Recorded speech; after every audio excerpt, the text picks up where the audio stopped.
Officer, he really is our actor. We were just filming a scene. In the rest area, the director explained miserably to the police officers before him, his heart filled with bitterness. What a mess. They were just filming properly. How did they almost end up in trouble? Xiaohe was equally frustrated. Good heavens, was this his little dark career dying before it even began?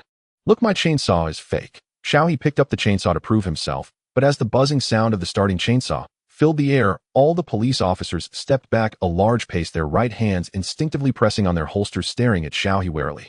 Put it down. Don't move.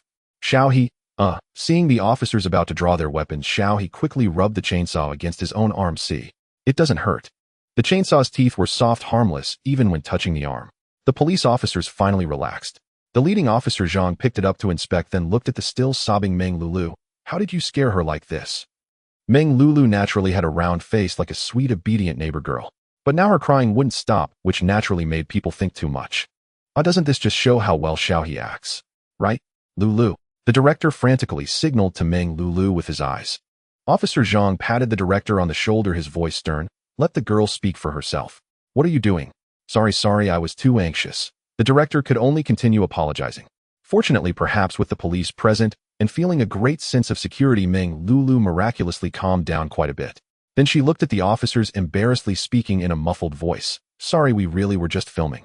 I was frightened earlier and lost control of my emotions, which led to this misunderstanding. I sincerely apologize. Just then, the officer who had been verifying Xiaohe's information also entered, nodding to Officer Zhang. This student Xiao is indeed a student at Hu University. No issues. A student from Hu University.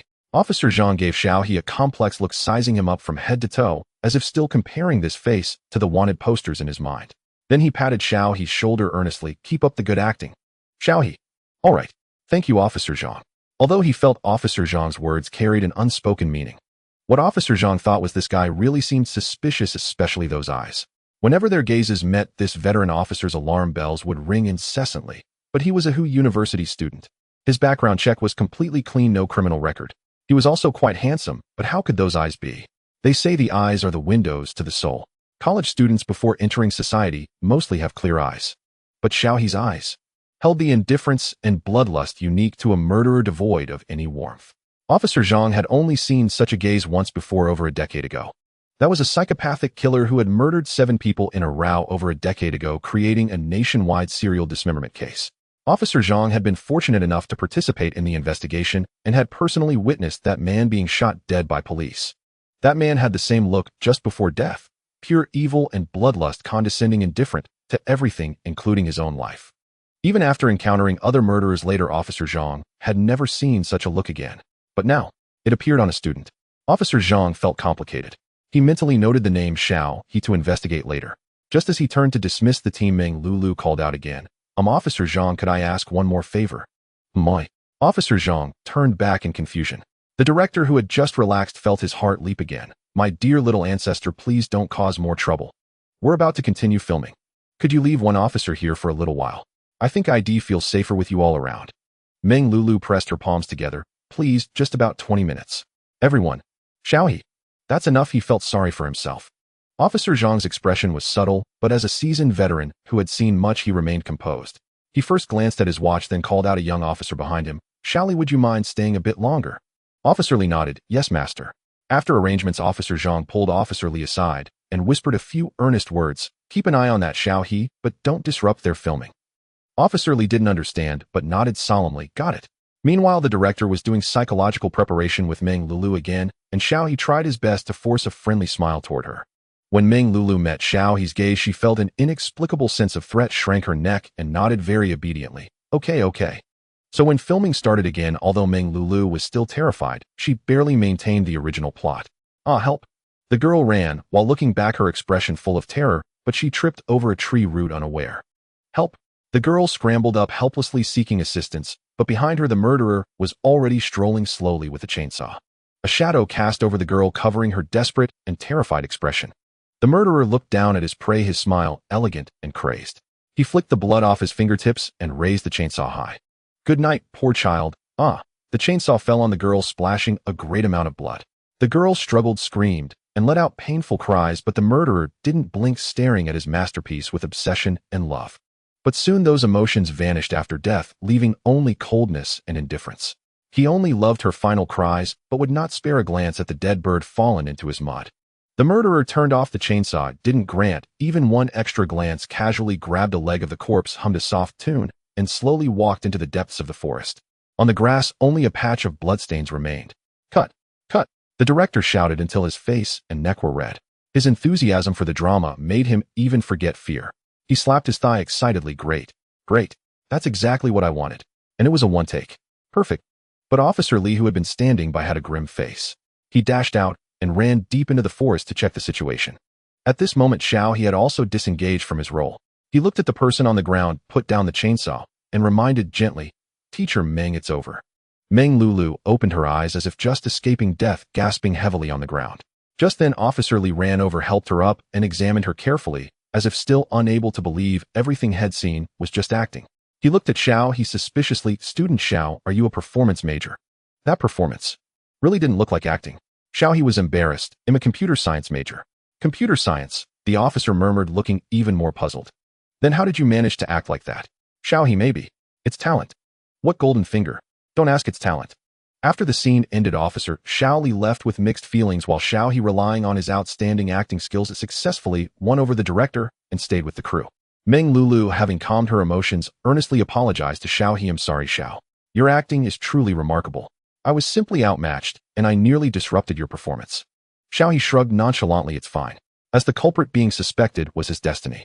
Meng Lulu blinked, carefully scrutinizing the young man before her, then said, "You're not intimidating at all. It's just that your temperament and gaze are too sharp, making you hard to approach. If you're interested in acting, I suggest you try adjusting that in the future." He gave a wry smile. "All right, thank you for the advice, Teacher Meng." Meng Lulu had been quite tactful. Sharp was an understatement. It was practically ferocious. He wanted to change his aura and gaze, but with little success. He could only resort to wearing sunglasses and a mask to barely conceal his current criminal vibe, lest he be reported to the police after just a few steps. He was genuinely tired of being caught. Seizing the opportunity, he chatted with Meng Lulu for a while, learning the basic situation of the crew. The director, surnamed Wang, was named Wang Xingyuan. He specialized in idol dramas with over 20 works to his name, but none had made much of a splash. He was the type of director most looked down upon in the industry, a mere assembly line director for idol dramas. What was an assembly line idol drama? It meant shooting idol dramas like a factory production line, following fixed procedures and patterns. Such dramas were mostly formulaic and plot templated in character design and deliberately tailored to public tastes and trends. They basically filmed whatever was popular, severely lacking in innovation. The current production, Burning Embers of the Heart, was a result of the recent wave of crime investigation dramas in the market. Director Wang, following the trend, shot this idol drama disguised as a crime thriller, which was essentially still about the romance between the male and female leads. For instance, He's role as the murderous fifth male lead was, according to the plot, already the biggest villain in this idol drama. The earlier characters with heavier roles were mostly paired up as couples catering to various shipping tastes. He thought so. It's only him who is seriously stirring up trouble. But in truth, the crew simply lacked the budget to add another romance line. Otherwise, did they think villains didn't fall in love? Wrong. Villains were just love-crazed individuals who had turned dark. Idol dramas couldn't exist without romance. The fifth male lead didn't have many scenes. He finished shooting his part in just 2 days. Although the male and female leads were both terrified by his chainsaw-wielding murderous look, at least no one called the police on this time. Otherwise, he might have been the one to call the police. In the final scene, the murderer he played raised a chainsaw to strike the female lead, only to be shot dead by the male lead. Amidst the female lead's screams and the gunshot in the forest, the murderer slowly knelt before her, his hand holding the chainsaw going limp. The once roaring chainsaw gradually fell silent, just like his life. The female lead's face was streaked with tears as she looked up at the murderer, her pupils still tinged with lingering fear. But the murderer merely twitched the corner of his mouth in mockery, his gaze sarcastic as he regarded her, a deep regret in his eyes. Oh, what a beautiful masterpiece. What a pity to never see it again. The murderer's lips moved, but no words came out. Blood gushed from his chest, quickly soaking his dust-covered white coat. The young man's head drooped slightly, even the gold-rimmed glasses on his face not falling off. He seemed merely asleep, kneeling there quietly. A gentle breeze rustled through the forest, leaving nothing behind but the female lead's stifled sobs and the male lead's soft reassurances. After confirming He's death, or rather his rap, the entire crew breathed a huge sigh of relief. Especially the male lead, Zhao Shiyu, whose face was brimming with joy. There was no helping it. He was just too ferocious. Handsome and convincingly evil, when the male lead acted opposite him, the contrast was stark. The captain of the criminal investigation team stammered, when facing the criminal, his gaze darting around his presence, even weaker than the villain's. Zhao Shuyu nearly fainted when he watched the playback later. Luckily, the shots were taken separately, and the audio would be dubbed later, otherwise his trembling voice would be laughable if broadcast. So now Zhao Shuyu was the one most eager for Xiaohe to leave. Xiaohe, naturally unaware of others' thoughts, was delighted to see the 10 points added to his system. Combined with the points he had earned from earlier bit parts, he now had a total of 20 points. Ignoring everyone else, he opened his system panel. The panel was extremely simplistic, with only a lottery interface looking quite shabby. Xiaohe suspected that even a college student's project wouldn't be this basic. The lottery interface had 3 tiers: 100 points, 10,000 points, and 1,000,000 points. Looking at the point requirement on the lottery button, and then at his hard-earned 20 points, he let out a long sigh. His earlier joy vanished completely. Damn it, he had worked so hard for so long, and his points weren't even half of what was needed for one draw. Who else had it this rough? Was this a golden finger? No. This was a wage-slave system. System, let's make a deal. How about giving me a beginner's 10 draw? Even games have beginner's packs. As a system, you can't be too stingy. Otherwise, I won't even have the starting capital to be a criminal. If I get caught, won't that affect your future work? Xiaohe decided to give it one more try, but his words received no reply from the system. Xiaohe shrugged. If he could give this thing a bad review. Rotten dog of a system. Uffed. Just as Xiaohe was about to give up, the lottery button in front of him lit up. Xiaohe's heart leaped with joy. He quickly opened it and found that a beginner's draw had appeared before the 100-point button, costing only 10 points per draw, but it had a time limit effective for only 1 minute. That meant he could draw twice. Xiaohe's expression changed, instantly showering the system with silent praise. Then he pressed the button without hesitation. Come on, golden legend. However, after pressing the button, the system interface didn't display the expected flashy effects. Instead, a few lines of text appeared directly. Congratulations. You have obtained Bonkel knife technique automatically learned. Congratulations. You have obtained lifespan 30 days, automatically redeemed. Bonkel knife technique details one of the high arts of slaughter, capable of quickly stripping a living person to the bone, facilitating body disposal, creating bloody art, provoking the police, instilling fear, etc., while enhancing your understanding of human anatomy. A lifespan value. Xiaohe's eyes widened. Perfect. Finally, I've reclaimed some years. But what in the world is this bone-stripping knife technique? Who needs this nonsense? But it was too late. A torrent of bizarre knowledge flooded Xiaohe's mind, encompassing everything from the human body structure, animal anatomy, skeletal morphology, and joint connections to the selection and use of blades. Xiaohe could now confidently claim that given a person, be they alive or dead, he could swiftly strip their flesh to the bone. He was terrifyingly adept. Ah, the trembling flesh beneath the blade's tip. Ah, the blood-drenched bones. Ah, cough, cough. Xiaohe ceased these horrifying thoughts at once. Xiaohe shut his eyes, silently chanting, I am not a pervert, I am not a pervert. Just then someone called out to him from behind. Brother Xiao, wait up. This is from the director. Xiaohe snapped out of his strange reverie and turned to see who it was. Xiao Song hurried over to Xiaohe and handed him a red envelope. Xiaohe was taken aback. For me, he had initially offered to work for free just to secure the role. He had been prepared to toil for 2 days without pay, but unexpectedly the production team proved to be quite generous. Yes, our director personally prepared this for you. He said he's very grateful for your last-minute help, which greatly reduced our workload. Xiao Song added with a smile, and giving a lucky red envelope is a tradition in the industry. Just take it, Brother Xiao. In this production, the murderer portrayed by Xiao, he was hastily shot dead by the male lead, meaning he played a corpse. In such cases, the crew typically gives an envelope as a gesture of reassurance to calm the actor's nerves and dispel any ill fortune. Xiaohe didn't refuse again and simply pocketed it. After bidding farewell to Xiao Song, he mulled over his next points as he made his way out of the set. He had barely left the set when he was hailed again.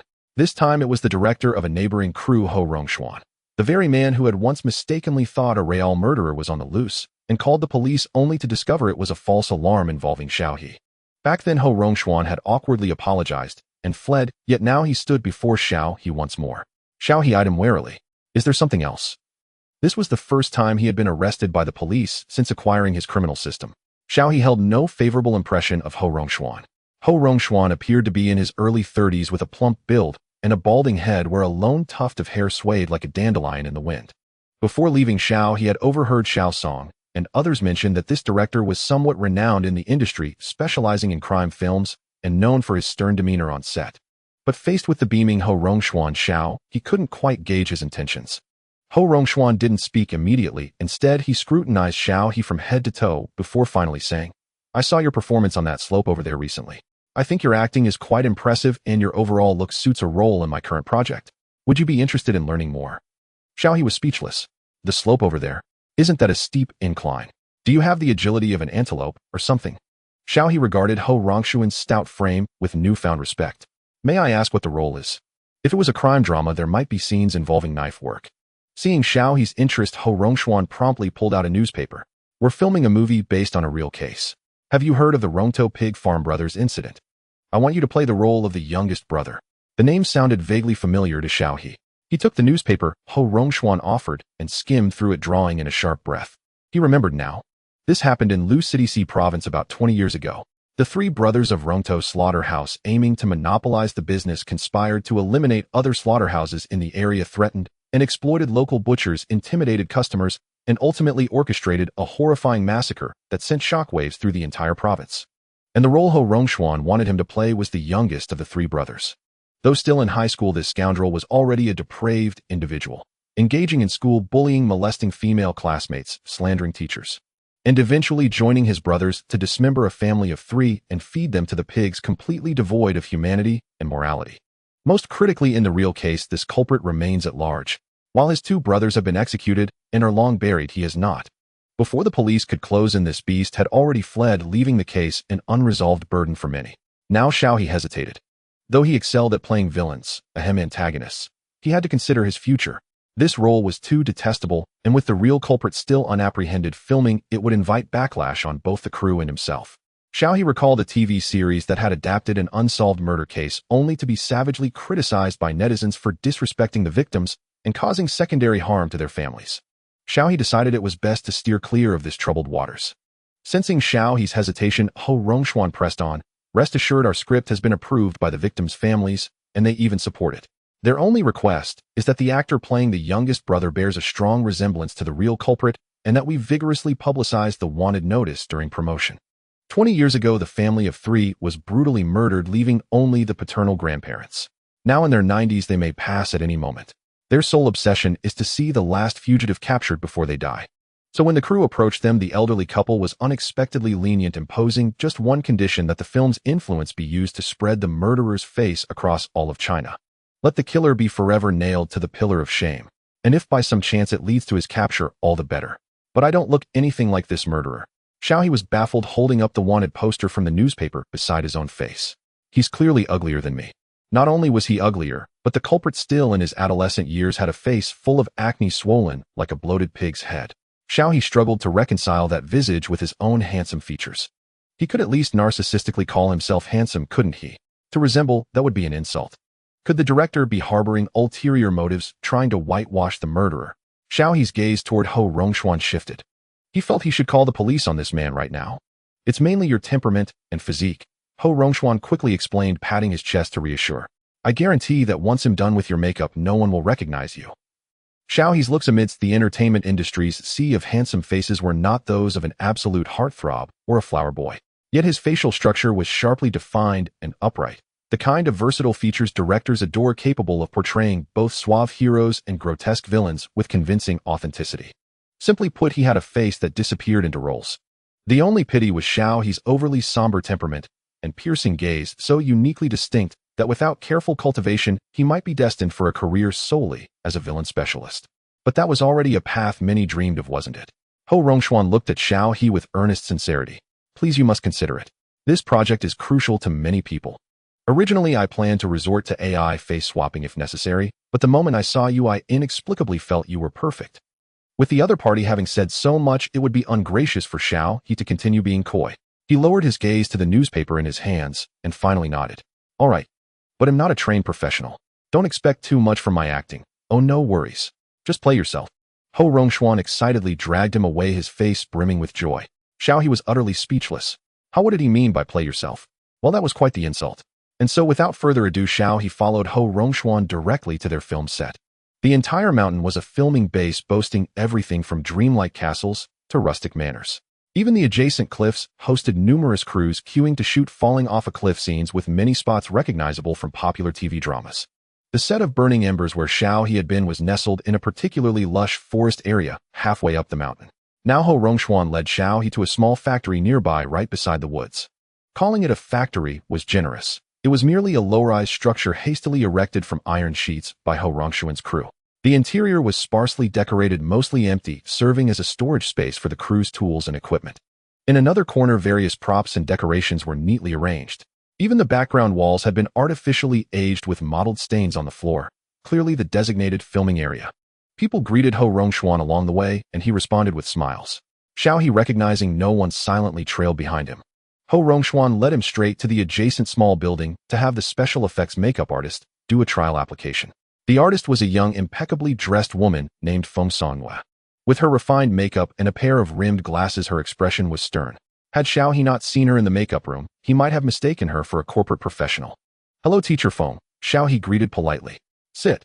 Feng Sanjiu's face remained expressionless, cold, and detached, completely unswayed by Xiao's aura. Instead, she unceremoniously pinched his cheeks, scrutinizing him from every angle as she contemplated the makeup plan. She glanced at her watch and said flatly, "It's too late today. He'll only do a quick sketch for now, then take a mold. We'll apply the full makeup tomorrow." Ho Rongxuan knew that applying such special effects makeup was time-consuming. Hearing Feng Sanjiu's words, he didn't take offense and simply nodded. "All right, let's give it a try." Meanwhile, news that Ho Rongxuan had brought a young man to the set spread quickly among the crew. "You're saying the director actually found an actor for Third Brother?" Lu Ziyang looked at his assistant Xiao Zhou in astonishment. "Yes, and he's quite good-looking," Xiao Zhou nodded. "But his temperament is too gloomy. He seems hard to get along with." "That's interesting," Lu Ziyang mused, resting his chin on his hand. "Do you know him?" Xiao Zhou shook his head. "He doesn't seem like someone from the industry." Such a distinctive aura was something he had never encountered before. Lu Zihong, playing second brother, was only 27, 2 years younger than his character in the original story. But he was among the better actors of his generation and didn't mind taking on such villainous roles, so Ho Rongxuan had settled on him. For the more prominent role of first brother, Ho Rongxuan had recruited Bao Wei, a highly skilled veteran actor in the industry. However, Bao Wei had other commitments today and hadn't arrived yet. "I wonder how good this third brother's acting is," Lu Ziyang sighed, deeply thinking of his agency's current situation. Hopefully he won't hold the crew back. Taking on this role had been a tremendous risk for Lu Ziyang. His management company, increasingly restless in recent years, had been pressuring him to chase quick money in idol dramas, competing with rising internet stars, a path utterly at odds with his original aspirations. But there was no helping it. In this era, everyone was scrambling for online popularity. As his agent put it, "Can't you juggle online fame, acting skills, commercial endorsements, and awards all at once?" When Lu Ziyang first heard that, he felt like hanging himself on his agent's doorstep. Was that even human advice? After much difficulty, Lu Ziyang finally managed to convince his company to let him join the film Life Devourer. Director Ho Rongxuan's films, while not blockbuster hits, consistently garnered favorable reviews and stable box office returns, a sure bet for many investors in the industry. Especially this script, painstakingly refined by Ho Rongxuan and his screenwriter over 2 years, seemed poised to contend for awards. Many in the industry were eager, auditioning enthusiastically. Lu Zihong, banking on his youth, had managed to secure the second brother role. But the role of third brother, due to its unique prototype, the victim's family's high demands, and the requirement for a young actor to appear unattractive, had deterred a great many, and those who remained were all rejected by the director. Now a suitable actor had suddenly emerged. Lu Ziyang grew concerned. After all, he had many scenes with this third brother. If the other's acting was poor, it might drag him down. But since the director had already found someone, there was nothing he could say. He could only hope the newcomer would be reliable. "Xiao Zhou, I've brought the box you asked for." Just as Lu Ziyang and Xiao Zhou were discussing the newcomer, a man with a simple, honest face and a lean build walked into the lounge carrying a box and placing it in a corner. Lu Ziyang immediately dropped the topic. Xiao Zhou stepped forward to inspect the box and then thanked the man. "This is exactly what we needed." "Thanks, Uncle Li." "Hey, no problem." Uncle Li wiped his sweat and casually inquired, "By the way, have you seen the new actor?" "I hear he's quite handsome. Nothing like third brother Zhu." "Did you see him, Xiao Zhou?" "On me." Xiao Zhou glanced at Lu Zihong, who gave a slight nod. Only then did Xiao Zhou smile and say to Uncle Li, "I just caught a glimpse in passing. I don't recall much." "Oh, I see." Uncle Li nodded as if merely curious, then smiled. "All right, I was just wondering. He'll be off now." "Okay, see you later, Uncle Li." After finishing the makeup, the time had already arrived in the afternoon. Director Ho Rongxuan had long gone to the set for filming. Waiting in the makeup room was none other than the screenwriter of this film, Xia Zhe. Xia Zhe was a tall, thin man, around 30 years old, wearing a pair of glasses. His complexion was rather pale, and he exuded an air of scholarly refinement. When he saw Xiao's full appearance, his lifeless eyes widened, and he visibly brightened with vigor. Not bad, not bad. This is practically identical. Xiao He also bent down to scrutinize himself in the mirror, reluctantly agreeing with Xia Ze's words. He and that beast truly bore a striking resemblance of 70 to 80%. And this was only the result of Feng Sanjiu's simple makeup. One could imagine how authentic he would look once the prosthetics were applied tomorrow. When director Ho Rongxuan came over after wrapping up his scene, he immediately decided on the spot to let Xiao He play the role of Zhu Laosan. He was about to drag Xiao He into signing the contract right then and there. Xiao He picked up the contract and glanced at it. The first thing that startled him was the remuneration. Due to the issue with his golden finger, Xiao He had temporarily not sought other work to earn money. He was living off the small sum he had made from selling software earlier, and his family was just an ordinary working-class household. To him, this sum was a veritable fortune. No wonder so many people dreamed of pursuing a career in the entertainment industry. The pay here was truly higher than in other circles. Xiao He, who had almost become a desk-bound programmer, shed tears of gratitude. Hesitating even for a second would be an insult to the money. But let me make this clear first. This job is no walk in the park. The smile on Ho Rongxuan's face vanished, replaced by seriousness. You'll have to stay with the crew for the entire shoot, which will last about a month.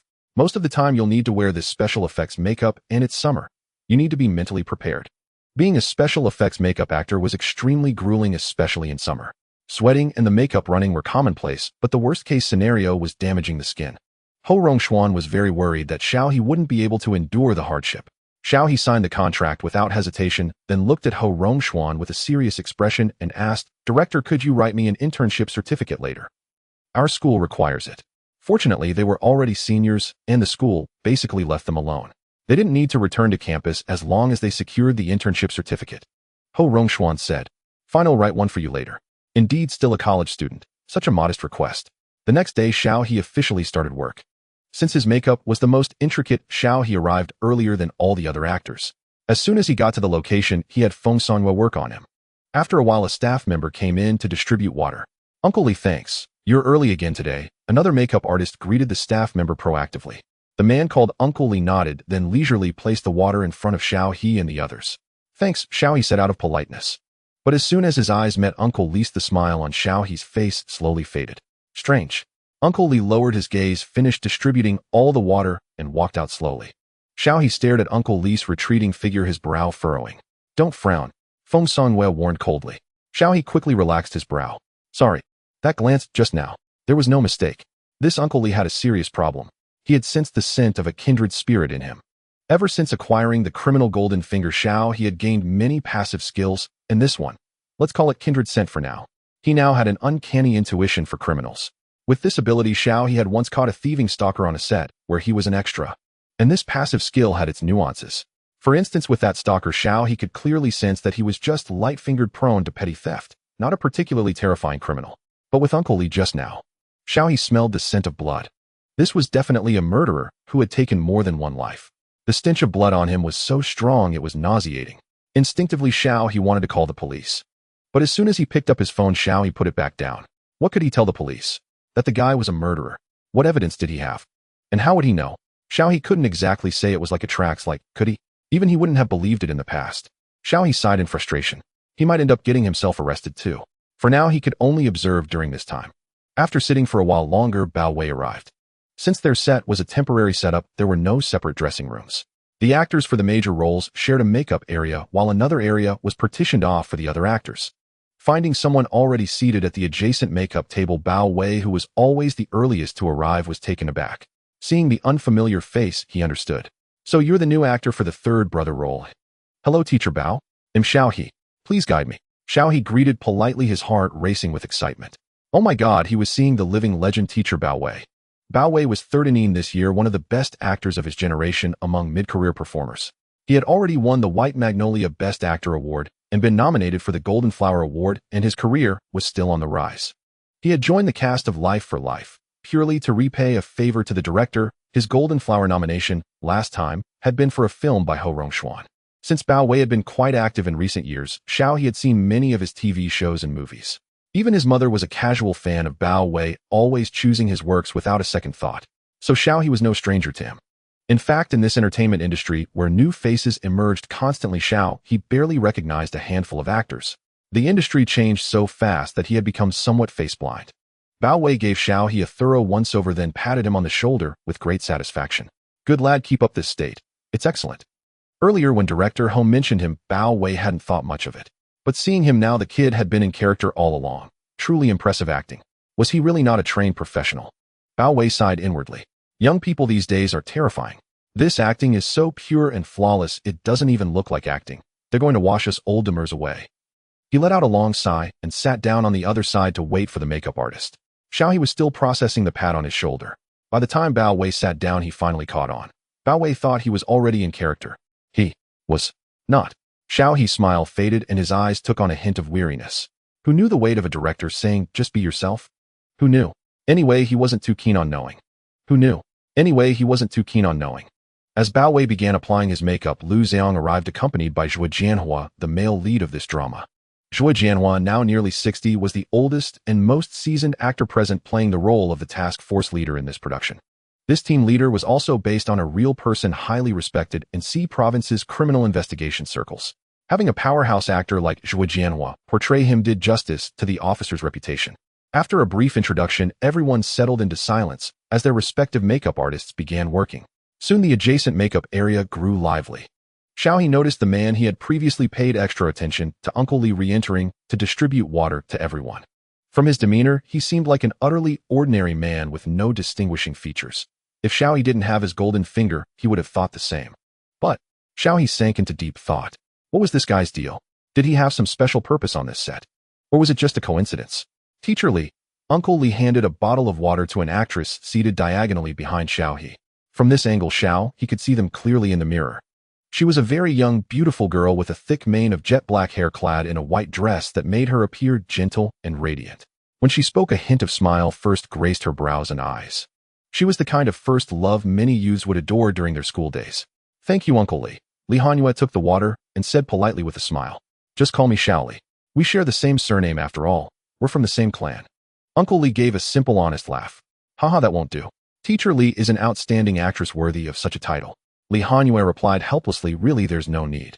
Uncle Li insisted, it's necessary, it's necessary. After chatting with Li Hanyue for a while, he continued distributing water on his own, but compared to his interaction with her, he had much less to say to others. Perhaps Xiao He's gaze had aroused Uncle Li's vigilance, for he suddenly turned his head and met Xiao He's eyes directly through the mirror. Xiao He thought. Since there was no avoiding it, he might as well face it head on. He offered a smile to Uncle Li in the mirror. But Xiao He forgot one thing. He was no longer the ordinary college student who could freely express his emotions. He was now the chosen criminal. The young man in the mirror smiled with a provocative, sinister air. Uncle Li's expression shifted slightly, but he didn't approach. Instead, he gave Xiao He a deep, lingering look before turning and walking away. Xiao He shrugged. Indeed, a smile is the ultimate weapon of sincerity. After finishing his makeup, ignoring the gasps from others in the makeup area, he calmly made his way to the set. Is that prop supposed to be placed like that? Why don't you just put it on your own head? Move it over here. Ho Rongshuan, who had been cheerful yesterday, was now a tyrant on set, directing the scene with a harsh tone. You there? Where's the knife? Bring it over. Could you at least hand over a sharpened one? Do you expect the actor to tear it apart with his bare hands? Xiao He remained composed, standing in the spot designated for his character. A prop assistant handed him a butcher knife. The moment it touched his hand, Xiao He began automatically analyzing the blade. Single-edged, thick body, curved tip, 20 centimeters long, well-balanced for deboning and slicing meat. Xiao, you've looked over the script, right? Know what you need to do. Ho Rongshuan approached him. Yes, I've gone through it pretty well, Xiao He nodded. This scene involved the three Zhu brothers discussing the neighboring slaughterhouse, with Xiao He serving as background. Ho Rongshuan was quite satisfied and pointed out a spot for Xiao He. Stand behind them, make your meat-cutting movements big. You don't have to actually cut through. Just toss the hidden prop underneath. Keep moving quickly and don't stop and don't cut your hand, got it? Xiao He thought. Actually cutting was fine, but pretending to cut while making it look real, that was something he truly couldn't manage. I can actually cut it. My knife skills are pretty good. All right then, huh? What did you say, Xiao? Ho Rongshuan looked at Xiao He in surprise, then his expression turned serious. Xiao, this isn't like your usual home cooking. This is a whole slab of pork. Cutting it requires understanding the pig's structure, knowing the anatomical names of each part, and the proper technique for different cuts of meat. It's all very particular. If you mess up on camera, it won't look good. Xiao Lu and Old Bao both took specialized lessons. If you only know the basics, don't jump in and cause trouble. Many scenes in Life of Slaughter were set in the slaughterhouse. The eldest and second brothers were experienced butchers, and while the third was still in school, his skill with livestock was formidable. Bao Wei and Lu Zheong had taken time to learn for this role, even going to rural areas to slaughter pigs. Since Xiao He joined last minute, Ho Rongxuan had low expectations for him and had even discussed cutting some of his scenes with the screenwriter. But he never expected Xiao He to be so ungrateful. Xiao He saw the anger and doubt in Ho Rongxuan's eyes, but said nothing. He simply lifted the butcher knife, twirled it with a dexterous flick of his wrist, the blade glinting with a silver sheen, then slammed it heavily onto the chopping block with a loud bang. The sound was so jarring that it startled everyone. Lu Zheong didn't dare breathe, fearing Xiao He might be about to kill the director. Even Bao Wei frowned, his gaze falling on a hanging rack of pork ribs before his brow relaxed. Such clean knife work. Following Bao Wei's line of sight, everyone noticed that the pork ribs that had hung above Xiao He were now clean bones, while all the meat had fallen onto the board before him, piled into a small mountain. The strips of meat were uniform in length, each piece distinct, perfect, like a work of art. Jaws dropped, eyes widened in shock at the sight, while a few narrowed their gazes subtly. Holy crap! Did anyone capture that? Ho Rongxuan shouted excitedly, turning to the cameraman, all his earlier anger gone. That scene was absolutely brilliant. Yet who could have guessed that an ordinary college student possessed such knife skills? Unfortunately, no one had recorded it in advance. Receiving a negative answer, Ho Rongxuan was deeply disappointed. Xiao He could only console him. Don't worry, director. If you trust me, I can still give you a deafening performance. Deafening? Whether pig bones or human bones, what difference did it make? Xiao He rubbed his nose to mask his guilt. But Ho Rongxuan noticed nothing amiss, slapped his thigh, and decisively shouted, "Old Li, bring the props." Uncle Li dragged over a large slab of pork. Despite his lean frame, he was remarkably strong, hoisting the meat with a twist of his waist and placing half a pig onto the table. Xiao He watched his every move and seized the chance to probe the director. "Director Ho, is Uncle Li part of your team? He seems amazing, so strong." Ho Rongxuan paused, then denied it. "No, he was hired when we set up the crew. He's very strong and works hard, so I kept him on." "I see." Xiao He fell into thought. Once Li Uncle had arranged the props, Xiao He began formal filming. Initially, everyone had worried that Xiao He would struggle before the camera, unable to match the intensity or timing of the other two actors. Yet from start to finish, he remained remarkably steady, fully embodying his character. His portrayal of Zhu Laosan was chillingly precise, ruthless in action, icy in demeanor. The way he hacked through a pig's leg bone evoked the visceral brutality of dismembering human bone, so authentic it sent shivers down the spines of all who watched. Ironically, Lu Zheong, who played the second brother, flubbed several takes under the sheer weight of Xiao He's commanding presence, earning a torrent of scathing rebukes from director Ho Rongxuan. No one now dared treat Xiao He as an ordinary amateur. A quiet, unsettling suspicion began to circulate. Could he truly be the real killer? The next day, Xiao He moved to another location to film the campus bullying sequence. To Xiao He surprised, the actress playing the victim Wu Xiaohua was none other than Li Hanyue, the same young woman who had spoken with Li Uncle the previous day. At that moment, Li Hanyue wore a tattered school uniform, and her face was unnervingly pale, transforming her into the very image of a broken, pitiful white lily, a sight that stirred profound compassion in onlookers. Within the narrative, her character, Wu Xiaohua, endured unspeakable suffering, subjected to relentless campus bullying, then dragged by Zhu Laosan, the monstrous third brother, to a secluded corner of the school grounds where she was assaulted and later dismembered and fed to pigs.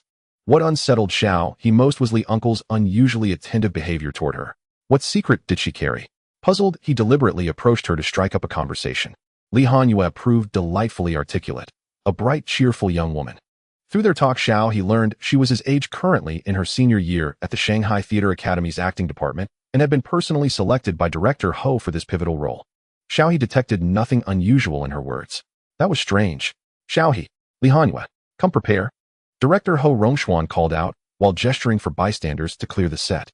As the space suddenly emptied, the previously abstract weight of the scene crashed over Xiao He. He remembered the upcoming sequence, and pressure surged within him. It was happening. Truly, he would now have to portray a monster. But he had no idea how. Panic tightened his chest, anxiety coiled in his gut.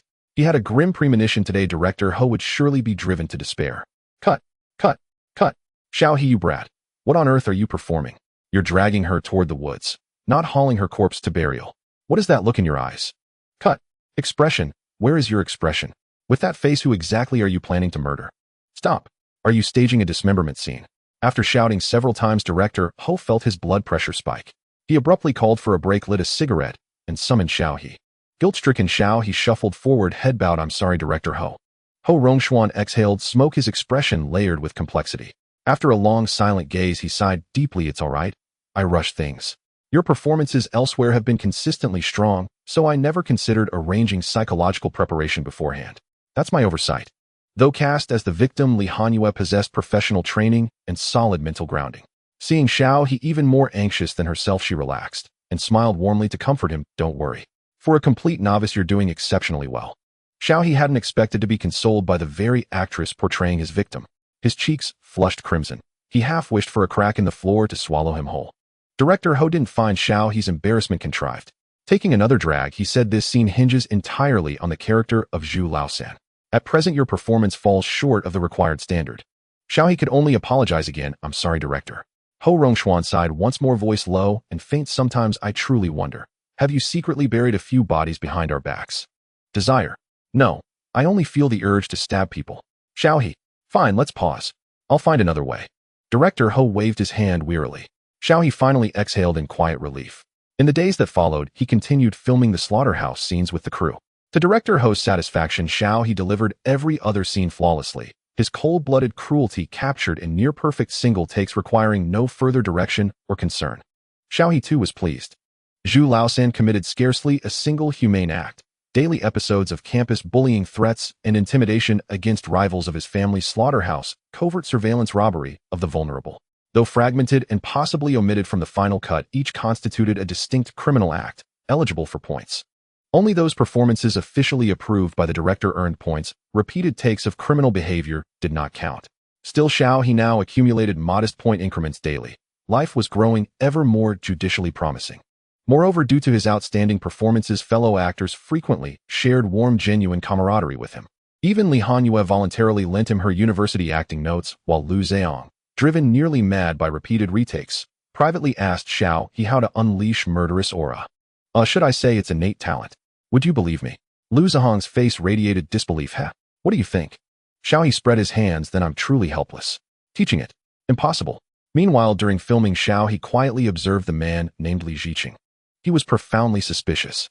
Outwardly, he resembled a diligent, unassuming ox, hardworking, ever-smiling, universally regarded as a kind elder. Yet Xiao He noted one exception. Among everyone he interacted with, Li Ziqing showed exceptional warmth, exclusively toward Li Han-yue. He lingered to chat while delivering water. During downtime, he watched Li Han-yue's rehearsals intently. Yet if pressed, even Li Han-yue herself might not sense anything amiss. After all, across the entire crew, perhaps only Xiao He maintained sustained, focused observation of Li Ziqing's movements and conduct. Everyone else was absorbed in their own duties, indifferent to an ordinary crew member. Had it not been for his passive skills, warning Xiao He would never have begun surveilling Li Ziqing with such certainty. Yet a new dilemma emerged. How could he reveal this truth publicly, without implicating himself? Teacher Li, your package arrived at the studio entrance. I saw it just now and brought it over for you. Li Ziqing placed Li Han-yue's parcel on the table.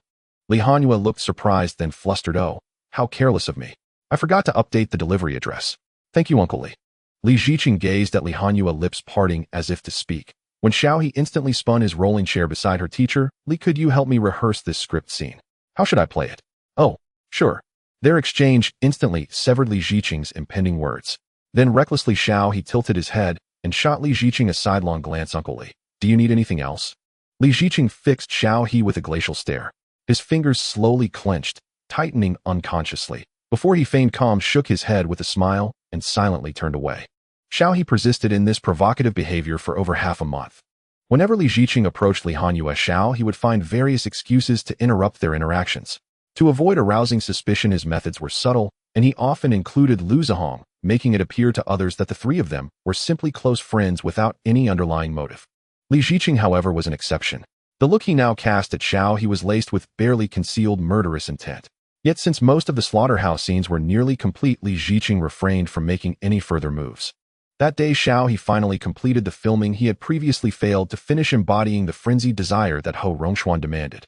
Having starved for 3 days, Xiao He mused that if you only drink water and eat nothing while someone taunts you with a fragrant plate of fried chicken, you too could manifest that ultimate unhinged craving.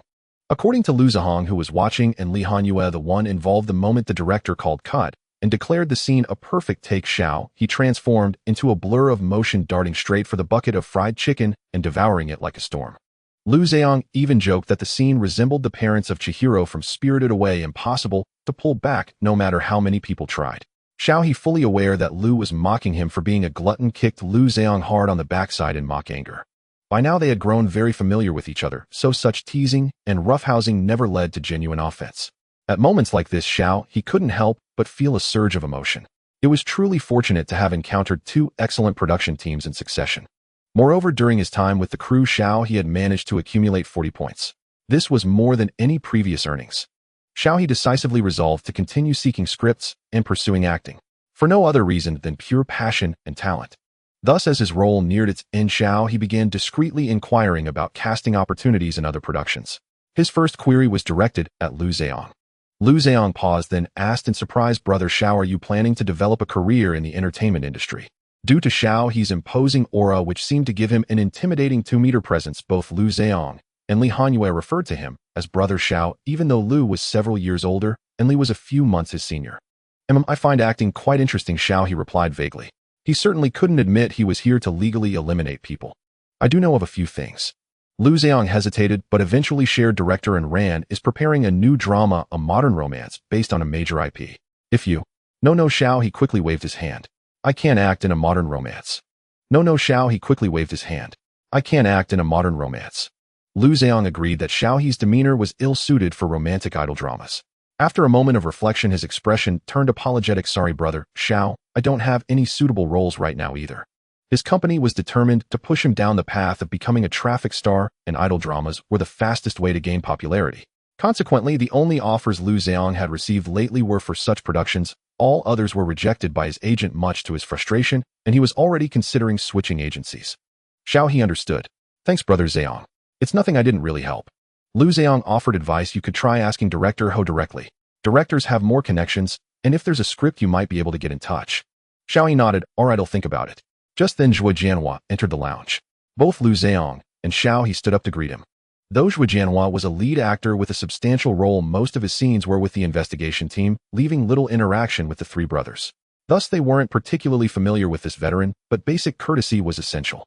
Zhuo Jianhua nodded at them, then his gaze settled on Xiao He. "Come here a moment." "Huh?" Xiao He pointed at himself and surprised me. "Yes." Zhuo Jianhua clasped his hands behind his back and gestured for Xiao He to follow him out without further explanation. "Go on." Lu Zhang winked at Xiao He. "It's bound to be good news." Xiao He could only follow Zhuo Jianhua's steps. Once they reached an empty lounge, Zhuo Jianhua spoke. "An old friend of mine has a son who wrote a script. There's a role that suits you. I wonder if you'd be interested." Xiao He was truly taken aback. Just as he was dozing off, a pillow arrived, and from Zhuo Jianhua, a veteran he had barely spoken to and had only a passing acquaintance with. It was both surprising and delightful. "May I ask what genre it is? And what's the role like?" Xiao He didn't immediately agree, pressing for more details. Seeing that Xiao He wasn't instantly swayed, Zhuo Jianhua's admiration for him grew. Though he had seldom conversed with this junior, Zhuo Jianhua had been quietly observing him.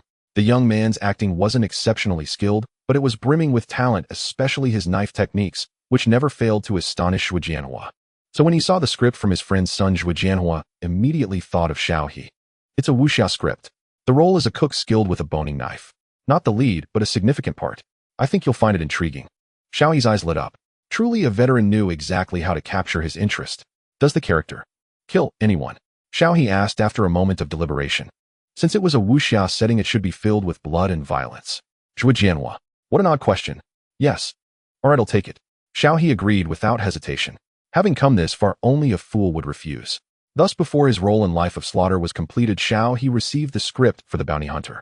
"Take the goods and go, boss," Zhu ordered, smoking a cigarette while glaring at his younger brother. "Those cops have definitely got their eyes on us." Third Zhu viciously chopped at the meat on the chopping block, his face contorted and twitching with both fury at the police's relentless pursuit and fear of the death that awaited them in not leaving. "They have no evidence, so why should we be scared?" "Bah, you idiot." Boss Zhu spat. "Our monopoly has grown too big, as sooner or later someone will get jealous. Those bastards should all be minced and fed to the pigs. Our family's lineage must not end." Second Zhu interjected.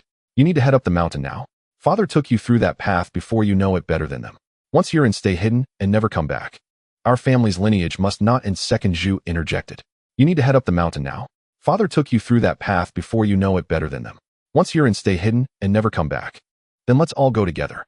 Boss Zhu slapped Third Zhu across the face. "Damn it, I told you to leave. If I weren't the prime suspect, do you think I wouldn't want to run? All that schooling has gone to waste." Stunned by the slap, Third Zhu snapped back to his senses. He quickly packed his things into his backpack. By dawn the next day, his figure had vanished entirely on the road to school. When the police arrived at the slaughterhouse to arrest the Zhu brothers, they only found the eldest and the second.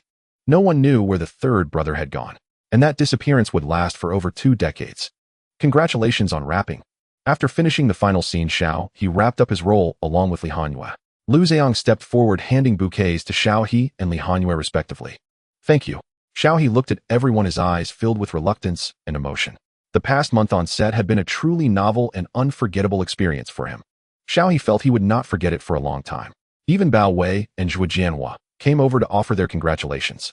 Ho Rongshuan patted Xiao He on the shoulder and said earnestly, I originally planned to introduce you to a director, but I heard from teacher Zhuo that he has already made his move, so I won't compete with him. I hope we can collaborate another time. Xiao He quickly expressed his gratitude. The group then gathered around Li Hanyue, offering words of encouragement, and the atmosphere was thick with the sentiment of parting. However, when Xiao He looked at the 100 points he had painstakingly saved, the melancholy of parting vanished instantly, and he could barely suppress a laugh of triumph. Finally. He had finally grinded out 100 points.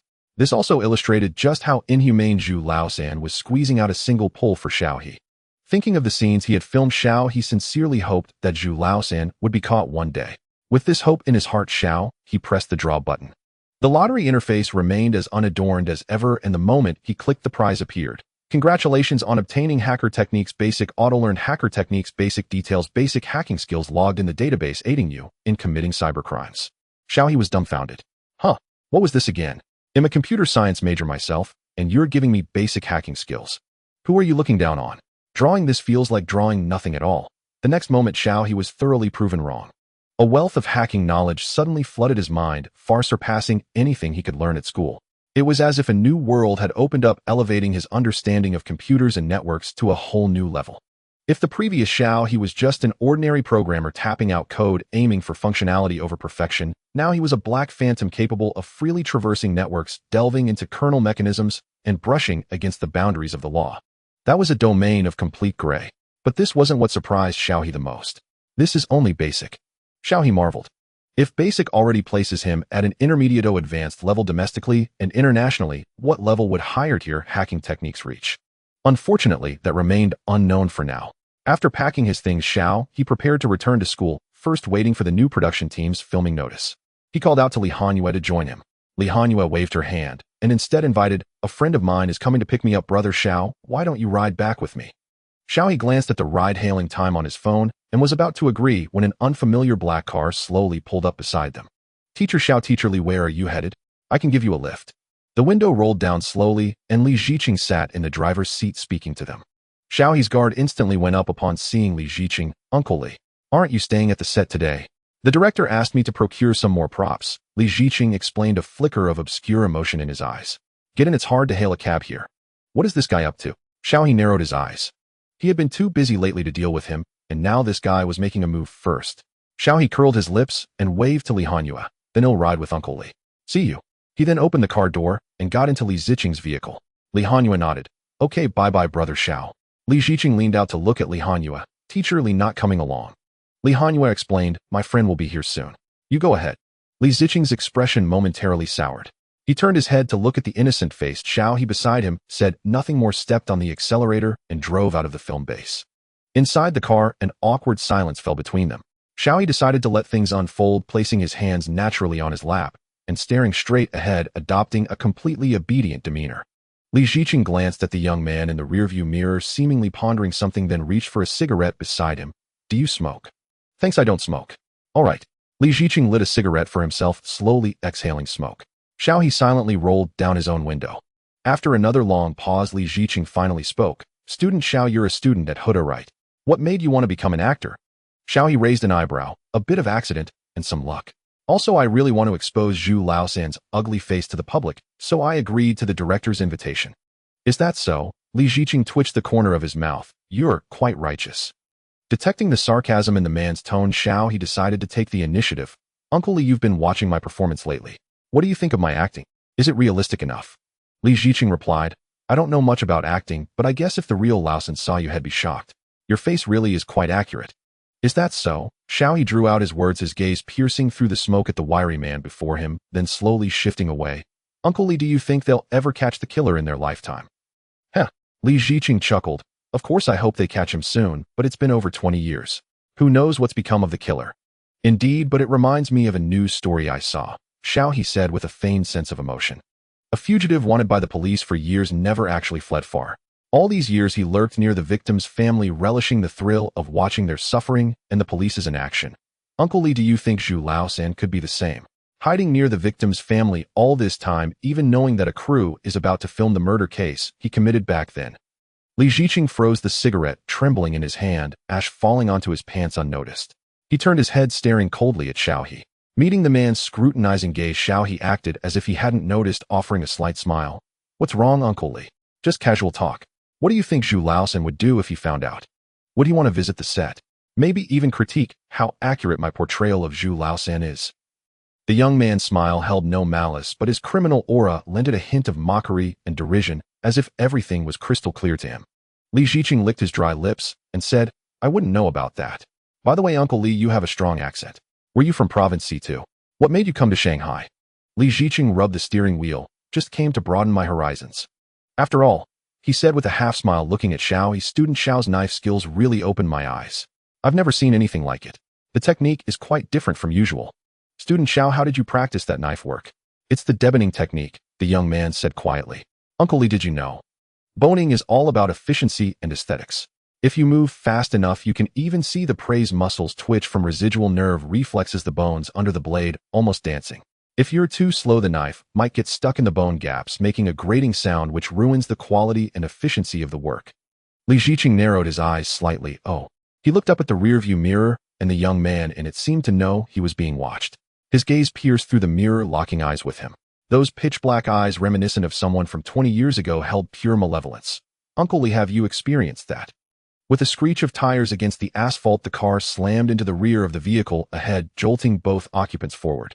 With a thud, Xiao He, caught off guard by Li Ziqing's sudden reaction, smacked his nose against the front seat, tears nearly springing to his eyes. Li Ziqing, meanwhile, had wrenched his neck, his face twisted in pain. Are you all right? Xiao He quickly shook off his earlier emotions, covering his nose as he replied in a muffled voice, No, I'm fine. Damn it. He had a strong suspicion the guy did it on purpose. Li Ziqing turned to look at Xiao He, quickly masking the murderous intent in his eyes. Rubbing his neck, he answered, Sorry about that. The car in front braked suddenly, and I didn't react in time. It's fine, it's fine. As they spoke, the occupants of the car ahead reacted far more dramatically than expected. The door flew open, and two bodyguards in black suits flanked a young man in a mask and baseball cap as he strode over. Damn, where did these Sasing fans come from? This is insane, following me all the way here. The young man, spewing a torrent of curses, pounded on the car window with his fist, showing no gentleness whatsoever, as if he were about to smash Li Ziqing's window to pieces. Neither Li Ziqing nor Xiao He had expected such a hot-tempered individual. From his words, was he actually a celebrity? Were they mistaking them for Sasing fans? Li Ziqing's face darkened instantly. He rolled down the window and glared coldly at the man. You were the ones who braked first. And who the hell are you? Coming over here and cursing at us. We don't even know you. You followed us all the way here, and now you're pretending you don't know who I am. The masked man sneered, reaching directly for the driver's door handle. Get the fuck out of the car. I'm going to make you famous nationwide today. What do you think you're doing? Li Ziqing locked the door and shouted sternly, while Xiao He in the back seat had already dialed the traffic police and the police. Just then, another man got out of the car ahead. He was middle-aged, wearing a gray suit, looking rather respectable. Xiao He guessed he was probably the celebrity's agent. Sure enough, the agent hurried over to the masked man, pulling him back. I've already called for an ambulance. Get back in the car, I'll handle this here. Damn it, Brother Chung, I can't swallow this insult. Shut up. Don't say another word. The agent was clearly calmer than the masked man. After his sharp rebuke, he glared venomously at Li Ziqing and roared in an icy tone. What's your name? Do you have any idea who you've hit? I'm telling you this isn't over. Just you wait. Li Ziqing sneered back. What do you mean by that? Just because you're a celebrity, you can throw around accusations. This whole thing was your fault to begin with. How do you figure it's on us? Li Ziqing's voice was thunderous. Since they were near a film studio, there were other pedestrians on the road. Attracted by the commotion, they all came over to see what was happening. What's going on? Was there an accident? Who got into an accident? Isn't that Chung Hongwen? Who? Ran Yunrui's agent. Huh, that's Brother Ran's agent. Could something have happened to Brother Ran? Look, isn't that Brother Ran over there? As the crowd's murmur grew louder, Chung Hongwen's face grew darker. He quickly signaled the bodyguards and ordered Ran Yunrui to return to the van immediately, and stopped showing his face. But just as Ran Yunrui was about to leave, Li Ziqing grabbed his arm. "Hey, don't run. We haven't settled this yet. Let go of me." Ran Yunrui, despite his bluster, was actually weak and cowardly. Li Ziqing's pull nearly sent him flying. The other bodyguards immediately stepped in to stop him, and chaos erupted between the two sides. Meanwhile, Xiaohe was secretly recording a video. To be precise, he had started filming right after the rear-end collision to preserve evidence. It was a GoPro his roommate had lent him, originally meant to capture some footage from the film studio for his friend. Had gotten too busy and forgotten about it, but now seemed like the perfect time to start documenting the good life. The scuffle didn't last long before the traffic police arrived. Xiaohe immediately handed over the footage he had recorded. An investigation revealed that Ran Yunrui's side hadn't been lying.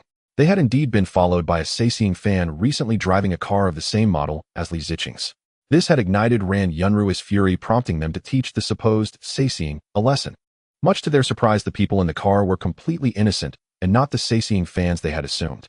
However, Li Ziqing's car lacked a dash cam, so there was no clear evidence to prove the rear-end collision was caused by the front car's malicious braking. Naturally, Ran Yunrui's group denied any wrongdoing. Li Ziqing was furious and demanded a thorough investigation, but Ran Yunrui's agent Cheng Hongwen was quick-witted. Realizing it was all a misunderstanding, he decisively apologized to Li Ziqing, offering full compensation and a hush money payment. Even Xiaohe received a cut of the hush money. "This was our fault. We hope you two won't pursue the matter." Faced with Cheng Hongwen's smile and the compensation, Li Ziqing's words died in his throat. He looked down at the envelope in his hand, hesitating. In truth, this car wasn't Li Ziqing's, it was a company vehicle assigned by the production crew. But now that this had happened, the money, he would naturally keep it for himself. "Well, don't do this again." Li Ziqing quickly changed his tune, pocketing the thick envelope. With Li Ziqing's words, Cheng Hongwen turned to Xiaohe. "And you, the young man in the sunglasses? What do you think?" Xiaohe shrugged. "I'm fine with it." And so the matter was settled amicably. By the time Xiaohe walked out of the traffic police detachment, the sky had already darkened. Streetlights were flickering on along the roadside. Xiaohe let out a long breath, his gaze following the light until he noticed unexpectedly that across the street was the local police station. Xiaohe glanced at Li Ziqing, who was still talking to Cheng Hongwen, and rubbed his chin in contemplation. This was a golden opportunity. The murderer was right here, just across the street. But although his various tests had essentially confirmed his suspicions, identifying Li Ziqing as the fugitive Zhu Laosan from the original story of the killing, he still had no solid evidence against him. He wondered if Li Ziqing had undergone plastic surgery. His face didn't match the wanted photos from years ago, which explained why the police had remained oblivious all this time. Xiaohe had also secretly observed that when the traffic police routinely checked Li Ziqing's ID and driver's license, they found no issues, meaning Li Ziqing had likely assumed someone else's identity for years without being discovered. The mere thought of it was terrifying. Perhaps Li Ziqing had committed other murders over the years. Still, it was truly bizarre that Li Ziqing would come to the film studio to observe the reenactment of his own past crimes. This act of walking right into the lion's den was almost too absurd to believe. Just as Xiaohe was lost in thought, a passerby who had walked past him suddenly turned back and stopped beside him. "Student Xiao." Xiaohe quickly looked up to see who it was and recognized the young police officer Xiao Li, whom he had met during a previous false alarm at another film set. "Officer Li."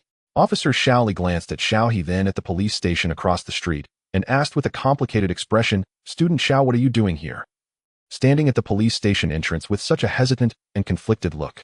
It eerily reminded Officer Xiao Li of a man who had turned himself in last week after murdering and dismembering his wife. Could this guy be here to turn himself in two? Could this guy be here to turn himself in two? Xiaohe, oblivious to Officer Li's newfound perception of him as a thug due to their previous encounter, felt a flicker of surprise upon seeing the officer. "I ran into a bit of trouble, just got it sorted." "Officer Li, are you heading back to the station?" Yet the misunderstanding only deepened.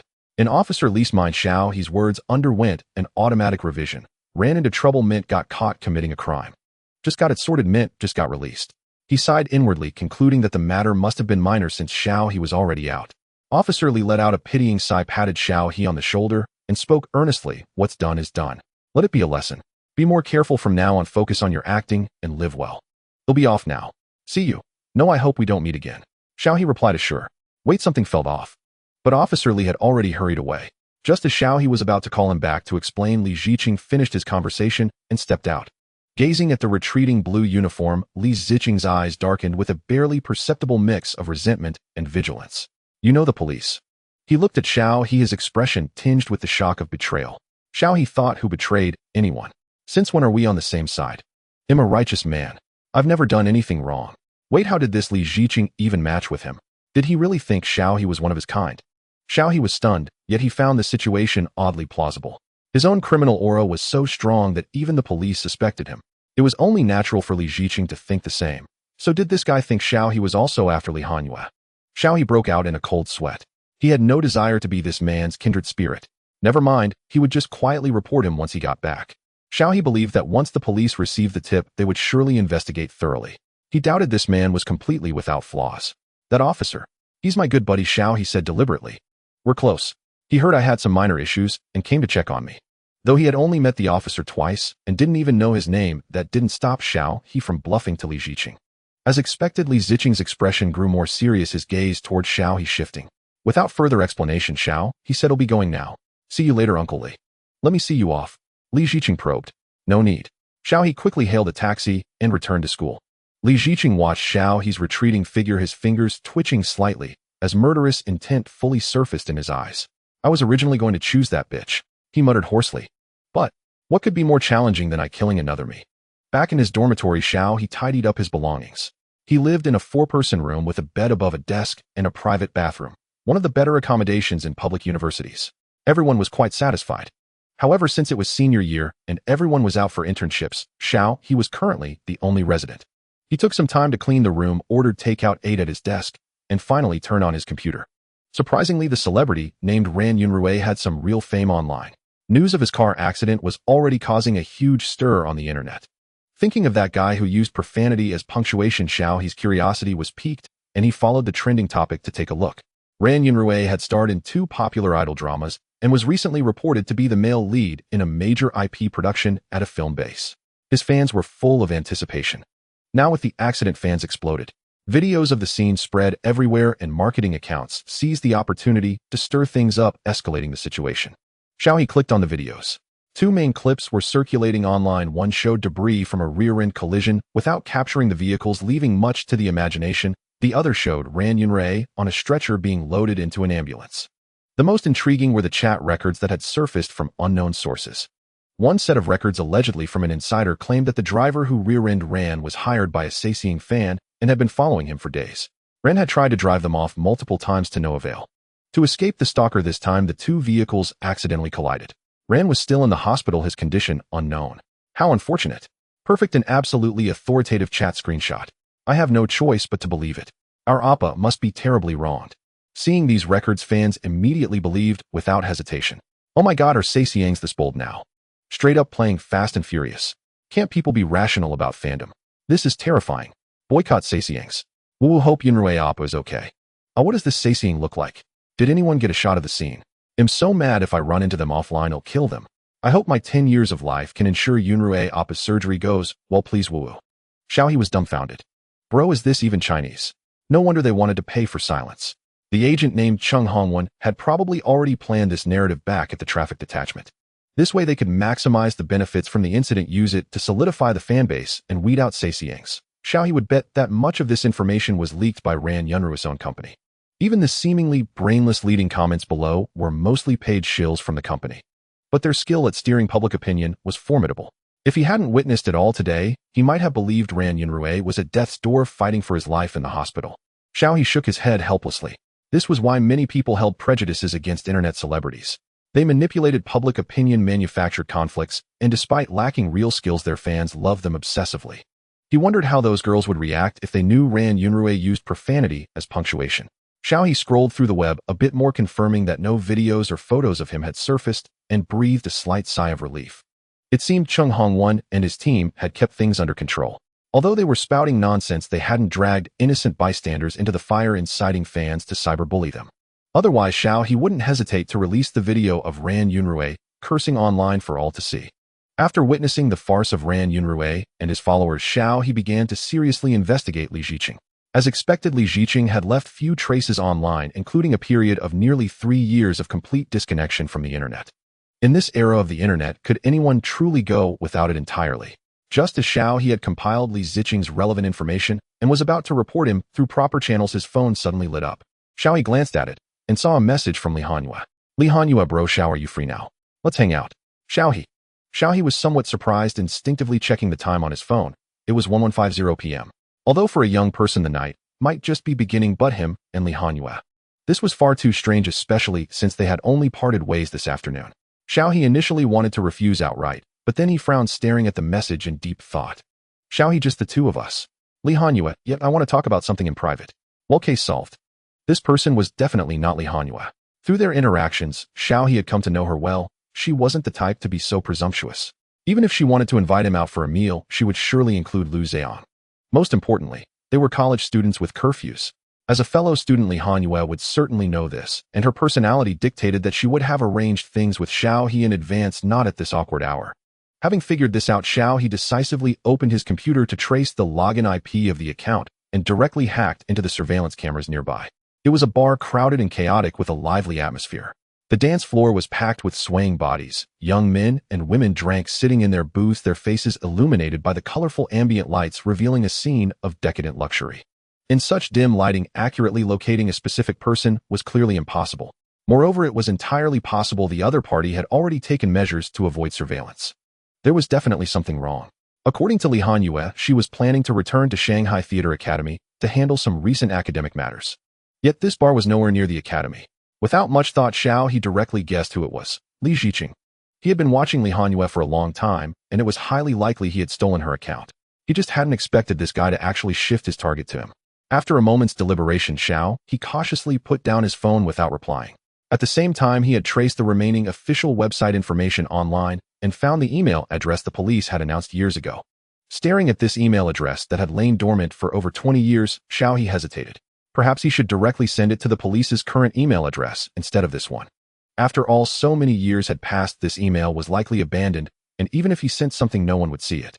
But recalling the plot of Life Devourer and the officer who persistently sought the truth within it, Xiaohe still checked this email address as well and sent anonymous emails to multiple different official accounts. Consider it a final account to those who had tenaciously pursued the truth over a decade ago. Even though many years had passed, even though no one was still investigating, even though it had been forgotten by them, at the same time a man was sharpening a knife under the dim yellow light above. The ceiling faintly transmitted the excited music and the fervent footsteps of people from the bar upstairs, but the man just bowed his head slightly, continuously grinding the butcher knife in his hand. The silvery white blade flickered in and out of sight under the light. Buzz, buzz. Not far behind the man, his phone kept vibrating with incoming calls, but he remained indifferent, his gaze filled with fervor and devotion, focusing all his attention on the knife. Finally, the phone fell silent, and the man finished sharpening his knife. He looked up at his masterpiece, at the gleaming blade, and a hint of madness gradually spread across his originally somewhat simple face.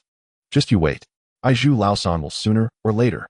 The butcher knife was slammed heavily onto the chopping board, producing a dull thud. The light bulb above seemed intimidated, flickering weakly a few times before going out completely. The entire space suddenly plunged into darkness. See Province Rong City. Tonight, Wu Jiangwo felt something weighing on his mind. He tossed and turned in bed, unable to fall asleep. Dad must be asleep, don't bother him. But this email is important, a dad said before, that if we see it, we must tell him. It's too late tonight, we can tell him tomorrow morning. The couple whispered at the door, not expecting the door to suddenly swing open. Old man Wu looked at his son and daughter-in-law with confusion. What's the matter? Dad, you're still awake. Wu Jianxiang breathed a sigh of relief. Dad, that special email you mentioned earlier just got a new message. I heard it when I was shutting down the computer. Do you want to take a look? Wu Jiangwo was stunned. Email? It's that email that automatically logs in on your computer every day. Before Wu Jianxiang could finish, he saw his father dash toward the study with the speed of a sprint. The couple hurriedly followed, fearing the old man might overexert himself.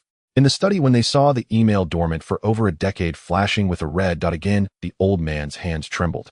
If any film crew members were here, they would recognize this old man Wu Jiangwo as the real-life prototype of the male lead in Life Devourer, the former head of the special task force investigating the case.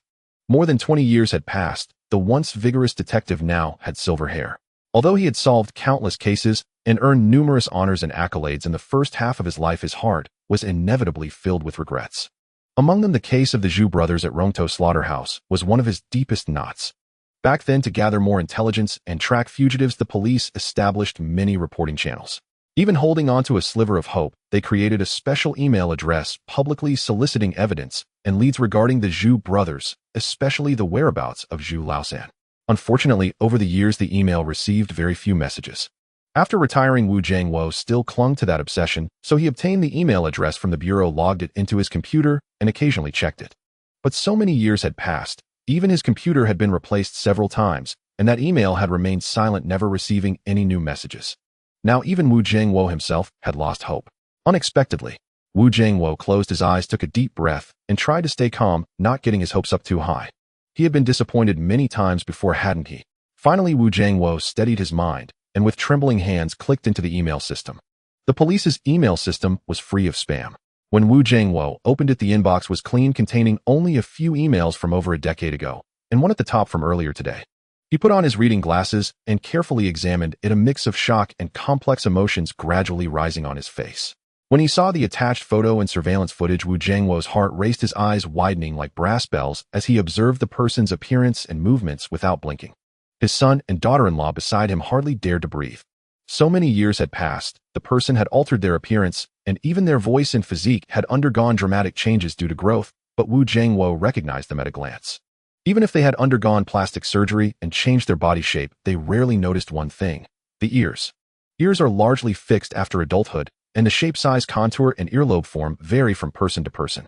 When people undergo plastic surgery, they generally wouldn't specifically alter their ears. Thus, ears became one of a person's unique identifiers.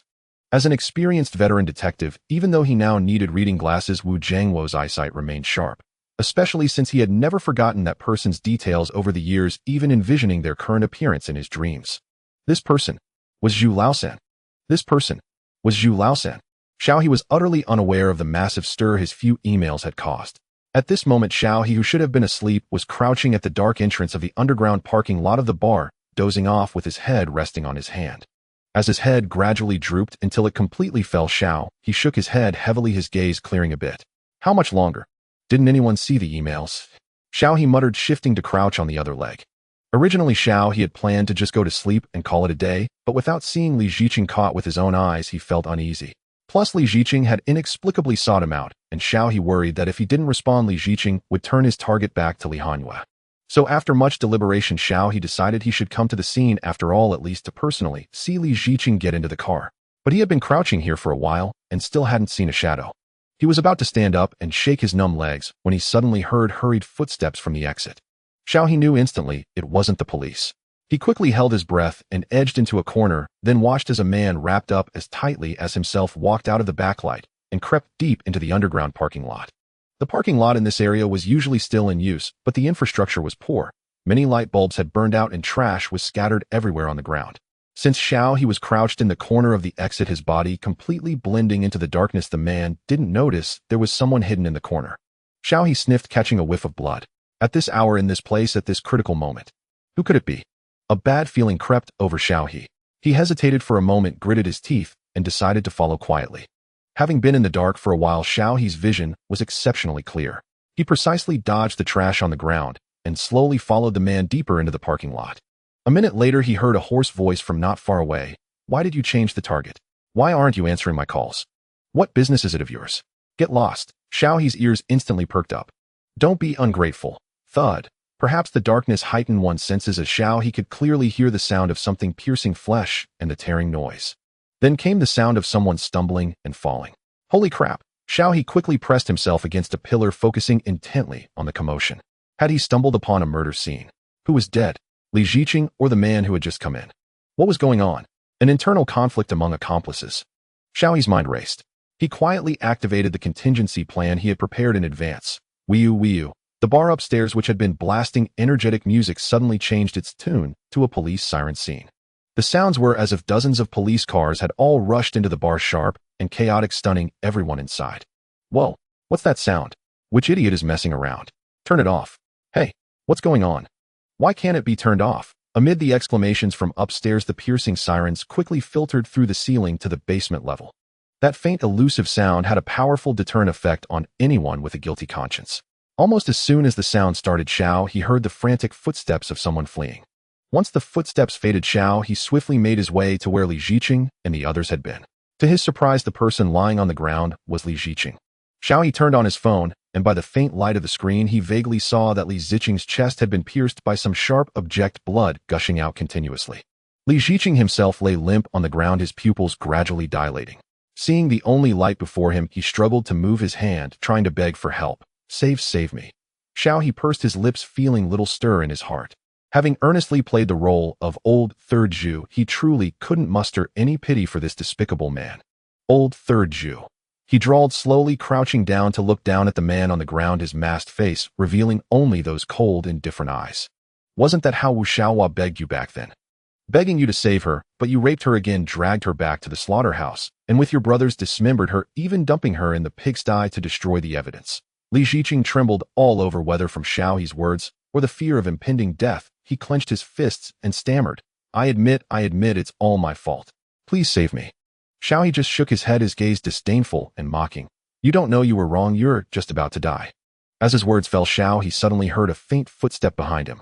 A signal of danger shot through his nerves, and a chill of death surged into his heart. Without giving Xiao He time to think, as that piercing cold exploded through his skin, raising every hair on his body, he caught sight, in his peripheral vision, of the butcher knife on the nearby chopping board. At the same time, his body erupted with unprecedented potential.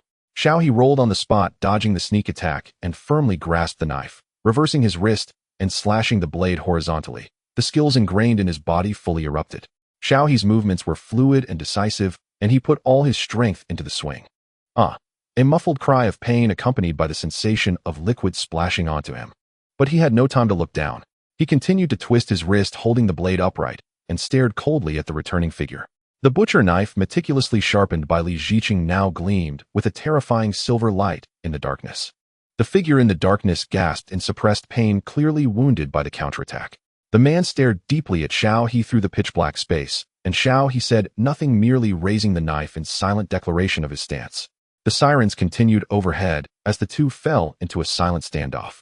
Finally, the man opposite dared not test the might of Xiao He's butcher knife again and turned to flee. Yet Xiao He felt no joy. His mind raced. He had accidentally slashed that guy. No, if he hadn't fought back, he would have been the one lying on the ground. What now? In this situation, they wouldn't think he did it, would they? Xiao He checked himself. The hand holding the knife was gloved with medical gloves left over from a shoot. He wore a very lightweight protective suit, which he had cinched with pins to ensure it fit snugly and made no noise, and it was hidden under an ordinary sports jacket. Well, Xiao He admitted he did look very suspicious. Heaven knows he only dressed so tightly because he didn't want to be flagged by the police. Forget it. It was very dark here, and he was fully masked. The other party hadn't seen his face, and there were few traces left at the scene except for footprints and damn Li Ziqing. Xiao He turned on his phone again, shining it on Li Ziqing. This man steeped in sin lay still on the ground, eyes wide open, his expression twisted in agony, already having stopped breathing. Xiao He clicked his tongue softly. Dying like this was too easy for him. A guy like this should have taken the bullet of justice in prison. Xiao He felt a pang of regret, but dared not linger. As for the mysterious accomplice, he could only leave it to the police. He believed the bloodstains left by that man would provide some clues. Having made this decision, He continued sending commands to the bar upstairs, using a mystery event as a pretext to lure many people down to the basement. Most of the bar's patrons were young, curious, and drunk, bold in numbers, so they actually went downstairs out of curiosity to see the mystery event. Then someone discovered the murder scene, sobered up in fright, and screamed, "Ah!" Amid the screams, police cars with flashing lights arrived at the scene, but the crime scene had already been trampled beyond recognition by the drunken youngsters. The dusty floor was covered with their panicked footprints. Xiao He, hidden among the crowd, quickly slipped away into the night. All that remained was a mess and a gradually cooling corpse. The next day, Xiao He was woken by the constant vibration of his phone. Lu Zihong, dude, Xiao, stop sleeping, something huge happened. Xiao He rubbed his eyes, already guessing what Lu Zihong was talking about, but he picked up the phone to ask, Xiao He, what's up? Lu Zihong, there's so much info, I don't know where to start. Lu Zihong, remember Uncle Li? The one who always gave us water on set. He's dead. Stabbed to death in a bar last night. By the time the cops got there, his body was already cold. Xiao He, Lu Zihong, and they say he was the real-life old third Jew from the case. The police are investigating now. Lu Zihong, our director, was taken in for questioning early this morning, and I was interrogated too. You should get ready for a statement later. Lu Zihong, can you believe the real-life case model was lurking right beside us? It's terrifying to think about. Xiao He is the director, okay? Lu Zihong, yeah, nothing serious, just basic questioning. They suspect Li Ziqing has been hiding near the victim's family for over 20 years. Lu Zihong, when our screenwriter went to Province C to talk to the victim's family, that's probably when our crew caught Li Ziqing's attention. Xiao He, why target our crew? Even now, Xiao He didn't understand. He couldn't grasp why Li Ziqing had targeted Li Hanwei. It couldn't be because they both had the surname Li. Some blood relation, could it? Lu Zihong ahem. This is from Director House brother-in-law who's a police chief. Don't spread it. But they say Li Ziqing wanted to replicate the murder. Shall he? Replicate? The murder? Sure enough, he couldn't understand a psycho's mind. Lu Zihong, he set his sights on Li Hanyue. Lu Zihong, he planned to kidnap her. Just because she played that role from back then, it had a fatal attraction for him. Lu Zihong, he wanted to do everything he did to Wu Xiaohua, to Li Hanyue, to prove his criminal prowess and taunt the police again. Xiao He's expression turned icy. He died too easily. Xiao He, how's Li Hanyue now? Lu Zihong, she's scared and getting psychological counseling. Xiao He sighed. As the actress playing Wu Xiaohua, Li Hanyue knew best the pain and suffering that character endured. And it had almost turned fiction into reality. How could that not be terrifying and chilling? Considering he played old third Zhu, Li Hanyue probably didn't want to hear his voice for now, so, Xiao, he only sent her a comforting text. But Li Hanyue replied quickly, a voice message with a teary nasal tone, Brother Xiao, thank you. Now that I think back, whenever Li Ziqing showed up near me, you and Brother Lu would appear and interrupt our conversation. You might not have meant it, but I'm really, really grateful. It keeps my memories from feeling unsafe. At least in her memories, she had two companions facing it together, preventing it from becoming a nightmare. With Li Ziqing dead, Li Hanyue felt there was nothing left to fear. Xiao He hadn't expected Li Hanyue to only now realize this, but he was glad his help had spared her from more psychological trauma. After comforting Li Hanyue, Xiao He was also summoned to the police station for a statement. In truth, his presence in the whole case was minimal. The only thing suspicious was that he had ridden back to the city center with Li Ziqing the day before. But Xiao He wasn't too flustered. He had cleaned up his traces early on and had no motive for murder. The police couldn't possibly suspect him. However, Old Man Wu, who was listening, and asked Xiao He a series of computer-related questions, drenching his back in sweat. But the heart-pounding moment Xiao He feared didn't come. In Old Man Wu's eyes were emotion release and the carefree air of a settled heart. Old, so old. All these years this case has been on my mind. Now that I've seen that email, everything has finally come to a close. I have no other curiosity left. Xiao He glanced at Old Man Wu one last time, pursed his lips, said nothing, and quietly left. Afterward, Xiao He silently followed the case's progress. Li Ziqing was dead and his old case could finally be closed, but the investigation into his murder had just begun. When the police examined the bloodstains left by the killer at the scene, they discovered something startling. Besides old third Zhu's DNA, there was another fugitive's. That fugitive named Shi Wei had brutally murdered his lover and parents years ago, carrying 3 lives on his conscience before fleeing with money. The police had been searching for him for 7 years. No one expected him to show up here, even connected to Li Ziqing. But it was said both were from Province C, likely having met while on the run. Based on the scene, it seemed Shi Wei had clashed with Li Ziqing, and they had injured each other, resulting in 1 death and 1 injury. Unfortunately, after this appearance, Shi Wei vanished again, and the police lost his trail, unable to make an arrest. But the old third Zhu case, after more than 20 years, had finally reached its conclusion. The victim's family personally came to Shanghai to thank the police and the crew. If the crew hadn't lured Li Ziqing out, they might have died without ever seeing a satisfying resolution. Though Li Ziqing hadn't faced legal judgment, knowing he had lived poorly and was eventually killed by someone else brought them closure. Director Ho Rongshuan, on the other hand, was practically beaming. He couldn't believe such good fortune had befallen their crew. He immediately called Xiao He back for reshoots, determined to film the complete ending of this case. Director Ho Rongshuan, on the other hand, was practically beaming. He couldn't believe such good fortune had befallen their crew. He immediately called Xiao He back for reshoots, determined to film the complete ending of this case. A few days later, after finishing the reshoots for Life Taker, Xiao He officially joined the cast of The Bounty Hunter. Zhuo Jianhua, a veteran in the industry, had recommended The Bounty Hunter to Xiao He.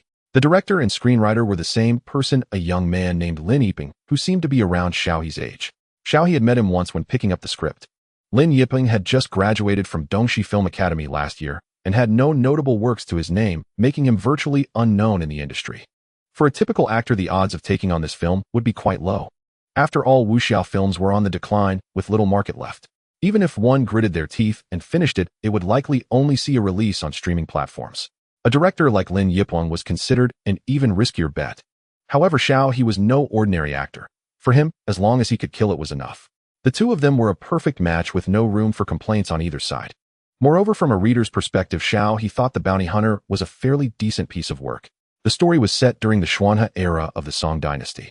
At that time, the emperor was obsessed with art, neglecting state affairs. Corrupt officials ran rampant, and the economy was on the brink of collapse due to war and corruption. Heavy taxes burdened the people, plunging them into a life of misery. The protagonist was a wandering bounty hunter making a living by capturing criminals for rewards, what is now commonly known as a bounty hunter.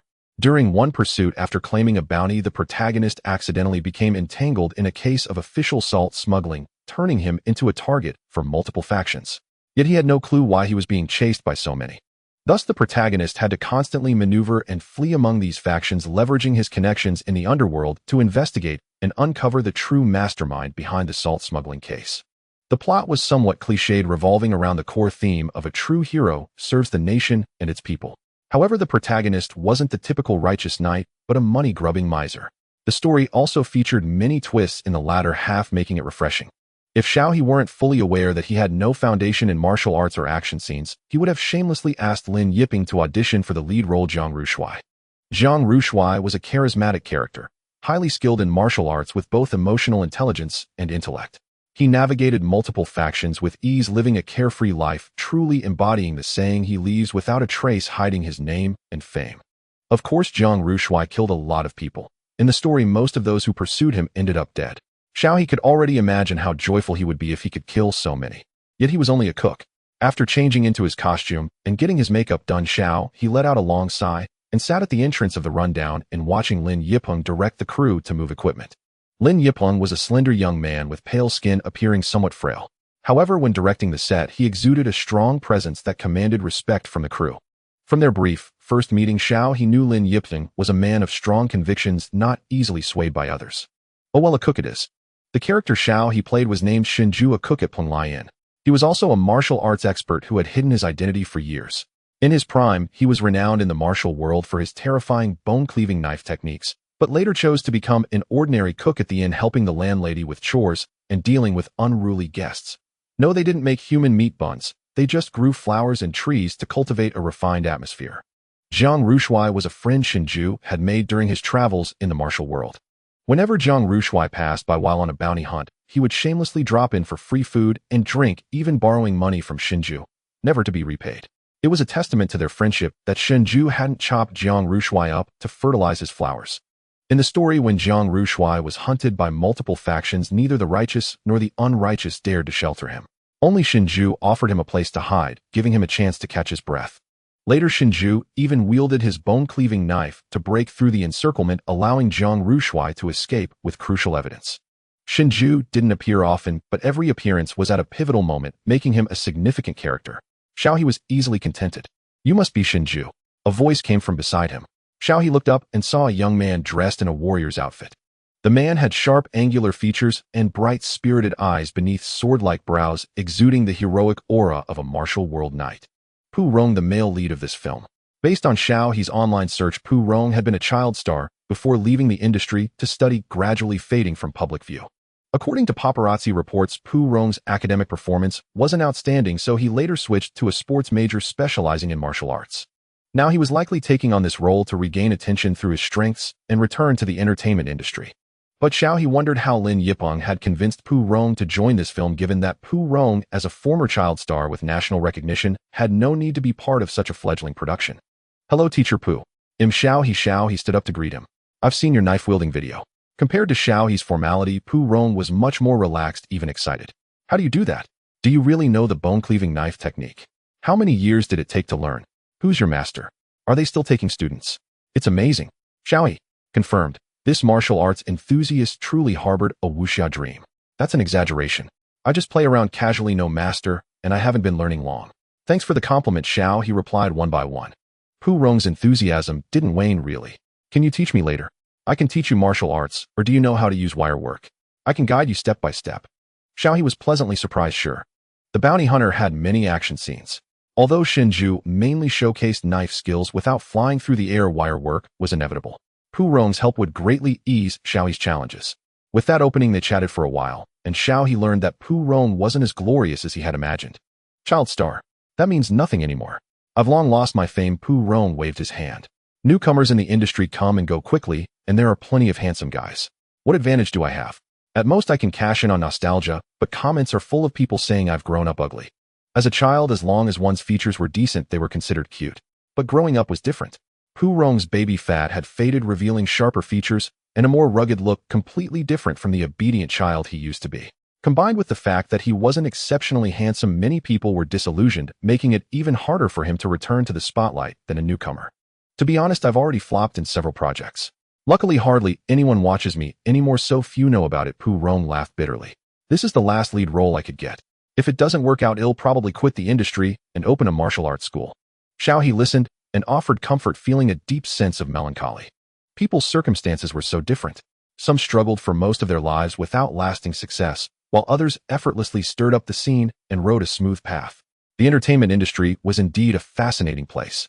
Shenju Jiang Rushui come over. Lin Yipeng called out their character names. Xiao He and Pu Rong hurried over. Due to the modest production, most of the budget went to props and sets. Lin Yipeng didn't hold a grand opening ceremony. The core crew members gathered in the rented inn's lobby, bowed to the portrait of Lord Guan hung in the center, and that was it. Then they prepared for the first scene after the start of filming. Then they prepared for the first scene after the start of filming. Then they prepared for the first scene after the start of filming.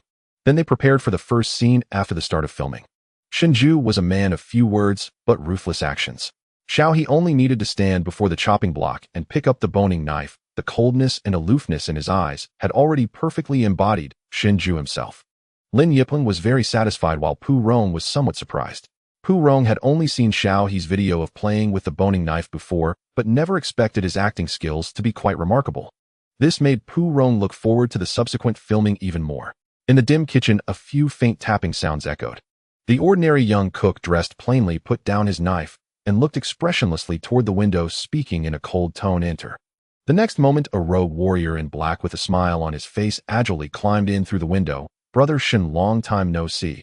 As he spoke, the young warrior, as if returning to his own home, casually grabbed a nearby fruit and popped it into his mouth, while his toe deftly hooked a jar of strong liquor on the floor into his arms. He then lazily slumped beside Shen Ju, sprawling sideways on the wooden table like a lord. The entire sequence was fluid and effortless, the posture carefree. Before Shenju could even respond to the warrior's words, the man had already lain down to eat and drink freely, as if he were the master of the place. Shenju was at a loss for words, but he still didn't kick him out. Instead, he picked up the boning knife from the block and silently began to portion the ingredients. I've heard about your recent affairs. Now both the martial world and the imperial court are hunting you. You should have some self-awareness and not bring me trouble. Jiang Rushui cheerfully took a gulp of wine. Too late. Who in the martial world doesn't know about our relationship? I'm afraid those people are already on our tail. Shenju lowered his eyes. Then I'll have to throw you out. Jiang Rushui rolled his eyes, then said pitifully, but hasn't your inn been closed for several days? When those people come, they'll all stay here, and the landlady's flowers will be saved. Shenju said nothing, simply picked the man up and tossed him out. Go tell the landlady yourself. Jiang Rushui was thrown out of the window by Shenju, then landed gracefully, tossing the wine jar back onto the windowsill, grinning. I understand. A great favor need not be thanked. Shenju rolled his eyes and slammed the window shut. Thus Xiao He and Pu Rong's first scene officially ended. One take. Lin Yipeng reviewed the footage and then highly praised both of their performances. Pu Rong unfastened his harness, smiled warmly at Xiao He, and relaxed. Your cooperation was excellent.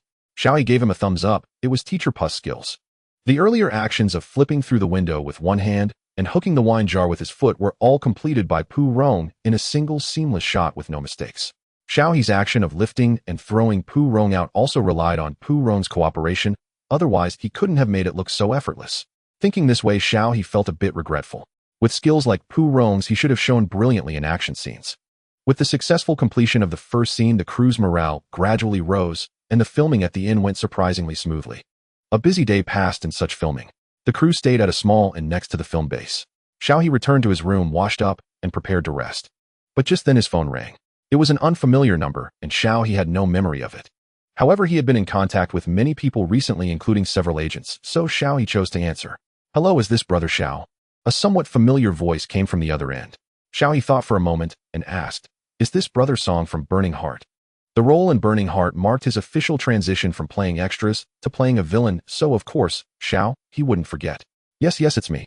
I didn't expect Brother Xiao to remember me. Xiao Song said happily on the other end. Of course, Xiao He replied, a bit puzzled. Did something happen with the filming? Could there be a scene needing him for reshoots? No. Our web series is about to premiere next week, and we hope you can help promote it. So soon. Xiao He was surprised. It had only been about 2 months since he finished filming, and they had already completed the remaining shooting, editing, review, and all other processes. The speed was beyond Xiao He's expectations. Xiaosong, however, was used to it. It's a low-budget web series, so this is normal. And we got lucky this time. The platform we're working with had a problem with its original show leaving a slot open, so we directly filled it. Though it was rushed, it was the off-season, and there were no other popular shows airing at the same time, allowing their small crew to seize the opportunity. So everyone on the crew was very satisfied with this outcome. As for the rest, they'd have to wait and see after the premiere. Okay, I understand. Xiao, he replied, but I'm still a new account, so I might not be able to help much with the promotion. That's fine, brother Xiao. Just send me your account later, and we'll tag you during the promotion. Alright, got it. After hanging up with Xiao, he quickly set up a new account on his phone and sent it to him. Following the principle of since him here Xiao, he also checked on the situation of the celebrity Ran Yunrui from the recent rear-end incident. After a series of fan manipulation tactics, Ran Yunrui finally escaped danger, was discharged smoothly, and began to work diligently. The farce had ended, and the hype was gradually dying down. The most liked post was from one of Ran Yunrui's top fans. Soaring for love, the hype this time was actually voluntarily lowered by brother Ran to avoid causing widespread cyberbullying and occupying too many public resources. He is truly a very, very good person. We hope everyone can view this incident rationally, boycott the existence of private stalker fans, stop looking for the driver who rear-ended him, and refrain from posting extensively. Let's not bring trouble to brother Ran. Thank you, Cloud Babies, for your cooperation. In the comments below, many other fans of Ran Yunrui echoed similar sentiments. It was clear that Ran Yunrui's agency, or perhaps his agent, was quite skilled, knowing when to stop maximizing benefits while leaving a good impression on others, truly having it both ways. Xiao shook his head with mixed feelings. They had no idea that it was all orchestrated by their idol himself.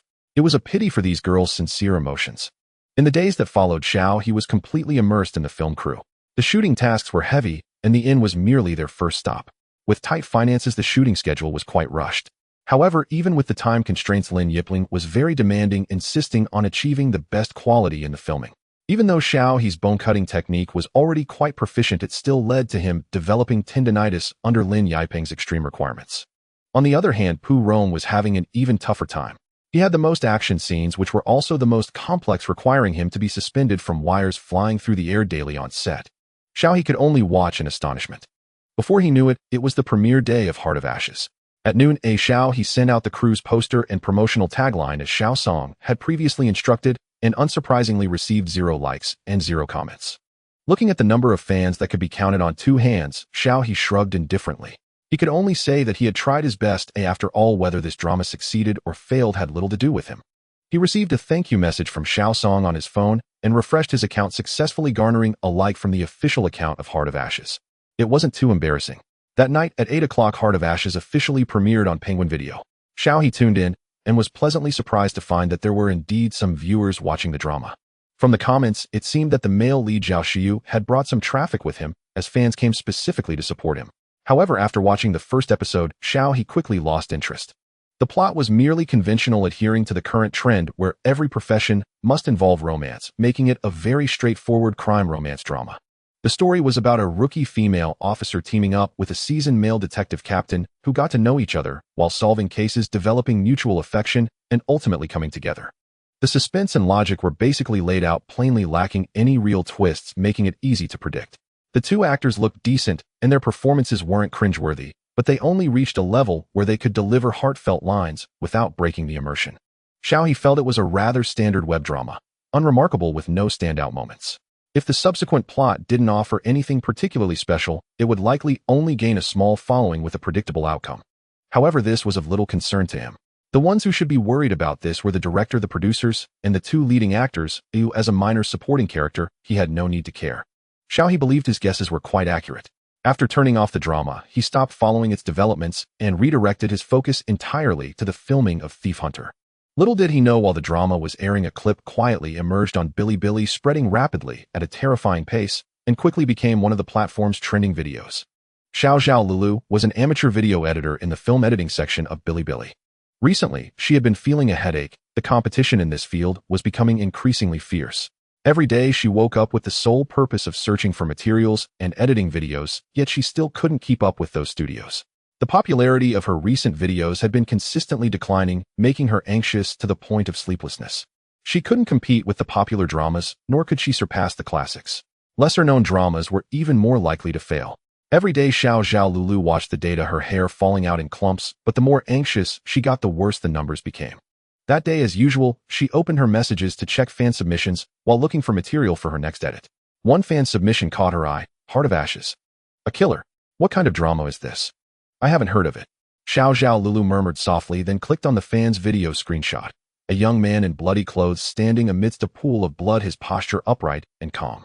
Even with a few drops of blood on his gold-rimmed glasses, it couldn't hide the indifference and coldness in his eyes. He was also holding an electric saw in one hand, creating a striking contrast with his elegant appearance. Xiao Zhao Lulu swallowed hard. Is this a character that can exist in domestic entertainment? This face and this temperament perfectly match her conception of a refined villain. Why has Hannibal become so iconic? Even many who have never seen the original drama can instantly call out this character's name. On one hand, it is the unique charisma given to the character by the original author. On the other hand, it greatly relates to the actor's portrayal of the character. Some people with their appearance and temperament are just inherently suited for the role. Otherwise, domestic entertainment wouldn't frequently have people saying things like XX is the chosen one, XX is the chosen male lead of a certain novel, XX is the chosen white moonlight. Sometimes one really has to admit that some people just have that kind of face and they don't even need to act to be a knockout.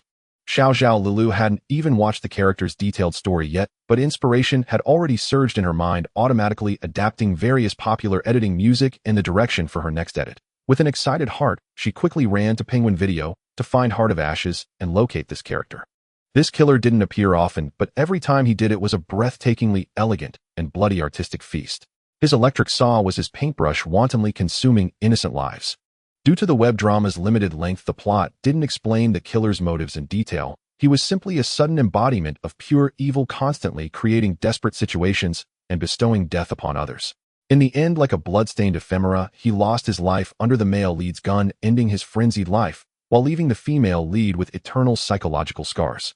Xiao Zhao Lulu gazed intently at the man's increasingly hollow, yet still somewhat fierce eyes, suddenly shivering.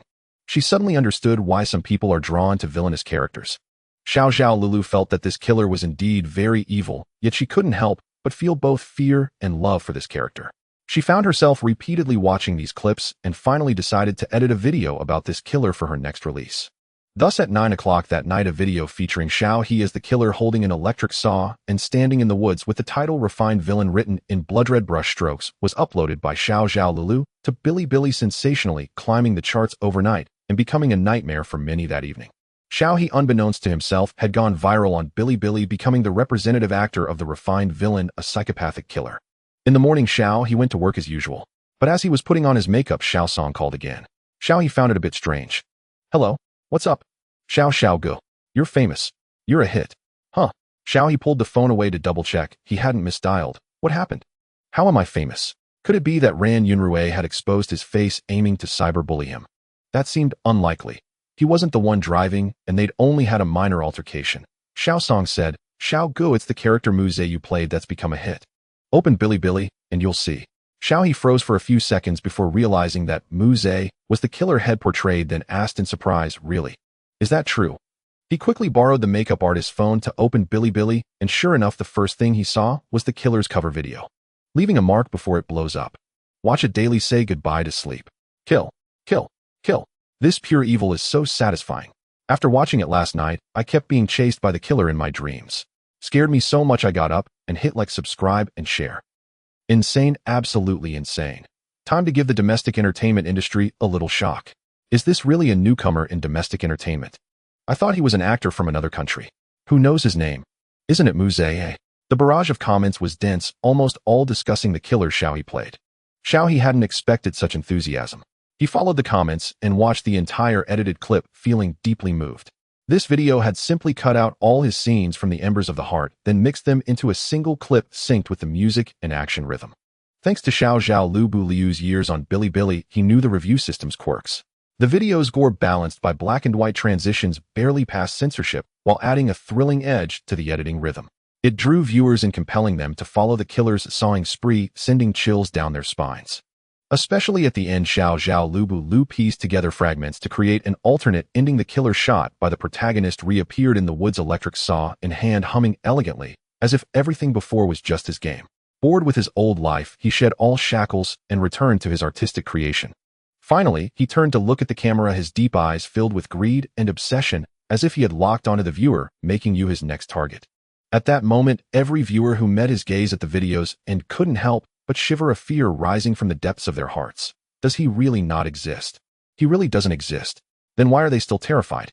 So unwilling to suffer alone, viewers shared the video, determined to drag others into the fear. This was another reason the video suddenly went viral. Suffice it to say, everyone is a good person smile.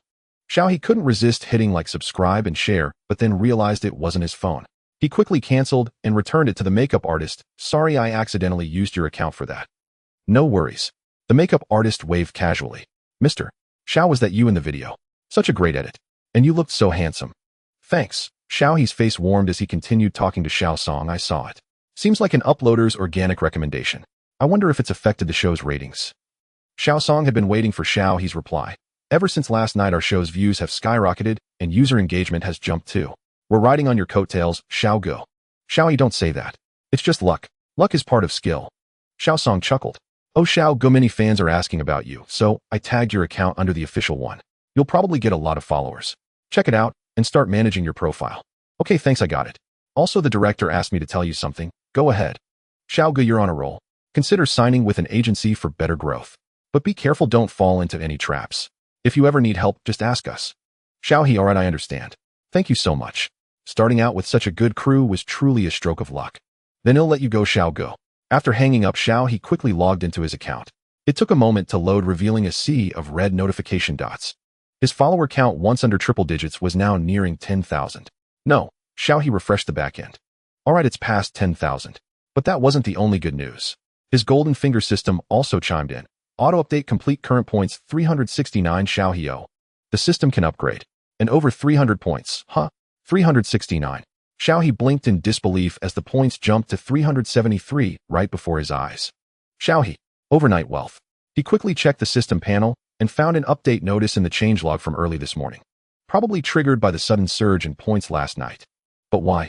Xiao thought of the Billy video and the system's previous point rules. Suddenly his eyes widened. That's it. Criminal influence. He had only focused on points from the crime itself, nearly forgetting the influence factor. The coolness of the crime. He had interpreted it as just difficulty and harm, but now it seemed to mean how much fear or attention the criminal attracted. Before, as an extra, he never showed his face, so his killings drew no attention. But this time the killer role had garnered massive interest. Not all of that attention was fear or dread, but any emotion could apparently be converted into points. At this moment, Xiao, he couldn't wait for the movie Slay the Living to hit theaters. The role of Old Zhu would surely rake in a fortune. After finishing his makeup, Xiao arrived at the set where the rest of the crew also congratulated him. Xiao, you're amazing. From now on, the promotion might just rely on you, Lin Yiping said with a smile. Xiao shrugged helplessly. You saw it too. Of course, Pu Rong replied, slinging an arm around Xiao's neck. You've made quite a name for yourself now. Don't forget us when you're rich and famous. This isn't really fame, it'll fade soon enough. Xiao spread his hands. Without a company or marketing, he figured most people probably still thought his name was Muze. You should look into talent agencies. Lin Yipeng offered a very practical suggestion. Pu Rong nodded in agreement. Yeah, you should shop around while this wave of attention lasts. That way when the hype picks up later, you can maximize the benefits. Although Xiao's popularity was rising now, it could vanish just as quickly. Without a solid agency backing him, it would be tough to sustain his career in the long run. But didn't Xiao want to find an agency? The problem was it wasn't easy. The fact that he could only play roles involving killing already clashed with many agencies' profit-driven philosophies. So Xiao figured he might as well keep things as they were. At least he had freedom. After all, compared to becoming a big star, his own life mattered most. We'll see, Xiao, he replied casually. Alright, Pu Rong patted him on the shoulder. But make sure you keep your eyes open. If you're unsure about anything, come ask me. I can help you dig around in the industry. Lin Yiping thought for a moment before adding, I can also ask around with the older generation. Xiao was deeply moved. Thanks, you too. Good brothers. Forget the thanks. Come stand here, let me take a few more photos for your social media. Lin Yiping raised his DSLR camera. Ride this wave of attention and update your account quickly. It'll also help promote our crew. There was no point letting the hype go to waste. Maybe it could even save some marketing costs. Lin Yipeng was determined to spend money where it counted. Xiao didn't refuse. He was eager for more people to see the character he played, so he cooperated fully as Lin Yipeng snapped a few shots. True to his reputation as a one-man band, director, screenwriter, cinematographer, and editor, Lin Yipeng quickly took several photos, imported them into his computer, worked his magic, and soon produced a set of martial arts-themed stills brimming with chivalric flair. In the photos, the young man wore a simple plain black cloth shirt, lounging lazily against an old kitchen stove. The clothes even had a few patches stitched on, and his long black hair was casually pinned up with a single chopstick, leaving only a few stray strands fluttering by his cheeks. Yet beneath those stray locks, his handsome, well-defined face and eyes as deep as a frigid pool carried a detached, murderous chill, lending an extra layer of narrative depth to his plain, carefree attire. Even in such a cluttered setting of pots and pans, no one would mistake him for an ordinary cook. After viewing the photos, he couldn't help but exclaim in admiration. "Director Lin, your skills are incredible. Just the basics, don't make a big deal of it." Lin Yiping pursed his lips in a smile and urged Xiao He to post the photos. Xiao He obliged, publishing his first update since creating the new account. "Xiao He, thank you all for your support. I'm currently filming The Hunter of Thieves.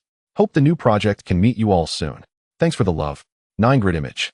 Wow, is this Xiao's first post? Awesome. We'll definitely support you. Boss, you finally remembered you registered an account. I thought you got arrested for acting too convincingly. Xiao, your Muse was so handsome. I'm a fan of your looks. When are you playing a suave villain again? That wasn't enough. Did Muse really die? He must not have. Can you release a spin-off? So sad. Is no one looking at the still Xiao posted? Looks like a wuxia setting. I'm already hyped. Seems like a cold-blooded killer, right?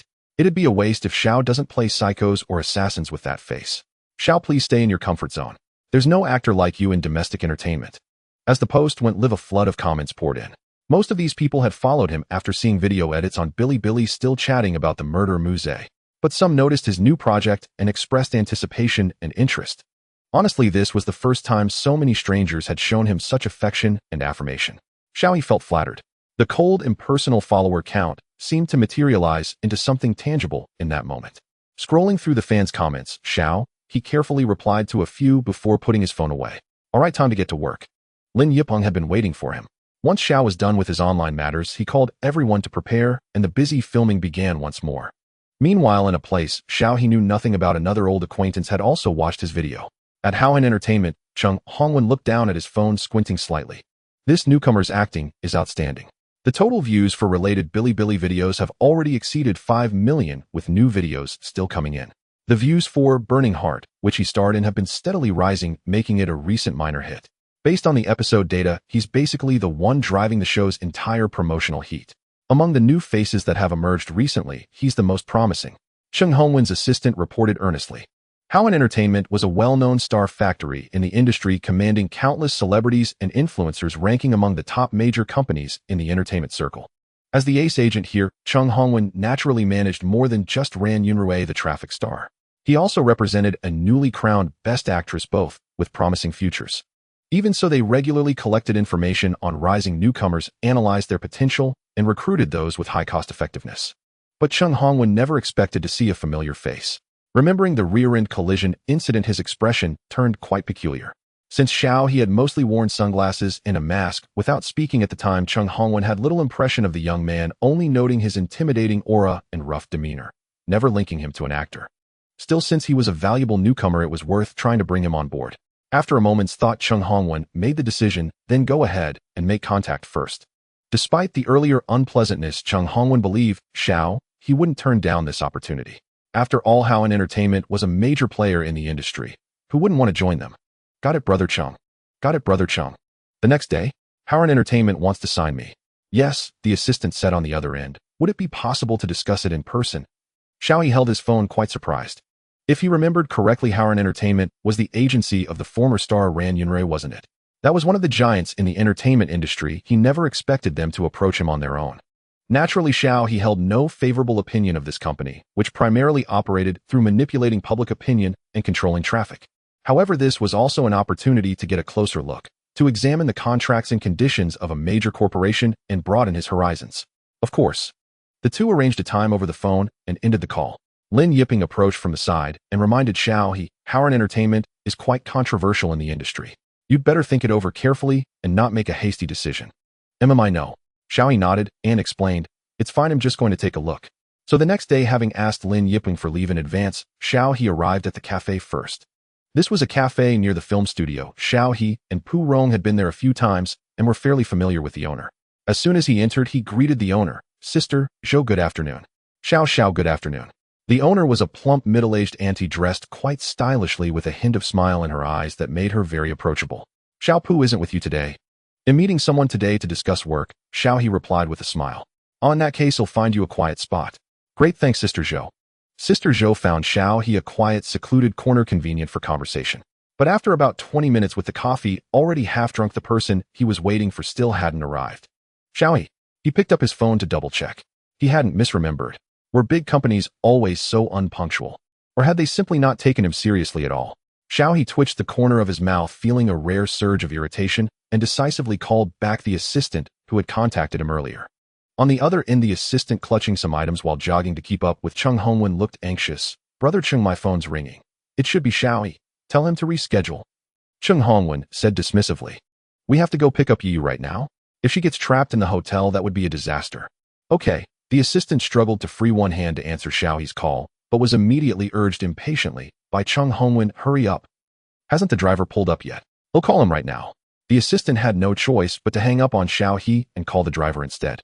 Hearing the busy tone on the other end, Xiao He was genuinely amused and irritated. What was this now? Had he been stood up? Was this how a big company operated? Were they toying with him? Just then a notification popped up on his phone's status bar, exclusive. National film queen Su Yu caught with boyfriend. Suspected secret relationship exposed. Xiao He narrowed his eyes. Su Yu, film queen. He instinctively tapped on it. Early this morning, Su Yu was seen with her secret boyfriend at a hotel near the Shanghai film studio. In the footage, Su Yu and the man were acting intimately, fingers intertwined. The tip-off came from a very familiar paparazzi account leaking a scoop about the newly crowned film queen Su Yu's romantic affair. The cover featured a strikingly beautiful woman with a pure, gentle smile. Xiao He keenly noticed that this Su Yu was an artist under Heroine Entertainment. Could the people over there not answering the phone be because of this relationship scandal? But regardless, they shouldn't have stood him up, or at least return a call or send a message. In essence, it was just a lack of regard. Xiao He found it rather ironic. He leaned back in his seat and leisurely began scrolling through the comments. Spreading rumors is illegal. Heroine Entertainment has already issued a statement. Delete the video and apologize immediately. Haha, before I clicked, I was wondering which film queen it was. Turns out it's the newly crowned water queen. That explains it. Undeserving of the title, bound to fall sooner or later. Careful upstairs, they might dox you. When they come after us, well, I'll be running. That denial statement is only visible to fans. The leaked photo shows them lip-locked, but don't tell me they were exchanging bad breath. Forget it, you can't wake someone who's pretending to sleep. Even if it's true, I don't care. Yu relies on her talent. Actors are allowed to date. Bullshit. She's right at the start of her career. Dating will only hold her back. Please, Yu, wake up. The comments section was a mixed bag, and trending topics kept popping up one after another. This commotion was arguably the most explosive relationship scandal of the latter half of the year. Xiao He wasn't very familiar with Su Yu initially, but thanks to the commenters' explanations, he now understood the situation. Su Yu was a newcomer that Heroine Entertainment had been promoting over the past few years. She had good looks and acting skills, and last year, with the company's maneuvering, she successfully won the Baming Award for Best Actress.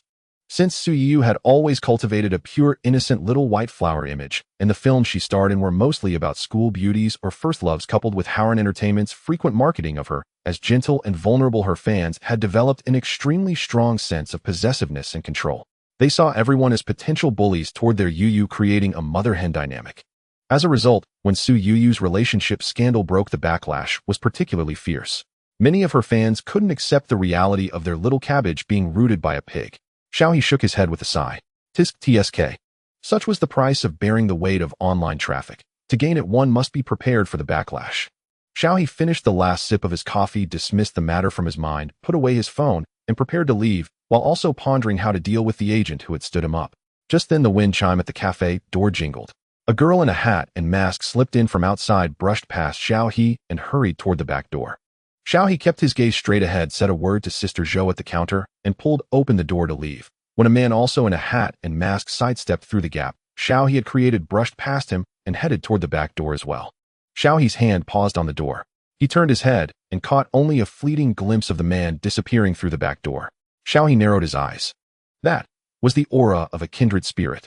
Something was very wrong with that guy. Thinking of the girl who had rushed past earlier, Xiao He withdrew his hand and turned to follow toward the back door. The cafe's back door led to a narrow alley surrounded by relatively enclosed towering buildings. Items from the shops on the main street were randomly scattered on the ground, making the place look cluttered and cramped. Xiao He carefully sidestepped the obstacles, creeping forward until he finally spotted the two figures from earlier. Please, stop following me. Wasn't being exposed once enough? Up ahead, the masked girl finally lost her composure, turning around and screaming in despair at the man behind her. "What more do you want from me?" Su Yu screamed in despair. She had indeed been secretly dating a boyfriend behind her fans' and agents' back, always exercising extreme caution, managing to keep the relationship hidden for over half a year. But this time things went awry when paparazzi caught them, and she nearly got trapped in a hotel by a swarm of frenzied fans. To avoid adding fuel to the fire, Su Yu had no choice but to separate from her boyfriend and flee the hotel, trying her best to escape the pursuit of both fans and paparazzi. However, she never expected that shortly after leaving she would run into someone who looked like another paparazzo. Su Yu was now frantic and on the verge of collapse, utterly baffled as to why she had become the target of such relentless harassment. "You don't cry. I'm not a paparazzo, I'm a fan who loves you." The man's voice was hoarse as he spoke, his gaze fixed intensely on her. Su Yu's tears nearly retreated in shock. You're not a paparazzo. That's right, I'm your fan. I've attended every single event of yours.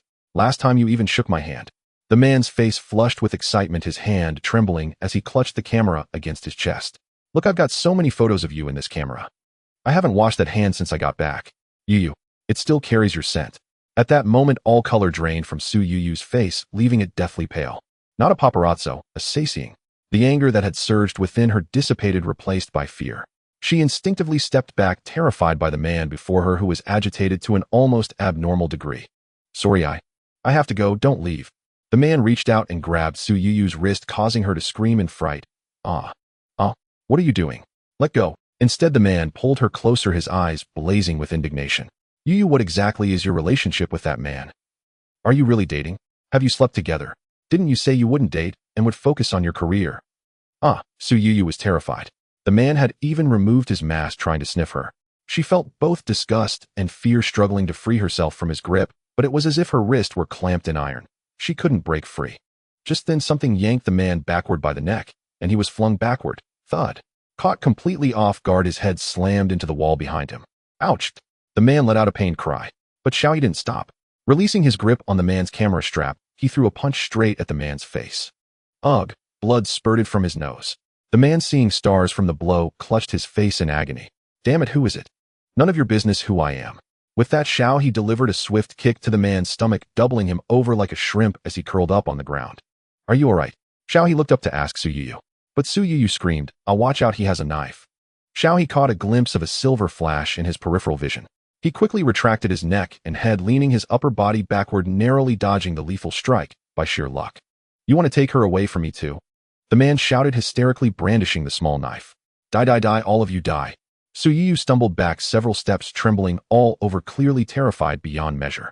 But Xiao remained calm and composed, his eyes fixed on the man's slashing movements as he retreated unhurriedly, maintaining a safe distance from the knife. He then pulled out a fork from his pocket, the kind of fork used for desserts. Xiao had grabbed it on a whim from Sister Zhou's shop. The next moment, seizing the opportunity, Xiao wielded the fork as if it were a blade, employing an incredibly cunning technique to strike at the man's knife-wielding wrist. If Pu Rong or Lin Yipeng had been there, they would have recognized that Xiao was using the bone-cleaving knife technique once again, only this time his blade was an ordinary fork. So what difference did it make? The fork's tines were extremely sharp, instantly carving dozens of fine bloody gashes across the man's wrist. Xiao then twisted the fork and flicked it upward, turning the man's wrist into a bloody mess as blood spurted out. The man's scream coincided with Su Yu's gasp. At the same time, the small knife clattered to the ground. Xiao kicked the knife away, his gaze icy as he looked down at the man writhing on the floor. "Don't move again. Wait for the police." Clutching his wrist, the man looked up at Xiao with a newfound timidity, not daring to stir any further. Su Yu glanced at Xiao, who was even more ferocious than the satiating then at the man who had instantly become cowering. She swallowed hard, swiftly pulled out her phone and stammered, "Thanks, I'll call the police now. God, both of them looked dangerous. Officers, save me." So when the police arrived, they found Xiao with blood on his hands, the satiating lying on the ground, and Su Yu curled up in another corner. "Police. Wait a minute, weren't we told there was only one suspect? Why is there an extra one?" As luck would have it, the officers who responded were old acquaintances, Officer Zhang and his apprentice, Xiao Li, who had handled the false alarm last time. Taking in the bloodstains at the scene and Xiao's bloodied hands, Officer Xiao Li's eyes were filled with regret and sorrow. Look at this. How could he get into trouble again so soon after getting out? Xiao he hadn't managed to explain himself last time, and this time it felt even harder to clarify. Fortunately, Su Yu promptly explained the situation to the police on Xiao's behalf. So the satiating was sent to the hospital, and they got into a police car heading to the station. On the way, Officer Zhang eyed Xiao He suspiciously once more, then asked, Xiao He, how did you manage to cut him up like that? You nearly severed his tendons. Where did you learn that? Xiao He. Filming required it, so I just picked up some things online. Officer Zhang insinuated, learned it online. You're quite gifted then. Xiao He gave an awkward laugh, forcing himself to respond, yeah, I guess. As his words faded, the car fell into a deathly silence. Officer Xiao Li kept glancing at Xiao He in the rearview mirror, while Officer Zhang on his left said nothing more. On Xiao He's other side, Su Yuyu stared at her phone, lost in thought. Everyone harbored their own thoughts as they returned to the police station to await the results. Before long, Cheng Hongwen arrived in a hurry. Yuyu, are you alright? Cheng Hongwen's heart had nearly leaped out of his chest when he received the news. Only after confirming Su Yuyu's safety did he breathe a sigh of relief. I'm fine, Su Yuyu said timidly, but her gaze instinctively wandered outside. Cheng Hongwen barked, what are you still looking for? You can't expect your boyfriend to show up now, can you? That would be the end of both of you. Cheng Hongwen had only just found out that Su Yuyu's boyfriend was also in the industry, and a top-tier idol at that. If this got out, they'd both be finished. Just his fanbase alone would tear Su Yuyu apart. Su Yuyu, feeling guilty at Cheng Hongwen's words, shrank her neck and cautiously revealed the person behind her. I owe it all to Mr. Xiao here. If it weren't for him, I might be dead. It was then that Cheng Hongwen noticed Xiao He, his face showing surprise. It's you. Xiao He had seen Cheng Hongwen earlier, but had no desire to engage with him. What a cursed fate. You two know each other. Su Yuyu was astonished. Ahem, we've had some work dealings. Cheng Hongwen cleared his throat. Xiao He expressionlessly pulled out his phone, displaying his missed call log. So this is why you stood me up and completely ignored me. I'm sorry, I'm so sorry. The assistant kept apologizing to Xiao He. I didn't mean to stand you up. Shouting, you really mishandled this. No matter how urgent the situation, you should have arranged the follow-up work. Don't let it happen again, Cheng Hongwen chimed in. Xiao He remained silent. Was he really that easy to fool with such blatant blame shifting? Xiao He, I know our recent meetings haven't been pleasant, but they were all misunderstandings. No need to dwell on them. Seeing Xiao He's silence, Cheng Hongwen pretended nothing had happened and asked about his willingness to sign a contract. I think you're quite talented. How about joining Hallyu Entertainment? You must know Hallyu's strength. Once you're with us, you're bound to become a huge star. No need. You and the Hallyu Entertainment behind you just don't vibe with me, Xiao He replied with a blank expression. Nothing good had come from them, only trouble. Don't be so absolute. You can think it over, Cheng Hongwen said. Glancing at Su Yuyu, he added, you saved Yuyu again this time. I can improve your contract terms. Then you'll, no need, Xiao He refused again. Saving her was my own choice. I don't need anything in return. Su Yuyu, who had been unable to interject, watched Cheng Hongwen try to recruit Xiao He. She bit her lip and lowered her head, seemingly lost in some emotion. Mr. Xiao. Just then Officer Zhang and Xiao Li walked in, interrupting the conversation. We've finished our investigation. The suspect's chest camera was recording the entire incident. Officer Zhang turned to Xiao He. Xiao He, it's a good thing you arrived in time this time. But next time try to hold back. The stalker, already bandaged at the hospital, was on his way to the police station, still shouting that Xiao He had deliberately injured him and demanding the police deal with him. However, with clear evidence, Xiao He's actions were clearly self-defense, and the police wouldn't indulge him. Hearing Officer Zhang's words, Xiao He broke into a sweat. I understand. Seeing Officer Zhang, Cheng Hongwen immediately shifted his focus from Xiao He's contract, aggressively inquiring about the stalker's situation and mentioning that a lawyer was on the way. They would make sure the stalker paid for this. Officer Zhang was bombarded with questions, while Officer Xiao Li awkwardly approached Xiao He to apologize. Sorry, Xiao He, I've misunderstood you a few times now. How embarrassing. Last time he thought Xiao He was turning himself in, and this time he thought Xiao He was in trouble. He never expected to be so judgmental. Officer Xiao Li was mortified. Xiao He, already used to it, rubbed his nose and said casually, it's fine. But Officer Li, was this stalker a first-time offender? He felt that the stalker carried a scent of blood that only a kindred spirit could detect. If it were just attempted murder, he wouldn't have immediately sensed something was off and followed. So unless this stalker has other cases. Officer Xiao Li's expression grew serious. Xiao He, have you noticed something else? So far we haven't found any criminal record for Kuan Ping. Kuan Ping was the stalker's name. Typically in such incidents, the police verify the person's identity, check for past criminal records, and examine their social connections. From the information available, Kuan Ping seemed clean. When he reacted so violently to Miss Su's relationship and used the word also during the attack, it seemed like her romance triggered memories of someone else. I'm worried there might be other victims. What? Officer Xiao Li immediately took it seriously. Well, re-examine the footage. Since the camera on Kuan Ping kept shaking and had a lot of noise, they had only confirmed Xiao He's movements in the scene. They hadn't yet performed technical noise reduction on the audio. With Xiaohe raising this doubt, their subsequent investigation would focus on this aspect. Naturally, they would also thoroughly check the people around Kunping. Officer Xiaoli sincerely thanked Xiaohe. Thank you for the tip. We'll get to the bottom of this. Thank you, Officer Li. After Officer Xiaoli went about his duties, Xiaohe prepared to leave the police station. But before he could take a few steps, he received a call from Pu Rong. Hello. Bro, check the trending topics. Isn't that you on the trending list with Su Yuyu? Huh. Xiaohe's mind went blank for a moment as he hurriedly checked the trending topics. Su Yuyu's mysterious boyfriend appears. The two enter a police car together. Breaking.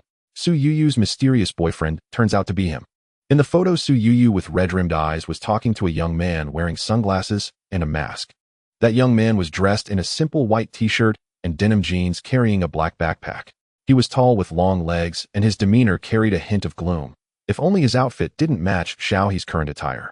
Xiaohe couldn't believe it and looked down at his own clothes again. White t-shirt. Yes, bought by his mother, good quality, worn for 2 years, truly loved. Denim jeans. Yes, bought online recently, a style recommended by Pu Rong. Backpack. Yes, for carrying his laptop, since acquiring his hacking skills, taking his laptop out gave him an inexplicable sense of security. Xiaohe thought. So the exposed boyfriend of Su Yuyu is me. Huh. Who is this? Me. Are the paparazzi and gossip media crazy? Why drag an innocent bystander like him into this? Is it you? Pu Rong asked over the phone. That shirt, pants, and backpack. I saw you in that exact outfit this morning. It's me, but I have nothing to do with this. Xiaohe adjusted his mask, suddenly feeling as if everyone was staring at him, and nervously curled up in a corner. He could only be grateful that to hide his eyes and aura, he always wore a mask and sunglasses when going out, so the paparazzi hadn't captured his face in the photos. Otherwise, he would really be tied to Su Yuyu on the trending list. Xiaohe had just gained some minor fame on Bilibili, and his career was starting to take off. If he got caught up in Su Yuyu's romance scandal, he would have no way to clear his name. So what happened? Need help? Where are you now? Stay hidden and don't let anyone figure out who you are. Otherwise, whether or not you're Su Yuyu's current boyfriend, her fans will tear you apart. Pu Rong urged anxiously. In the background, Lin Yaipeng's voice came through. I'll ask my family elders to help suppress this trending topic. You go contact Su Yuyu's side. I understand. I'll handle it. Thanks. Xiaohe hung up hastily, his face darkening as he went to find Cheng Hongwan. In the corridor, Cheng Hongwan had also received the news.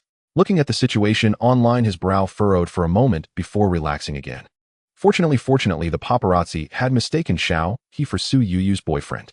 Su Yuyu's relationship could no longer be hidden, and he had to minimize the impact. The good news was that the man was cautious, and even the paparazzi didn't know that Su Yuyu's real boyfriend was the top idol Su Xingxi.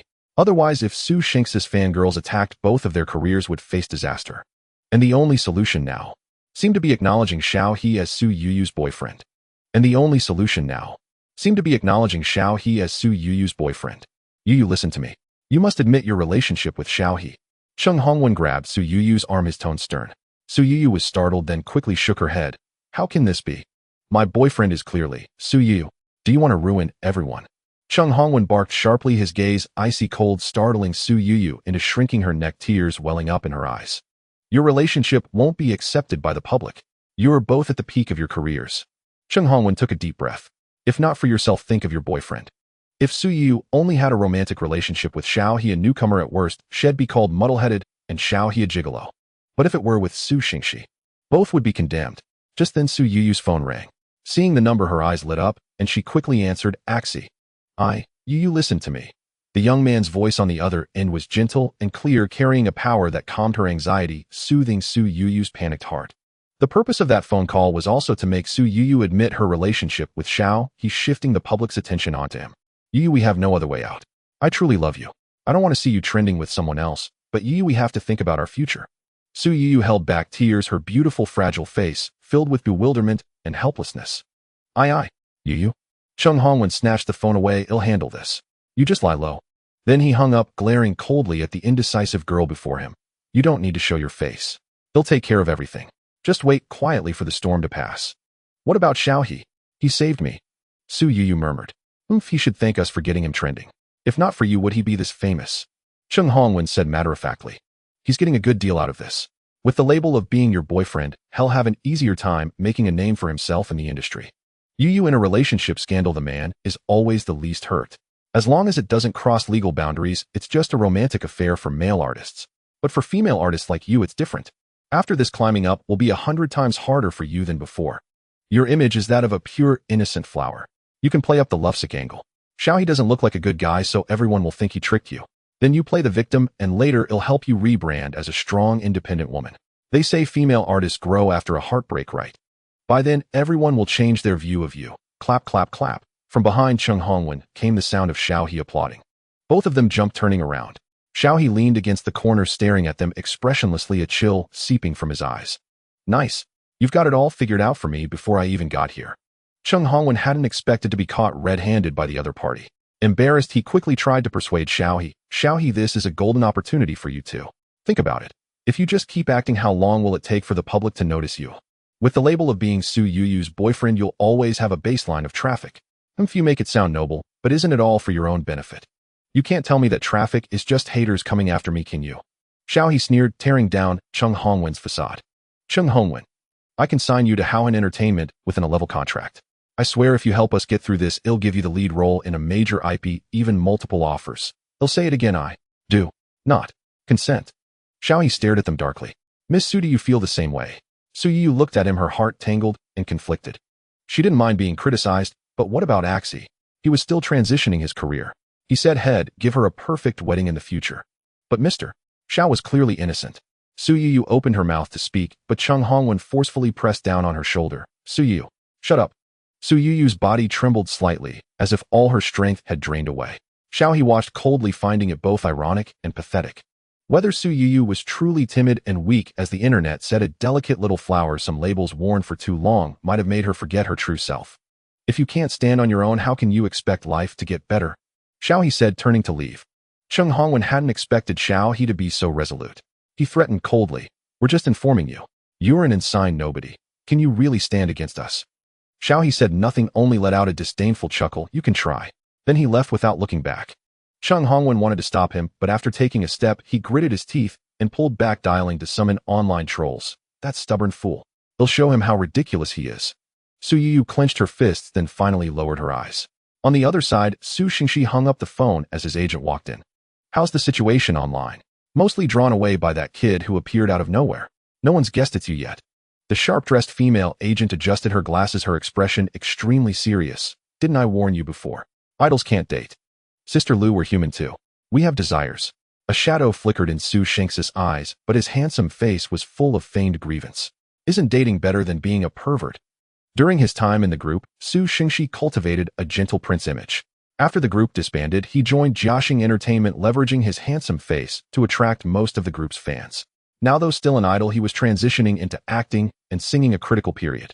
Yet faced with this face, his fans, called miraculous Lu Rulan, remained utterly unmoved. If there's a next time, I want cover for you again. Don't say that, Sister Lu. I know you're the best. You're my ace agent. Su Xingxi grinned. Lu Rulan lowered her eyes, hiding the impatience within. Before becoming Su Xingxi's agent, Lu Rulan had already mentored several best actors and actresses. She was one of Jiaxing Entertainment's most senior and experienced ace agents, a well-known name in the industry. She had thought managing a traffic idol would be simple, but after all this trouble, Lu Rulan really wanted to swear. This Su Xingxi couldn't do anything right. And on top of that, he had no ambition and couldn't keep his pants on. If she could, Lu Rulan would love to just blow the whole scandal up, blast Su Xingxi away, and quit in style. But reality demanded she keep cleaning up his mess. Xiaohe did not wander far. He returned to Sister Zhou's cafe. Finding a quiet corner, he sat down and pulled out his laptop from his bag. If he had previously wished to avoid trouble, now trouble had come knocking on his door, and Xiaohe naturally would not retreat any further. By now, the internet was already in an uproar over the appearance of the mysterious boyfriend. Is this someone from the industry? Paparazzi, can you do better and get a full face shot? If you had just rushed over and pulled off his mask, you would have made it today. From a passerby, based on my years of experience judging handsome men, this guy has a great physique, so his face must be handsome too. Su Yu is lucky. How can you tell he's handsome? Take off the mask, and he might be ugly enough to scare you. Your mother doesn't allow you to date. Not allowed. Even if he's a college guy, it's not allowed. Though he had prepared himself mentally, seeing those comments made Xiao, he realized his preparation was still insufficient. These netizens, well, indeed, gossip-loving bystanders, always outnumber the true fans. Without hesitation, he traced the IP addresses and quietly muted the Water Army accounts linked to Cheng Hongwen, including those related to Hallyu Entertainment. Although these accounts could still post relevant comments and updates, he technically throttled their visibility. Others viewing these accounts would experience network lag, thereby reducing their exposure. Next, Xiao he opened the photos of Su Yuyu's mysterious boyfriend previously exposed by the paparazzi and began coding to search the entire internet. According to Chung Hongwen, this person should also be in the industry very famous and his exposure would cause a huge sensation. Found it. Xiao he quickly locked onto the target. Su Xingxi, an artist from Jiaxing Entertainment, a top-tier idol with hundreds of millions of fans nationwide, one of the hottest idols currently. Both in identity and appearance, Su Xingxi was a close match. Moreover, he was currently in Shanghai, and Xiao he found his assistant's check-in record at the hotel. That basically confirmed it. Xiao he immediately started drafting a script and mass sent it to marketing accounts that were rivals of Haoyu Entertainment and Jiaxing Entertainment. With his hacking skills, he could precisely select these accounts. And as long as it was for traffic, these marketing accounts would do anything. Once they had a target, even a top idol would have a layer of skin peeled off. These marketing accounts had been quietly following Su Yuyu's relationship gossip, and they quickly saw Xiao he's anonymous leak. Some slightly wary of Su Xingxi chose to wait and see, but more marketing accounts swarmed in pushing the gossip of Su Xingxi and Su Yuyu to the top of the trending list. Breaking. Su Yuyu and Su Xingxi's relationship fully exposed. National film queen Su Yuyu and popular top idol Su Xingxi in a relationship. Su Yuyu's mysterious boyfriend surfaces. Could it be him? Thus, before the parties involved could react, the true news was already flying everywhere. Before clicking, how is this possible? After clicking, damn, my own house is on fire. The detail comparison is too obvious. Even I, a 7-year veteran fan, almost didn't notice. 5-year veteran fan, I found that sitting posture familiar back then, but I didn't dare say it. Damn, so it really is Su Xingxi. From what I know, Su Xingxi has indeed been filming in Shanghai recently. I dare not say more, but that's not right. The masked college guy exposed earlier was clearly taller than Su Xingxi. I compared Su Yuyu, is about 160 centimeters tall. When the person kissing her sits there only half a head taller, which translates to about 178 centimeters. But that masked guy standing is a full head taller than Su Yuyu, roughly 183 centimeters. They're clearly not the same person. And as everyone knows, Su Xingxi's official height is 180 centimeters, but his actual height is 178 centimeters. So who is Su Yuyu's real boyfriend? He's so hard to guess. I get it now. So the masked guy exposed later was actually an innocent scapegoat. How tragic. 666, as expected of netizens. Without UID, almost missed the real story. He'll be your netizen in the next life too. What's going on? Chung Hongwen stared at his computer with bloodshot eyes, furious. How did those marketing accounts move so fast? When had their efficiency ever been this absurd? They even managed to dig up Su Xingxi. Hurry up and clarify, then get the water army to steer the narrative. Chung Hongwen anxiously instructed his assistant, but the assistant looked at the chat interface on his phone, fine beads of sweat forming on his forehead. It's bad. For some reason, the water army can't send messages. Their network keeps showing as busy. Huh, are you kidding me? Chung Hongwen was almost laughingly angry. Everyone else's internet is fine, but theirs isn't. And if I remember correctly, their office building is right next to the mobile headquarters, isn't it? Don't underestimate these water armies. They had a proper studio, even owning an entire floor in a central office building, neighbors with China Mobile, the country's largest telecom operator. So saying the network was bad. Ridiculous. It must be Su Yuyu's rivals trying to kick her when she's down. Chung Hongwen gritted his teeth, thinking this was the only reason. Xiao he had already been forgotten by him. Find new water armies and contact relevant platforms to remove the trending topic. Okay. The assistant quickly nodded and quietly slipped out before Chung Hongwen could lose his temper further. Over at Su Xingxi's side, it was also chaos. Lu Rulon quickly instructed Jiaxing Entertainment to issue a clarification notice, deciding to adamantly deny everything. After all, the paparazzi hadn't captured a full face, and online news were all speculation. As long as they firmly denied it, there would always be room to maneuver. Nevertheless, the internet was still stirred into a massive storm by this speculation. Su Yuyu had become famous right from her debut. Her first film had earned her immense national recognition, and many knew her. As for Su Xingxi, needless to say, he had risen from a nationwide talent show years ago with fans who had followed him since that era, known for their fierce combativeness, even dubbed the craziest dogs in domestic entertainment by some fans. Now the pairing of these two names was nothing short of an explosion. As for Xiao, no one cared about him anymore. After all, the real targets had shown their hand, so naturally others wouldn't bother with the scapegoat's identity. Except for a few gossip-hungry girls still asking who that guy was, most netizens had already moved on to swarm the comment sections of the other two. Seizing this opportunity, Xiao, who had ignited this war of the century, quietly deleted all photos related to him and left without taking anything with him. This gossip was too big, everyone could enjoy it freely. He was done with it. Packing up his things, Xiao borrowed a thin plaid jacket from Sister Zhou to cover his clothes and black backpack, then discreetly left the cafe. This gossip was too big, everyone could enjoy it freely. He was done with it. Packing up his things, he borrowed a thin plaid jacket from Sister Zhou to cover his clothes and black backpack, then discreetly left the cafe. This gossip was too big, everyone could enjoy it freely. He was done with it. Packing up his things, he borrowed a thin plaid jacket from Sister Zhou to cover his clothes and black backpack, then discreetly left the cafe.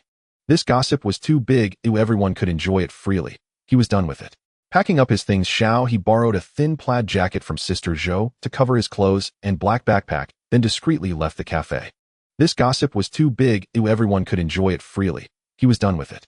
Packing up his things, he borrowed a thin plaid jacket from Sister Zhou to cover his clothes and black backpack, then discreetly left the cafe. The online storm raged on the following day. Although Su Shinx's side issued an official statement declaring him single, and Su Yuyu likewise denied any romantic relationship with him, many netizens tacitly assumed they had broken up under external pressure. After all, the collective investigative power of curious netizens is truly unimaginable. Once a suspicious target emerges, they will scrutinize it from every conceivable angle and through every available method. Even without authentic, clear photographs of Su Xingxi and Su Yuyu sharing intimate moments, most people had already reached their conclusions. Only the most fanatical devotees clung stubbornly to denial, self-soothing with illusions. Yet none of this concerned Xiao He or the production crew of his film The Bounty Hunter. Upon hearing Xiao He recount how he had rescued Su Yuyu, Pu Rong recoiled in alarm and immediately seized Xiao He, scanning him head to toe. "Are you all right?" "I'm fine," Xiao He shrugged. "It was the stalker who sustained minor injuries." "That's a relief," Pu Rong exhaled. "Those paparazzi are utterly unethical, daring to peddle such baseless rumors just for traffic. They've clearly lost all sense of reason," Lin Yifeng added. Xiao He sighed. There was no helping it. The commotion was enormous and Su Yuyu stood right beside me. It was only natural the tabloid hounds would twist the facts deliberately. "You should sue them," Pu Rong retorted indignantly. "Better not." Xiao He shook his head with weary resignation. "The photographer who shot me likely didn't even know who I was, and my face and identity weren't disclosed in the report. Legally speaking, there's little we could do. At most, had merely compiled the stalker's prior criminal record and public humiliations and anonymously reported him to the police and relevant authorities. Well, that was the work of some benevolent internet stranger, not Xiao He himself." Unaware of the truth, Pu Rong sighed again. "True enough. What a shame that scoundrel got off so lightly. How infuriating. Xiao He, best avoid drawing further attention to yourself, lest you be accused of riding the wave of controversy," Lin Yifeng observed coolly. Xiao He teased their director with a wry grin. "Director Lin, this is prime traffic. Won't you leverage it to promote your film?" "I'd love to, but to spare you from being vilified as filth, I think it'll pass," Lin Yifeng replied. Xiao He chuckled softly. Truth be told, if he dared claim the identity of the masked young man and used the moment to hype the bounty hunter, the entire cast and crew would be branded disgraceful within 10 minutes, far less than an hour. No, better to let it rest. It was kinder, to dogs and to people alike. So the matter was dropped entirely, and Xiao He resumed filming his current scenes. They had just wrapped the in-base sequences and now moved outdoors for the pivotal fight choreography. The script originally called for the watery landscapes of Jiangnan, but the production's budget was too slender to transport the entire crew there. Yet Lin Yifeng rejected green screen alternatives as artistically inadequate. In the end, they settled on a lakeside park as the authentic location for the climactic battle. In this sequence, Jiang Rushui, having uncovered the true mastermind behind the imperial salt smuggling conspiracy, secures irrefutable evidence only to be intercepted by several elite bounty hunters. A brutal high-stakes confrontation ensues. At this critical juncture, Jiang Rushui's trusted friend Shinju arrives just in time, holding off the elite hunters and enabling Jiang Rushui's narrow escape. This extended fight was divided into two distinct segments, one centered on Jiang Rushui, the other on Shinju. Jiang Rushui masters extraordinary lightness kung fu, graceful, fluid, and swift as he leaps effortlessly between small boats. Shinju, by contrast, stands firm and grounded, his movements bold and expansive, clashing fiercely aboard vessels against multiple formidable opponents. These two sequences constitute the film's most crucial action set pieces, treated with utmost seriousness by everyone involved. Xiao He tightened his grip on his cleaver, heart fluttering slightly, and glanced nervously toward Pu Rong. Pu Rong, who portrayed the sword-wielding Jiang Rushui, held aloft an ornate longsword and executed an elegant flourish. "What's wrong?" "Nervous." "A little." The production was so underfunded it couldn't afford a martial arts choreographer, leaving Pu Rong the sole professional to shoulder the entire burden. Even the elite hunters acting opposite them were genuine masters recruited from Pu Rong's family's martial arts academy, award-winning practitioners of swordsmanship and kung fu. Xiao He alone stood out as the lone amateur among seasoned experts. No wonder his nerves were frayed. Don't worry, just fight freely. My uncles are all highly skilled, they'll adapt seamlessly to your movements. Pu Rong smiled reassuringly. Xiao He sighed, I'll try. Ironically, those very words made him even more anxious. With that thought, he activated his golden finger system. Since the serial killer video went viral, his accumulated points had been rising steadily, now exceeding 600, sufficient for 6 draws from the basic pool. Yet Xiao He had held off drawing. Until now, with filming imminent, his fingers itched to roll the dice. His 2 most prized abilities remained clever art and basic hacking technique. The former had secured him this role. The latter granted him greater autonomy online, helping him evade multiple waves of cyberbullying. Now he fervently hoped for something like lightness kung fu, ideal for the upcoming shoot. Still, given the system's criminal origins, he couldn't help but wonder what bizarre surprises might lurk within. Enough hesitation. Let's draw, and hope just once for something useful. Xiao He couldn't resist. He extended his hand toward the draw button. Congratulations. Acquired 30 days lifespan. Automatically redeemed. Congratulations. Acquired 7 days lifespan. Automatically redeemed. Congratulations. Acquired 60 days lifespan. Automatically redeemed. Congratulations. Acquired Hound Instinct. Automatically mastered.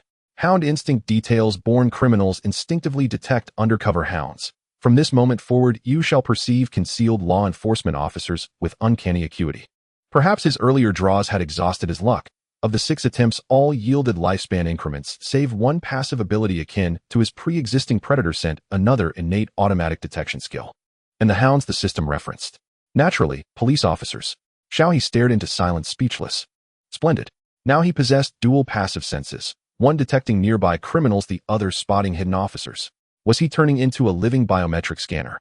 Truly, utterly useless. He'd drawn hoping to bolster his confidence, yet emerged feeling blacker than ever, nearly breathless. Meanwhile, Lin Yifeng was already calling out Shinju. Hurry over. The lighting's perfect, we're rolling shortly. As Xiao He approached, Lin Yifeng pulled him aside for a quiet word. Many props are single-use today. Conserve them carefully. Aim for a clean first take. Xiao He's vision dimmed. Director Lin, you're treating me like a disposable prop. On the lake, only 3 dilapidated small boats quietly floated. Each boat was about 3 meters long with a very primitive and simple design. A few strands of reeds fluttered on the boat canopy, causing the entire vessel to sway slightly in the wind, as if it were about to fall apart at any moment. Looking at the boats, Xiao He felt that standing on one of them would make him want to sing a song from the love of the boatman, and then sway the paddle while spinning in place at the center of the lake. It was hard to imagine that soon the 6 of them would be distributed across these 3 small boats, engaging in a life-and-death struggle. Xiao He was already worried that before they even began filming, the boats would crack just from stepping on them. Immediately, he heard Director Lin seriously advising a staff member beside him, this boat canopy can't withstand any force. When the actors step on it, you must control the strength tightly. Be sure not to let anyone step on that canopy, we still need to return it afterward. The staff member nodded earnestly. Okay, Director Lin. Xiao He thought. As expected, he looked at this crude and makeshift setup, sometimes really wanting to sigh.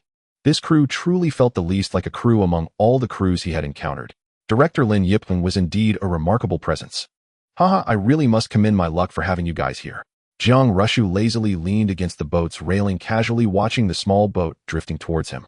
On the small boat, thieves dressed in various outfits, brandishing different weapons, emerged from under the canopy, looking imposing as they stared at Jiang Rushu. Jiang Rushu, if you don't want to die, hand over what you have on you. Otherwise, don't blame us for disregarding past friendships.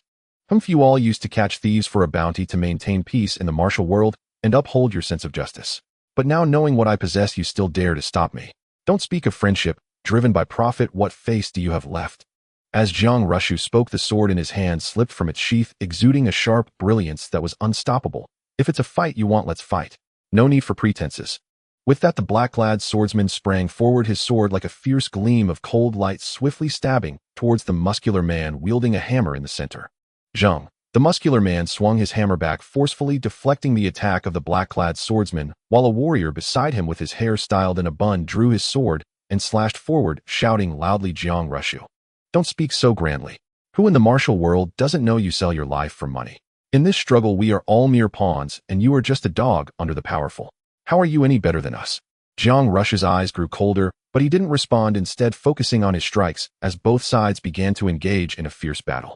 The 4 arriving thieves were all renowned masters, some of whom were even as famous as Jiang Rushu. Even with prior preparation, after several rounds of fierce fighting, Jiang Rushu felt the pressure. At that moment, another small boat quietly approached the two boats. A shadow carrying the scent of blood silently entered the battlefield. The warrior wielding a knife sidestepped to intercept the mysterious person's attack, only to suddenly feel a chill in his wrist. The expressionless, cold-blooded killer twisted his wrists without blinking, blood and pieces of fabric splattering chaotically. As the warrior screamed in agony, everyone turned to look, only to see the warrior's exposed, ghastly white bones. The arm that had once held the knife had transformed in the blink of an eye into a horrifying sight. The older black-clad thief gasped, recognizing the signature move immediately. It's the bone-cleaving knife Shinju. How could he possibly be here? Wasn't Shinju supposed to have retired from the martial world for many years? Why? As the rumors of the martial world crossed their minds, everyone was startled. Yet before they could say anything further, the merciless killer had already rotated the knife handle, severing the screaming warrior's neck. In the blink of an eye, only the bony remains that supported the head were left. A living person had instantly transformed into a bloody half-human, half-skeleton form. This shocking spectacle was enough to leave the others dumbfounded. Only Jiang Rushu laughed heartily, his tone carefree and casual. I knew you would come. All thanks to you. Shinju waved the bone-cleaving knife in his hand, letting the blood drip onto the nearby water's surface, his gaze calm as he looked at the thieves, as if viewing livestock ready for slaughter, his voice devoid of any fluctuation.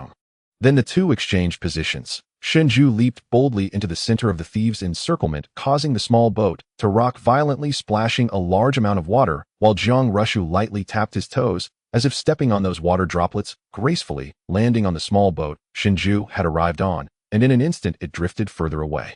Don't let him escape. The older thief attempted to pursue, but the next moment Shinju blocked his path. Your opponent now is me.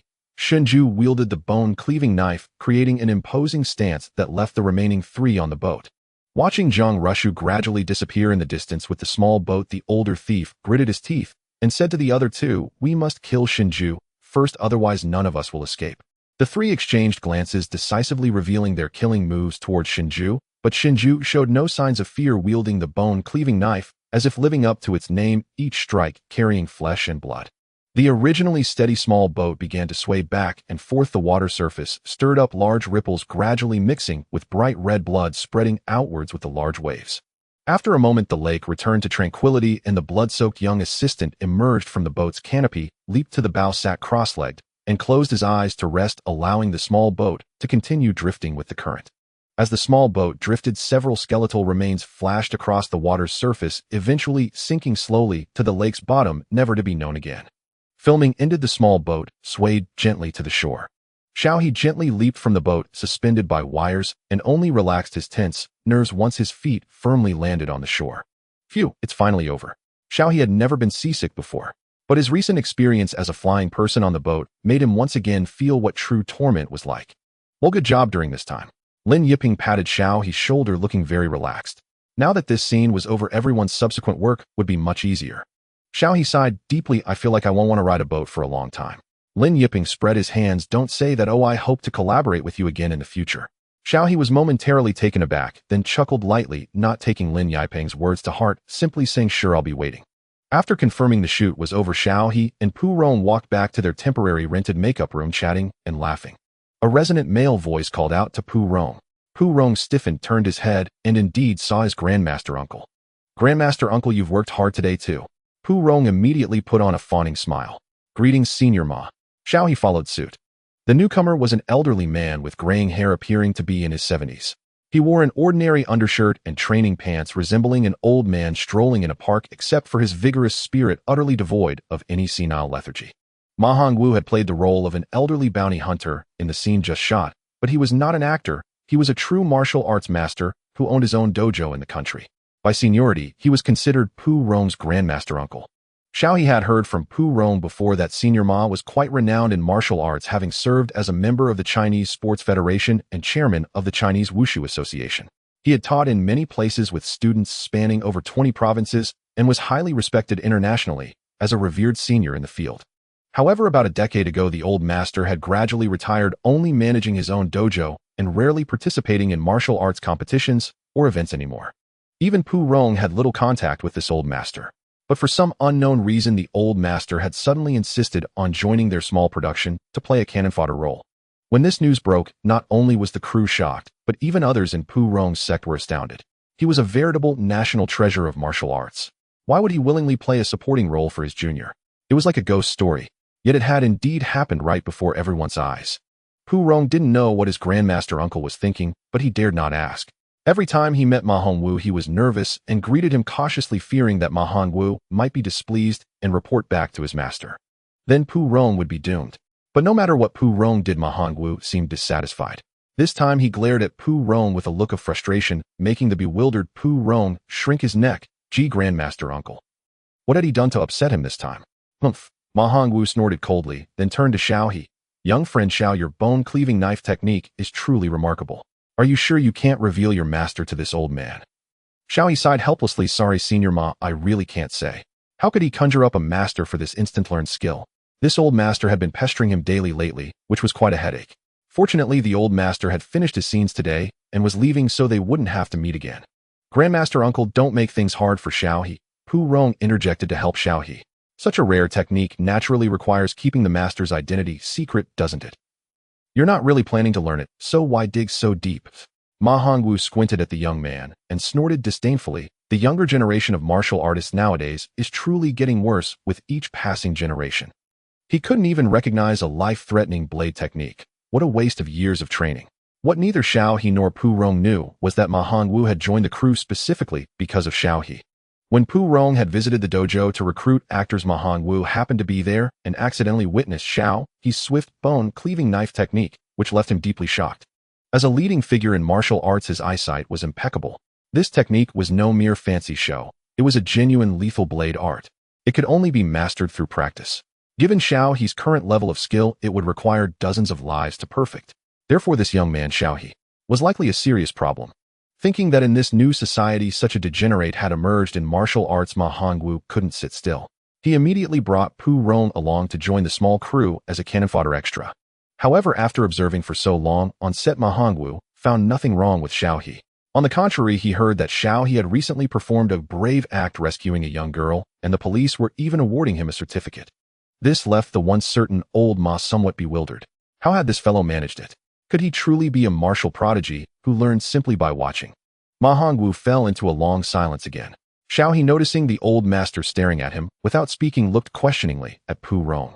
Pu Rong winked at Xiao He. You go first. Are you sure? It's fine. Just then Xiao He received a call from Officer Li.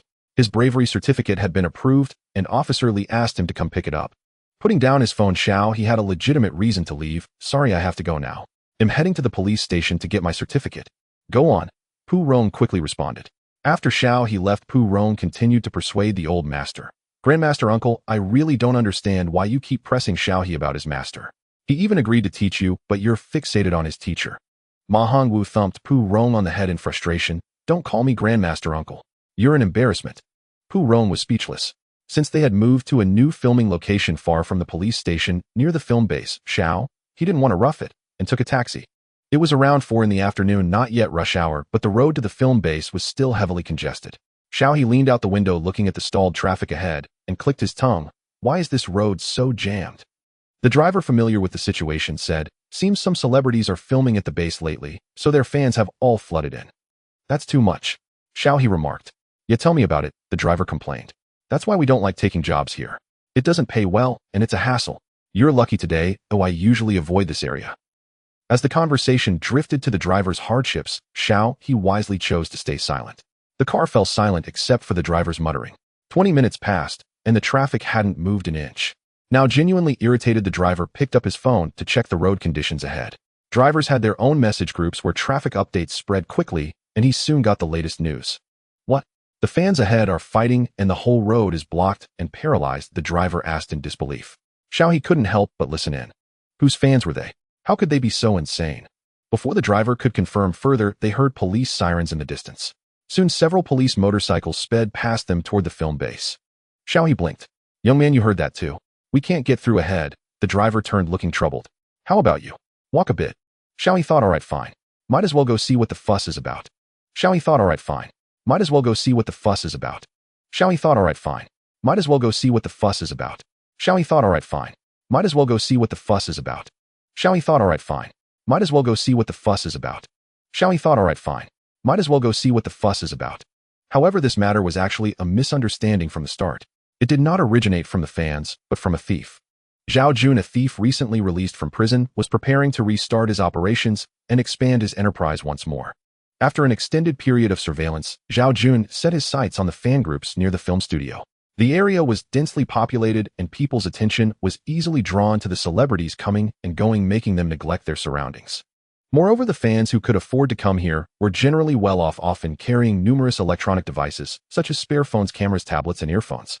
Zhao Jun could assess these items with a single glance and snatch them with precision. With an unusually large number of fans at the studio recently, Zhao Jun seized the opportunity to reap a bountiful harvest, operating with ease and fluidity. However, due to Zhao Jun's audacious behavior, the studio had recently deployed many plainclothes police officers. The fans had also caught wind of the situation, securing their bags and valuables and remaining wary of strangers. But who was Zhao Jun? Would he be stumped by such laughable tactics? Of course not. It was merely a matter of a razor blade. Thus, after effortlessly acquiring another phone, Zhao Jun's gaze swept over the plainclothes officers disguised among the crowd, and he couldn't help but sneer inwardly. Has such a pitiful disguise, he thought with derision. Back in the day, he had successfully committed crimes under the watchful eyes of over a dozen officers. To provoke the police, he even managed to steal an officer's wallet and Nokia phone. If not for being reported by a rival, he would still be at large, unknown to the authorities. By the time he was released, Nokia had gone bankrupt and smartphones had replaced cash payments. Zhao Jun's target had shifted from money to mobile phones. Yet this did not affect his skills. Even with several plainclothes officers patrolling the area, Zhao Jun stole without hesitation. He even set his sights on a younger officer. That officer's phone was remarkably easy to take. So easy that Zhao Jun suspected it might be a setup for entrapment.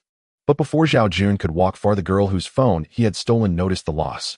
With clear logic, she pointed at another girl behind her and accused, "My phone was stolen." "Was it you?" The girl behind her looked bewildered. "No, what does this have to do with me? Are you insane? You were the one pushing me just now. And I heard you and your friend gossiping about me the whole way." The two girls had a pre-existing conflict, and now that trouble had arisen, the victim instinctively directed her anger at the other girl. The falsely accused girl naturally refused to accept the blame. She grew angry and demanded an apology, insisting that the accusation was baseless. What followed began to turn surreal.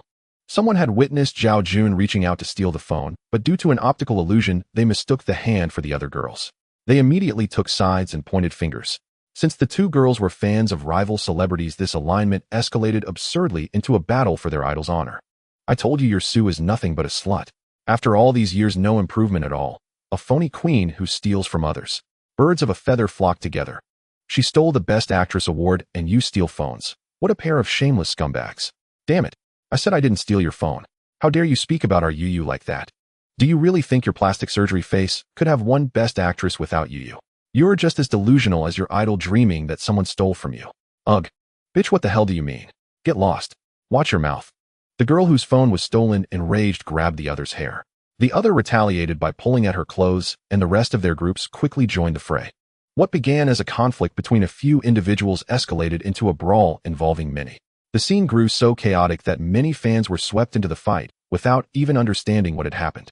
Everyone calm down. Separate. Don't crowd. Disperse. The fan groups had originally occupied separate areas, maintaining a tenuous peace. But now chaos spread like wildfire. Despite the efforts of the fan leaders to shout orders, the crowd had become a boiling pot where no one could tell who was who. Unsurprisingly, it took the police to break up the chaotic mob. By the time Xiaohe arrived at the periphery of the crowd, the chaos had subsided. The police were dispersing the various fan groups who grumbled but cooperated, gradually moving away. "I'm so fed up.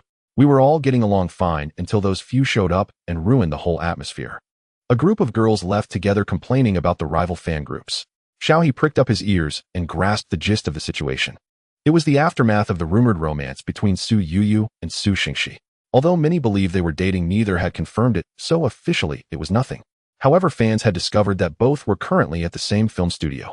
The online uproar had thus moved offline, with fans determined to monitor their every move. And here was the most critical twist: also filming at the studio were the popular young actor Ran Yunrui and the rising flower Iman Air. Incidentally, Iman Air and Su Yuyu were rivals. Their fan groups had clashed most fiercely during the Best Actress competition, which Su Yuyu ultimately won. Furthermore, Ran Yunrui and Su Yuyu shared the same agency and manager. Su Yuyu had previously used her resources to support Ran Yunrui, causing her fans to resent him. The complex relationships and old grudges were too numerous to detail. Thus, when these fan groups converged, it was like enemies meeting face to face. The mere thought of it sent a chill down Xiaohe's spine. Who was the genius that brought all these people together? Thankfully, they weren't in the same production, or he feared the studio would be razed to the ground by the frenzied fans. TSK, someone bumped into Xiaohe. His thoughts snapped back and his keen instincts made him instinctively check his pocket. Damn, his phone was gone while he was just spectating. What a disgrace. Xiaohe immediately turned around, but only saw the flowing crowd. The person who had bumped into him had vanished into the sea of people. Yet the next moment Xiaohe's gaze locked onto a woman slightly ahead and to the side. The woman wore a black chiffon dress, a wide sun hat, and brown sunglasses. Her face was indistinct with only a few slightly curled strands of hair peeking out from under the brim. Her gait was composed and graceful, moving unhurriedly with the flow of the crowd. Compared to the other girls nearby, every gesture exuded a unique charm and allure. No one who saw her would associate her with a thief. Yet Xiaohe walked straight up to her, grasped her wrist, and said with firm seriousness, "Give me back my phone." "Give it back." As Xiaohe's action and voice rang out, the crowd that had been dispersing paused once more. "What are you doing?" The woman in the black dress let out a startled cry, clearly frightened by Xiaohe's move. She twisted her wrist slightly, her voice trembling with fear. "Are you trying to harass me?" Xiaohe showed no chivalry whatsoever, still gripping her wrist tightly as he extended his other palm toward her. "My phone. You stole it when you bumped into me just now." He couldn't care less if she was a woman. If he let her go and she harmed someone else, what then? "I don't know where your phone is." The woman in black raised her other hand shakily, revealing her own phone. "Look, I don't even have a bag, and the only thing on me is my own phone. How could I have stolen yours? Please let me go." Xiaohe paused, then began to scrutinize her from head to toe. Indeed, the woman carried no bag and her dress had no pockets. There seemed to be nowhere to hide anything. But he was certain among the crowd, only this person exuded the same aura as his own kind. There was no scent of blood, meaning she hadn't killed anyone which fit his criteria. Still, Xiaohe refused to believe that the culprit could have vanished miles away after just swiping his phone. This one was the most suspicious. "Help!" While Xiaohe was lost in thought, the woman began pleading with the bystanders. The people around exchanged glances, unsure of what was happening. Xiaohe, without further explanation, turned to a few nearby girls. "Could you please call the officers over there?" Those girls had been gossiping beside Xiaohe moments ago. They exchanged looks and promptly went to fetch the police. Seeing that the young man was unyielding and adamant that she was the thief, the woman in black grew desperate. A blade slid from her black sleeve, and she twisted her wrist, trying to slash Xiaohe's hand to break free. But Xiaohe was quicker. Anticipating her move, he released his grip and struck her wrist with the edge of his palm like a blade. Oh, that spot hit a nerve. The woman in black felt as if her hand had been severed, utterly powerless, and the blade clattered to the ground. A sharp-eyed passerby spotted the blade and gasped. "She really has a knife?" Instantly, everyone backed away, calling for the police in the distance. Xiaohe, being close, caught a muffled grunt from the woman. His brow furrowed as he stared intently at her. "You're a man." Despite the surrounding noise, Xiaohe was certain he hadn't misheard. The woman had just let out a distinctly male voice. "You damn brat." The woman in black, realizing her disguise was blown, gritted her teeth and glared at Xiaohe. "Just you wait." With that, she flung her hat at Xiaohe's face, turned and bolted. The wide-brimmed sun hat attached to a wig flew in a large mass, momentarily blocking Xiaohe's view. But he was no longer in a hurry. He shouted to the crowd, "Grab him." The woman in black hadn't run far before a plainclothes officer lunged from the side and tackled him. Witnessing this, many bystanders were bewildered, but Xiaohe let out a sigh of relief. No wonder he had noticed several plainclothes officers in the crowd earlier. They were anti-pickpocket detectives specifically targeting this thief. "Stay still." Officer Liu, the lead, spoke sternly as he cuffed the suspect and pulled him upright. The woman in black, still wearing a hairnet, stood dejectedly before the officers. "Old Liu." Officer Zhang, who had been called over by the girls, stepped forward to greet him, then looked at Xiaohe in surprise. "Xiaohe, we meet again." "Xiaohe." "Officer Zhang and Officer Li." Officer Li tilted his head. What a coincidence. It was indeed a peculiar kind of fate. "You know each other." Officer Liu studied Xiaohe, a flicker of suspicion rising in his mind. The same suspicion Officer Zhang had felt upon first meeting Xiaohe. This young man was no ordinary fellow. To spot this pickpocket in the crowd at a single glance, while they had been staking out for days with no success, the contrast was stark. Officer Liu glared at the man in black.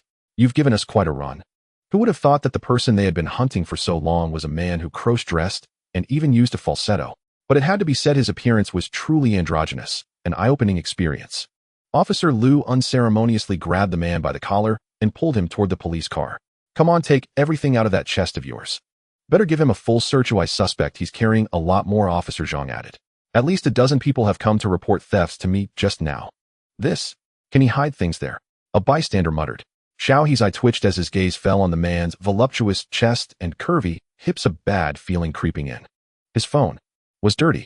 His phone was definitely dirty. It was ruined, irreversibly unclean. Xiao He's face fell. This wasn't something a new phone case or screen protector could fix.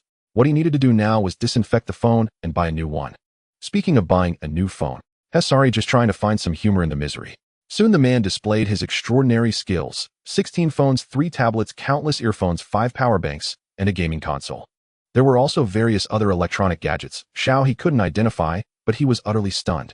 Good heavens, a colossal thief. How much stuff did this guy have hidden under that skirt? You stole this much in just a few hours. Officer Liu let out a bitter laugh. Zhao Jun glanced at him and muttered in his defense, just a little, just a little. Heh. Officer Liu turned to Xiao He. Young man, see which one is yours. Xiao He pointed to the phone on the far side. All right. After confirming Xiao He as the owner, Officer Liu's expression remained stern as he questioned him. Can you tell me how you spotted him? Xiao He. Here it comes, the familiar interrogation feeling. At Officer Liu's question, Zhao Jun looked up eagerly, his face full of resentment. Yeah. How did you figure it out? I thought my disguise was top-notch in the trade. I could walk right past these cops without detection, so how did you insist I was a thief from the start? This question was crucial to him. The last time Zhao Jun was imprisoned, it was due to betrayal by a peer, not a lack of skill. But this time, being exposed and caught on the spot made him doubt his own disguise abilities. Faced with the police and the suspect's confusion, Xiao He couldn't explain. He could only smile. Maybe. Just a gut feeling. Huh. Zhao Jun heard the sound of his Dao heart shattering. In the end, Xiao He insisted it was his intuition. Officer Liu interrogated him for a long time without uncovering the reason and could only attribute this ability to talent. Following Officer Zhang, Officer Liu's expression toward Xiao He also grew more complex. He raised a hand and patted Xiao He, speaking earnestly. We are truly grateful for your help this time. We will apply for a certificate for you later. Without Xiao He, they would have undoubtedly spent more time this time. Xiao He could only smile. All right, thank you, Officer Liu. Then Officer Liu did not linger, taking the criminal and the stolen goods as he hurriedly left the scene. Xiao He, on the other hand, got into the car with Officer Zhang and Officer Li. On the way, Xiao He took the opportunity to ask about the previous stalker incident. It was about the stalker who had stabbed Su Yuyu with a knife last time. Xiao He still remembered his name was Kuan Ping. Officer Li, speaking of which, it was really thanks to your reminder, classmate Xiao. After our investigation, we discovered that this guy had a favorite streamer who suddenly went missing a while ago. Xiao He was taken aback, immediately guessing what Officer Li was hinting at. She died. Officer Li recalled the scene, his expression turning somewhat nauseated. She was devoured by that guy. Xiao He, that's too tragic, huh? Wait, something seemed off. If I heard correctly, your tone didn't seem right, did it? Are you sure you said devoured instead of dismembered? Xiao He's expression stiffened. Ahem. Officer Zhang interjected with a light cough, reminding Officer Li the case has gone to court, so keep it brief. Officer Li immediately shrank his neck. Got it. Xiao He quickly apologized. Sorry, I just wanted to know the follow-up. That guy is likely facing the death penalty, so rest assured we will bring him to justice. Officer Zhang replied, his gaze shifting to Xiao He, speaking of which, classmate Xiao has already helped our police twice. We'll contact your school later to arrange a commendation for you. No, that's not necessary.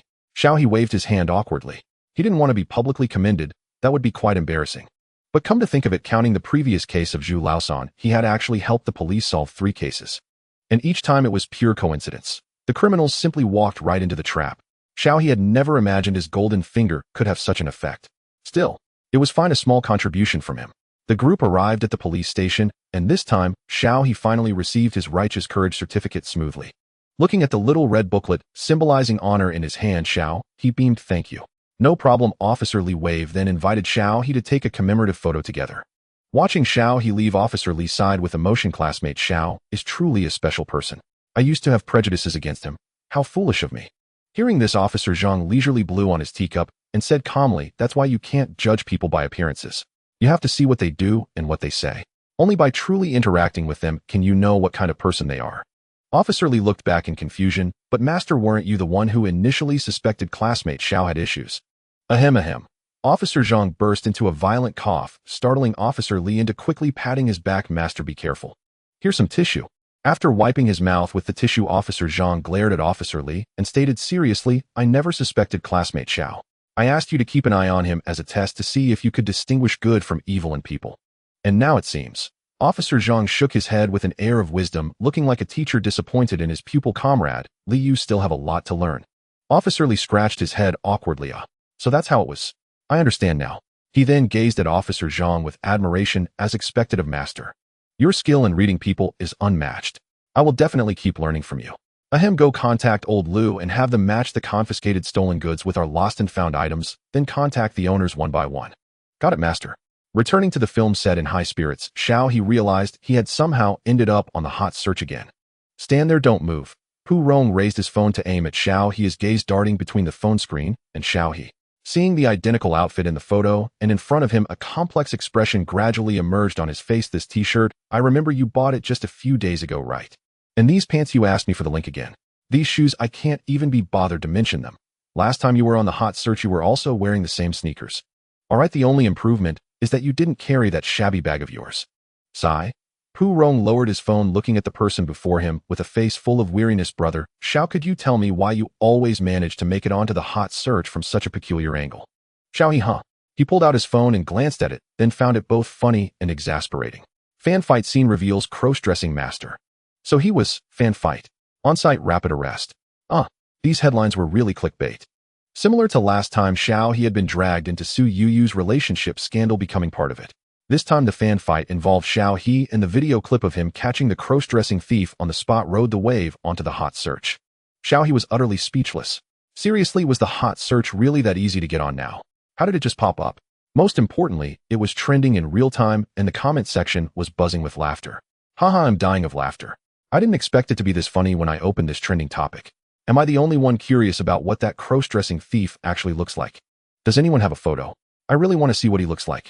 Asking for a photo of the cross-dressing thief, willing to pay. I don't have one of the thief, but would a photo of me in drag do? I was at the scene, but didn't get a photo. Still, I have to say that thief had incredible presence, the kind that would make me turn my head on the street. I can only say he's truly dedicated. Am I the only one who finds this thief-catching guy familiar? The same outfit, the same cap and mask. Watching the slow-witted netizens, a cold sweat trickled down He's forehead. He looked down at his newly changed clothes and pants replaced after the last exposure and tilted his head up with some melancholy. Alright, as expected, he was about to ruin another set of clothes. Who could understand? He just liked wearing the same few outfits on rotation. Perfect for lazy people who didn't want to think about shopping. Yet now these sharp-eyed netizens had destroyed half his wardrobe.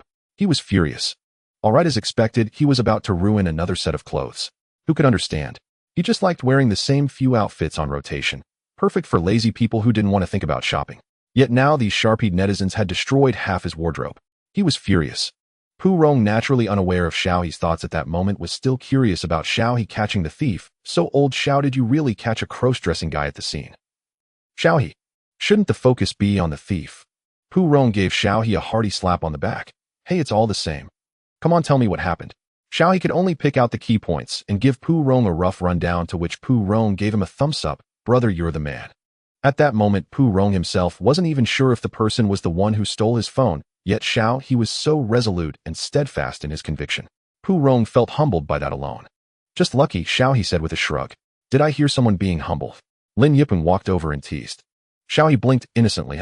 Who? I don't know what you're talking about. Lin Yiping rolled his eyes in exasperation. Alright, let's get down to business. I've got news about an audition for a big production. I figured you'd be interested, and since you are wrapping up your shoot tomorrow, you can check it out. He pointed at himself. Me. Lin Yiping nodded. Yeah, Pu Rong isn't quite right for the role. Pu Rong grumbled. Hey, I'm right here. How am I not suitable? Lin Yiping shot him a sidelong glance. They need a sinister, ruthless villain. Are you sure you can pull that off? Pu Rong, with his upright looks, muttered. Forget I said anything. He perked up with interest. What kind of role? A spy thriller. The captain of a pseudo-party secret agent squad, one of the major antagonists in the show. Lin Yiping said, it's technically the fourth lead, but the character gets plenty of screen time. A spy thriller, huh? He pondered for a moment. That era was inevitably soaked in blood, tragic and brutal. For a villain like that, he didn't need to ask to know that the character's hands would be stained with plenty of blood. But even if he went, there was no guarantee he'd be chosen. And it sounded like a big production. He asked curiously, with such a plum role, hasn't anyone else snapped it up? Competition in the domestic entertainment industry was fierce. If not for sheer dumb luck, he wouldn't have managed to join 3 productions in a row. Oh, they were fighting like crazy over it, Lin Yiping said, clearing his throat with a strange grin. The actors who were pre-selected before have all killed each other off, and can't make it now. Wait, was there a lot of subtext in that? He swallowed hard, suddenly not so eager to wade into this mess. But Lin Yiping had an inexplicable confidence in he relax. After swapping out 5 actors, the crew's only requirement now is solid acting fitting the character and no drama. I think you've got this. Wait, how many times? Xiaohe, what kind of role is this that they've gone through 5 actors and still haven't given up? Xiaohe figured it was worth trusting a bit of superstition. If 5 attempts failed, the role itself must be cursed. Wasn't everyone in the entertainment industry superstitious? Lin Yiping raised his fingers and earnestly broke it down for Xiao. The first actor was pushed in by investors. The director didn't like him, but went along anyway. Then the guy got caught two-timing, and the original partner's spouse exposed him, so he got kicked out. Xiaohe hissed, that's totally deserved. The second actor was all set, but the first one thought he was the snitch, so he got hit by a car on his way out, and is still in the hospital with a broken leg. Xiaohe, don't worry, the first guy is already in jail, so he can't threaten you. Xiaohe, after all that time wasted, the third actor the director had his eye on had already joined another production, so he was out too. Xiaohe, hasn't the crew thought of consulting a master? Lin Yipeng clapped his hands, the producer did. So they found a master to check the fourth actor's fortune. Turns out he had bad luck, wasn't cut out for stardom, and clashed with the crew's luck. Bad for business. So he was passed over too. Xiaohe, hey, race the twist. Faced with Xiaohe's speechless expression, Lin Yipeng revealed the final scoop. The fifth actor wasn't great at acting, but the master said his fortune meshed perfectly with the crew. They'd already filmed for a while when the producer found out the master was in cahoots with the fifth actor, had deliberately sabotaged the fourth, and then scammed the producer for more money. Furious, the producer had the master arrested and kicked out the fifth actor too. Xiaohe, what a down-to-earth competitive tactic. In other corporate wars, they might sabotage a money tree with boiling water. Here they bribed a master to claim bad luck. Who could withstand that? Saying you'd ruin their fortune. Xiaohe found it utterly vicious. What happened to the fourth actor? He believed what the master said and quit the industry to inherit the family business. Xiaohe, well, a rich kid slumming it in showbiz. But come to think of it, Xiaohe eyed Lin Yipeng suspiciously. How do you know all this? This had to be inside info from the crew, right? It couldn't have leaked outside. How did Lin Yipeng get it? Lin Yipeng just crossed his arms and tilted his head arrogantly. Guess. Xiaohe, no. Ever since Senior Zhu Jianhua recommended a script to him, had suspected this guy wasn't ordinary. But it didn't matter. If the other party didn't want to spill, Xiaohe was happy to play along. Boring, Lin Yipeng pouted. But there's one more thing I need to warn you about. Spit it out. This is Su Shanx's current production. Su Shengxi, Su Yuyu's boyfriend. Xiaohe asked sincerely, have I been doing well lately? Do you really want me dead? If his identity got leaked, wouldn't it be a huge mess with Su Yuyu's fake and real boyfriends in the same crew? He couldn't even imagine the drama. Lin Yipeng said, so what? You were totally innocent in Su Yuyu's case. Can you just not go because you're afraid of getting flamed by netizens? This is a great opportunity. Are you sure you'll pass? I'm not. What a shame. The role is super evil, killed a lot of people. Most actors can't handle it. Of course I'm going. Xiaohe stood up, his gaze resolute and solemn. I mean nothing else. I just want more people to learn about that past and help them remember history. Lin Yipeng arranged things swiftly. Xiaohe went to the audition in the morning and returned to the set in the afternoon to film his final scenes. Since the crew was already in the midst of shooting, Xiaohe headed directly to the film base and arrived at the set for his audition. The area was decorated entirely in the style of that era, bearing its unique fusion of Chinese and Western elements, making it a popular location for period dramas and spy thrillers. According to what Xiaohe had learned, the site had recently been booked exclusively by the well-funded crew of Hidden Stars Shine. And this Hidden Stars Shine was precisely the crew for which Xiaohe was auditioning. The story unfolded in an era ravaged by war, where a puppet regime acting as a lackey to the enemy ruled and manipulated the people of the occupied territories. Amidst such a past filled with humiliation and suffering, there remained a group of individuals who moved through the shadows, striving for their ideals and beliefs, even sacrificing their lives. They were like shining stars, their unyielding brilliance undimmed even in the deepest darkness. Great heroes whom future generations should remember. The villain Xiaohe was auditioning for was named Meng Zetian, naturally a part of the oppressive faction. As the leader of a special operations team, his role involved capturing the undercover intelligence agents, with the plot revolving around mutual suspicion and calculated maneuvers between him and the protagonists. Overall, it was a relatively significant role. When Xiaohe arrived at the audition venue, he found an unexpectedly large crowd of hopefuls. The crew hadn't arranged a separate space. Instead, they set up the auditions right in the theater on site. The interior decoration and layout were almost a one-to-one replica of that era's style, exuding an antique charm that made one feel as if they had stepped back in time. The corridor was filled with people mostly in their 20s and 30s, dressed quite formally. A clear sign they took this audition very seriously. Xiaohe even noticed someone wearing a military uniform to enhance their character image. However, scanning the crowd, he didn't recognize anyone familiar. Most faces were strangers. It seemed these auditionees were mostly lesser-known stars ranked third tier or below. This actually put Xiao somewhat at ease. In terms of fame, he couldn't compete with the big names, but among this crowd he had confidence. At the very least, he could rely on his authentic portrayal. It shouldn't be a problem, right? Suddenly, a commotion arose from the other end of the corridor. Xiao saw a young man in sunglasses accompanied by two others arrive. When he sat down in an empty chair, the previously noisy corridor fell silent for a moment. "Damn, why is he here?" someone muttered in a low voice. Xiao narrowed his eyes, quietly observing the newcomer. Trouble. He wasn't among the people had recently familiarized himself with. Xiao quickly pricked up his ears, trying to catch the name from those around him. Why is Chun Yuan here? Isn't his current roster of roles enough? Why does he have to snatch parts from us? Should keep your voice down. You might fail the audition and offend these guys. We're doomed. With him here, do we even stand a chance? Relax. According to inside info, the director only picks the best actor. I think we can still give it our all. So his name was Chun Yuan. Xiao nodded to himself and quickly pulled out his phone to look up information. Chun Yuan, also an artist from Haoan Entertainment, was slightly less famous than Ran Yunrui. He hadn't yet landed a leading role in a notable project, but had gained recognition through multiple popular TV dramas, with a few memorable characters to his name. He was currently in a rising phase, poised for a breakout. Many had expected him to take on a male lead role next, but unexpectedly, he had come here to audition for the fourth male lead. On the surface, it seemed like a step backward. Of course, the Hidden Stars Shine Crew was one of the biggest projects this year, firmly occupying resources. Even a fourth male lead would guarantee substantial exposure and buzz. From that perspective, Chun Yuan competing for this role was indeed a better move than directly taking on a lead role in another drama. Moreover, he had been quite fortunate. When this role was first being cast, he was still filming another project and couldn't make the audition. But the casting process for this character turned out to be so fraught with twists that it dragged on until he finished his previous drama. Naturally, Chun Yuan wasn't about to miss this opportunity again. After researching online, he had a general understanding of Chun Yuan. This guy was indeed a formidable opponent. Xiao's face grew serious as his gaze fell on the script in his hands. He took a deep breath. It didn't matter. He had been continuously learning and improving. In a head-to-head acting competition, he wasn't afraid of this guy.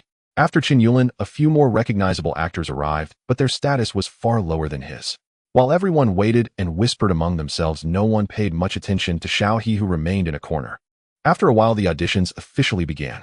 Xiao had bad luck and drew a number near the end. Meanwhile, several other hot contenders were fortunate enough to land early spots. Xiao, he almost suspected there was a fix. Could it be just a formality with the role already predetermined? But he quickly dismissed that suspicion. If it had been prearranged, Lin Yiping with his well-connected sources would have told him. After spending time together, he had come to trust Lin Yiping. And so began a long wait. Number 21. Finally, he heard his number. He stood up, removed his mask, hat, and sunglasses, and followed a staff member into the venue. After he entered, an actor nearby muttered, "Holy crap. What's wrong?" someone asked in a low voice. "That was Mu Zhe," the actor whispered. "Huh, Mu Zhe? Really? I didn't even notice. He had his mask and hat on the whole time. I didn't recognize him either. I never expected him to be here."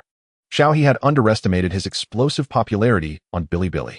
Despite having only one character role to his name, he had become unexpectedly popular there with various psychosaw memes and a spot in many creators' highlight reels. There was even a dedicated super topic for Mu Zhe on Weibo. Even after all this time, the topic remained active with fan creations and fan fiction far exceeding what many imagined. So in reality, Xiao was quite well known now. Of course, many still thought his name was Mu Zhe. The audition venue was set on the stage. Xiao followed the staff's instructions and walked onto the stage, his gaze immediately falling on the four people seated in the front row of the audience. These four individuals were director Wen Hongyuan, screenwriter Tan Yuan, producer Ma Qianyou, and the male lead of their drama Zhang Mo. Director Wen Hongyuan and screenwriter Tan Yuan were a renowned couple in the industry, one crafting scripts and the other directing, a perfect example of synergy. Their works were highly acclaimed, and one of their early palace intrigue dramas had become a classic for a generation. The script for this project, The Shining Star, was a creation Tan Yuan had spent 2 years writing. As for the producer Ma Qianyou, he was somewhat of a joke. Most of the gossip Lin Yiping had mentioned earlier revolved around him. First, under pressure from investors, he forced a talentless predator boy into the cast as the fourth male lead, sparking fierce dissatisfaction from director Wen Hongyuan. Then when the investor's wife came looking for trouble, Ma discovered the predator boy had slept his way up. Seizing the chance while the investor was distracted, he grudgingly kicked the man out of the crew. Afterward, he hired a master to calculate the crew's fortune only to find an actor who supposedly clashed with him. Ma quickly drove that person away too and invited the master to his home to check the feng shui and guide him to wealth. In the end, he lost both new actors and was swindled out of over 100,000 yuan. After learning all this, he couldn't help but feel that Ma Qianyu was the greatest calamity their crew faced. Hello everyone. My name is He. Facing the four, he bowed and introduced himself with a composed demeanor. Meeting He's eyes, Tan Yuan's face lit up first, and she nudged Wen Hanyuan with her elbow. It's Mu Zhe. Wen Hanyuan was also surprised. The young man you mentioned before. Yes, I never expected such a coincidence. Tan Yuan nodded, then mused, so his name is He. When Hanyuan teased her, you watched him for so long and didn't even remember the actor's name. Tan Yuan shot him a playful glare. I wasn't thinking that much at the time. Despite being a renowned screenwriter with many original scripts, Tan Yuan was an avid drama fan herself. For instance, the character Mu Zhe was the most memorable role she had encountered in all the dramas she had recently followed. However, since they had already cast an actor for the role, Tan Yuan had never considered having Mu Zhe play the antagonist in their current drama. Now seeing him in person, she had to admit their temperaments were quite similar. Yet Tan Yuan worried that this Mu Zhe, no He, might overact when portraying Meng Zetian. Because Mu Zhe and Meng Zetian were different. Mu Zhe was a neurotic, deranged madman, while Meng Zetian was a clear-headed yet indulgent figure of ruthless cruelty and venom. One was an artist immersed in his own world, indifferent to good and evil, doing only what he believed was right. The other was a traitor who, fully aware of right and wrong, still chose to aid the wicked. These distinct nuances set the two characters apart completely. Tan Yuan felt both anticipation and regret. This He was still too young, his acting skills might fall short. When Hanyuan glanced at Tan Yuan, whose thoughts were written all over her face, and shook his head inwardly, he then pulled out a script segment and handed it to his assistant. Have him perform this. The assistant took the script and quickly passed it to He. Perhaps because he had seen a glimpse of He's performance as Mu Zhe, when Hanyuan deliberately avoided the intense aggressive scenes of Meng Zetian. Instead, he chose the segment where Meng Zetian before his death delivers a self-justifying confession to the second male lead, arguably the most challenging scene in the entire drama.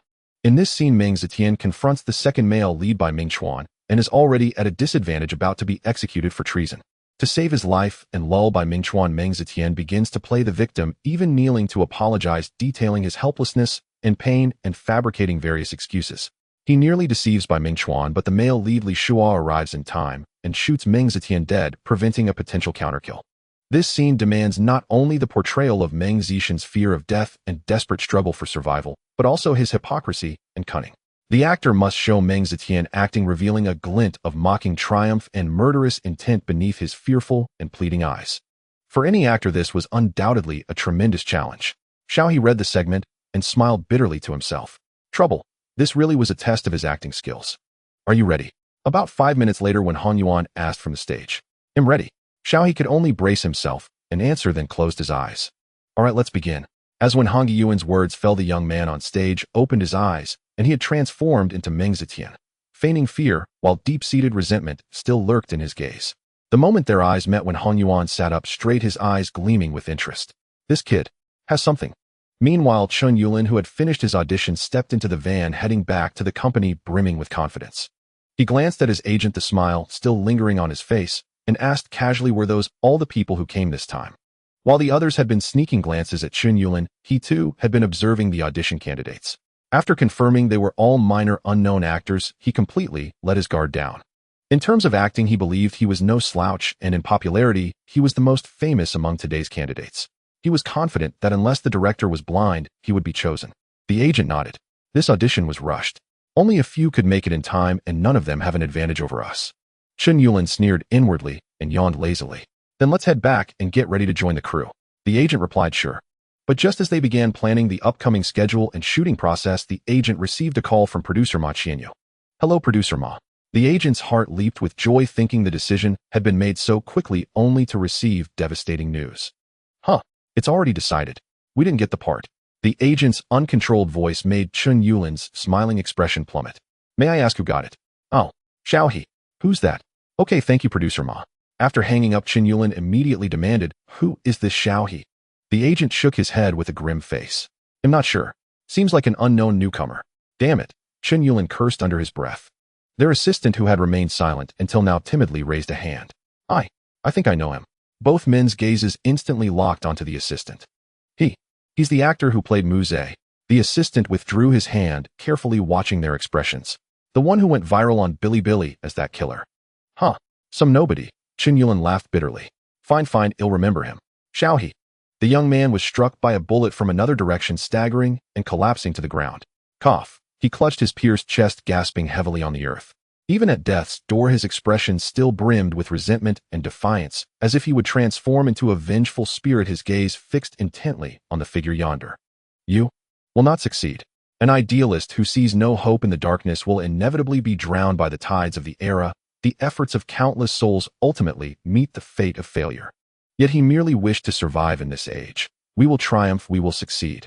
Not only that, but we shall sow the seeds of hope across the soil of Huaxia, enabling countless common folk to lead a prosperous and contented life in the future. The male lead Li Shuo remained utterly unmoved by the young man's dying words, his voice resolute and commanding, as if he had already glimpsed that bright future. He looked down upon the figure on the ground, his expression disdainful, and you are unworthy to witness it. Cough. The young man's eyes widened as if deeply stung by his words, his body trembling faintly from the terror of death. Yet in the end he uttered not another word. He simply glared at Li Shuo with resentment, the light in his eyes gradually dispersing, his hands falling limply to the ground. In the space, only his suppressed, irregular breathing remained, but soon it too fell silent. That face was still handsome, yet the gloom and twisted expression greatly marred its allure, rendering it, instead, quite ghastly. And until death his eyes remained open, as if thereby to refute Li Shuo's words. A tragic and detestable character born of the era thus quietly drew his curtain. Yet no one would mourn for him. Even the few spectators below merely nodded in silent acknowledgement. Director Wen Hanyuan and screenwriter Tan Yuan exchanged a glance, instantly understanding each other's meaning. Clearly they were thoroughly satisfied with Xiaohe's performance. Although there was still a hint of rawness in some of his acting expressions, the richness of his eye movements, coupled with his unique temperament, nonetheless allowed them to award this performance a high score. It was no exaggeration to say that this was the finest performance among the actors they had recently auditioned. Many merely portrayed Meng Zixin's cruelty on the surface, but Xiaohe concealed that malice, harboring lethal intent within a restrained demeanor. This even sparked new inspiration for Tan Yuan. Zhang Yimou, who had acted opposite Xiaohe, also stepped off the stage and nodded slightly to Wen Hanyuan and Tan Yuan. Although as the male lead of this drama Zhang Yimou had little say in the matter, at least in the performance, just now he held a very favorable impression of Xiaohe. Seeing this, Wen Hanyuan had already formed a general conclusion. Thus, as soon as Xiaohe returned to the Budok crew, he received the news of passing the audition for Sanxing Shining. He was notified to sign the contract tomorrow and then join the crew directly, reading the complete script while filming. There was no choice. The role of Meng Zetian had been delayed too long. Other progress was already in full swing, while this line remained stalled, causing great anxiety for the crew. Yet this seamless transition between productions was truly exhausting. Xiaohe also glanced at the approximate schedule and realized he would likely be spending the new year on the set of Sanxing Shining. The role of Meng Zetian had quite a bit of screen time, and he wondered if it could be completed before the Spring Festival. At this moment, Lin Yiping, having learned the news first, came to congratulate Xiaohe. Congratulations. Xiaohe, director Lin, your news travels far too quickly. To this day, we still do not know the extent of director Lin Yiping's network of connections. Lin Yiping waved his hand dismissively, instead urging Xiaohe, hurry up, pack up, and come shoot the final scene, then wrap up and get out of here. Got it. Xiaohe responded while sitting down to let the makeup artist work on his look. What Xiaohe was about to shoot next was his final scene in Budok, and also the last scene of the entire series. By this time, Jiang Rushui had skillfully used the evidence in his hands to sow mutual suspicion and conflict among several factions, leading them to fight fiercely and suffer mutual destruction. No one paid any further attention to a pawn moving among their forces. Even at the very last moment, they believed Jiang Rushui belonged to the opposing faction. To avoid being caught with evidence and having more secrets exposed, the wanted notice for Jiang Rushui across the Jianghu quietly vanished. Everything seemed to revert to its former state. The common folk, long plagued by exorbitantly priced smuggled salt, finally regained access to salt at normal prices. Though many knew this was not a permanent solution, the nobles above never cared for their lives, and the salt smugglers would inevitably return. Yet this brief respite allowed more people to survive and brought smiles to many faces. For them, living meant life could go on. Life, after all, must continue. Under the setting sun, Jiang Rushui rode his horse, idly toying with a copper coin in his hand, then gently tossed it, letting it fall back into his palm. Shinju glanced at him, his gaze falling on the copper coin, then calmly looked away. Is this really worth it? Jiang Rushui deftly flipped the coin between his fingers, brandishing it with a boastful flourish. How is it not worth it? As a bounty hunter, my principle is to tear down the notice, collect the reward, and settle the account cleanly. Everyone speculated which wealthy faction had hired Jiang Rushui to work for them, but none would ever imagine that this outwardly money-grubbing man had thrown himself into the game as a stirring rod and bait, escaping death multiple times and throwing several factions into chaos, all for the sake of a single copper coin. Or rather merely the helpless plea of a child. Shinju had been friends with Jiang Rushui for many years, and despite knowing him well at moments like this, he always felt he could not fathom this fellow. I don't understand. How can you not understand? That coin was all the child had in the world, her most precious possession. Jiang Rushui said, tossing the coin again. It's like you, Brother Shun, who owns so many fine wines, but only deigns to open for me a jar of the latest peach blossom drunk. Different things are cherished so naturally they hold different values. If you want a drink, just say so. Shinju was speechless, spurring his horse to trot forward slowly. No need for all that roundabout talk. Haha, Jiang Rushui laughed heartily. Of course, if Brother Shun is willing to bring out that jar of Chongqing drunk you've aged for years, I might consider selling my life to you. You'll get to drink it when you've paid back all the money you owe me. Really? But Shinju had already ridden far ahead. Jiang Rushui's eyes lit up, and he strung the copper coin onto his waist, where dozens of identical coins were already threaded, flashing with a brilliant gleam under the setting sun. Wait for me. Jiang Rushui spurred his horse in pursuit, and the two gradually disappeared at the end of the wild grass path. Thus the final scene of Budoke came to a close. Xiaohe's role in The Bounty Hunter officially came to an end. Pu Rong looked at Xiaohe, a hint of reluctance in his eyes. Old Xiao, if you leave, who will take the heat from Director Lin alongside me? Xiaohe replied. I don't usually get scolded by Director Lin either. But what are you saying? Such an unromantic fellow. Pu Rong pretended to wipe non-existent tears from the corners of his eyes. Anyway, don't forget us when you hit it big. If you ever come to our martial arts school, they'll give you a 90% discount. Xiaohe chuckled wryly. More like a real bone-breaking, not a fake discount.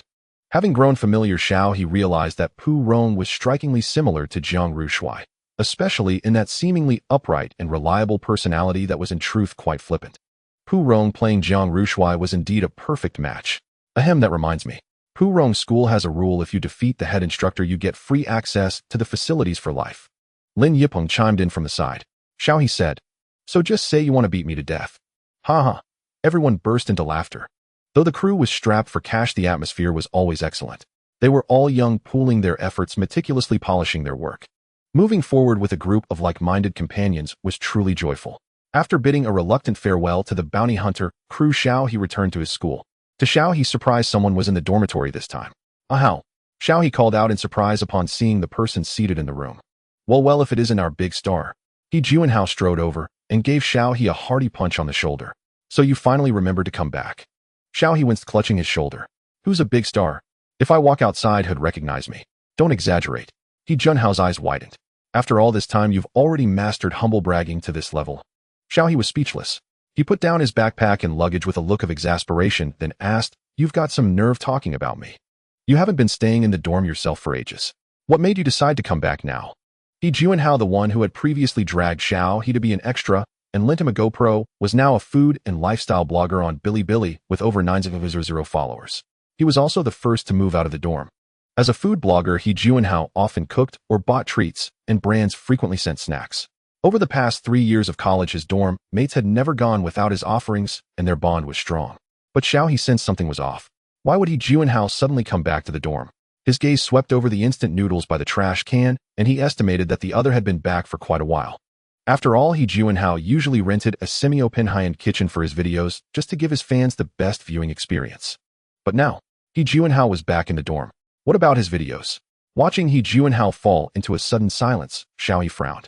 Due to his constant cooking and lack of exercise, He Juanhao was somewhat chubby. Yet his well-proportioned features kept him from looking greasy. Instead, he had a refreshing, likable appearance. This time, however, Xiaohe noticed he had lost a lot of weight. Though his face was indeed more handsome, his state was far from good. He looked utterly haggard. What's going on? Xiaohe asked seriously.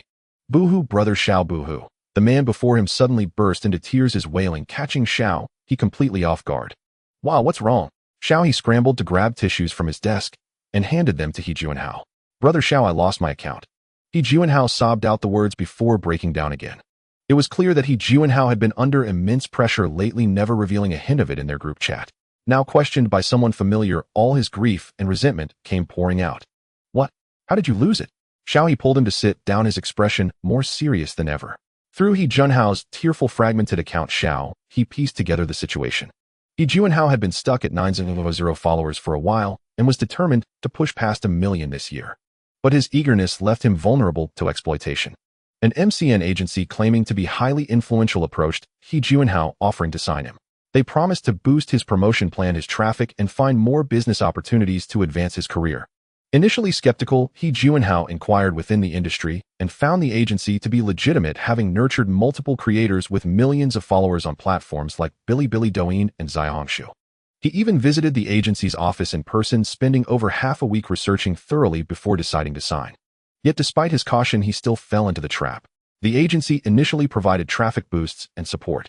But soon He Junhao discovered that many of his old videos were being subjected to technical traffic injection, a now rare practice of maliciously inflating views and engagement using bots or controlled accounts. This caused abnormal traffic fluctuations that violated the platform's hidden rules, triggering detection systems that flagged it as data fraud. The consequence was a reduction in the weight of all his videos, leading to diminished traffic and exposure. His Bilibili account was effectively soft-banned. Unless users actively searched for him, they wouldn't see his content. He couldn't make it to the homepage, and all future uploads would be buried. In other words, He Junhao's account was semi-blacklisted. Simultaneously, the MCN agency changed its tune, claiming that the issues with his old videos were hindering their current promotion efforts and demanding breach of contract compensation. Only then did He Junhao realize the agency was a subsidiary of a larger company, a front to deceive people like him. The contract seemed harmless on the surface as long as He Junhao diligently produced quality content, reached 1 million followers, and took on sponsorships, everything would be fine. But upon closer inspection, the trap had been laid all along, waiting for him to spring it. To make matters worse, with that contract in place, if the platform pursued legal action for data fraud, He Junhao would be the primary target. At worst, he could face jail time. He Junhao was thoroughly ensnared. Furious upon understanding everything, He Junhao immediately argued with the MCN agency, gathered evidence, and hired a lawyer. But he was far from the only one to fall into such a trap. The agency was too experienced to be intimidated. In the end, He Junhao not only lost the account he had built over years, but was also entangled in a major lawsuit that threatened to bankrupt him. After listening to He Junhao's experience, he fell into a rare silence. This kid was truly unfortunate. He didn't even know how to console him. So what are you planning to do next? He asked. Alas, at this He Junhao couldn't help but let out a long sigh, though his mood was somewhat better than before. Starting over, I guess. Fortunately, the momentum on Info has been getting better lately. I can post on both Info and Bilibili with my new account. He pondered for a moment and thought it was a decent plan. Need any help? He offered proactively. I might not be able to do much, but I could make a cameo or something. Absolutely. Of course. He Junhao grabbed Xiaohe's arm, tears and snot streaming down his face. Woo, you're truly my best bro. You have no idea how popular you are on Bilibili. If I could leech off that traffic, you'd be my living godfather. But would this affect you? Xiaohe rolled his eyes. All right. I don't have a company restricting me right now, and I can't handle all this traffic myself. Just help me share some of it. Besides, he was far too busy constantly jumping from one production to the next. Even when he thought about posting photos to engage his fans, he rarely had the chance. The few 9-grid images he had posted were all handled by Lin Yiping just to promote their film The Hunters. So in a sense, this was Xiaohe's first official appearance on Bilibili after becoming famous. Of course, he had appeared before in He Junhao's videos. But back then his mind wasn't on such things, so He Junhao had been careful to minimize his screen time. As a result, no one had yet discovered that Xiaohe and He Junhao were roommates. That's just wonderful. He Junhao was immensely grateful and couldn't stop thanking him. Thank you so much, Brother Xiao. I really don't know how to express my gratitude. Thank you so much. These past days, He Junhao had experienced a tremendous roller coaster. He had been dreaming of reaching 1 million followers and landing more sponsorships, only to be reduced to a complete novice forced to start from scratch. He had told no one about his bitterness and suffering, not even his family, for fear of worrying them. It was fortunate that his family rarely used Bilibili and his close friends were busy with their own affairs. Otherwise, He Junhao wouldn't have known how to explain this to them. But Brother Xiao, I might not be able to do it anytime soon. I need to wait for a while. Then a troubled expression crossed He Junhao's face. I have to move to a new place, but I'm still looking for an apartment, so I can't film videos for now. Xiaohe thought for a moment and said, It's fine, no rush.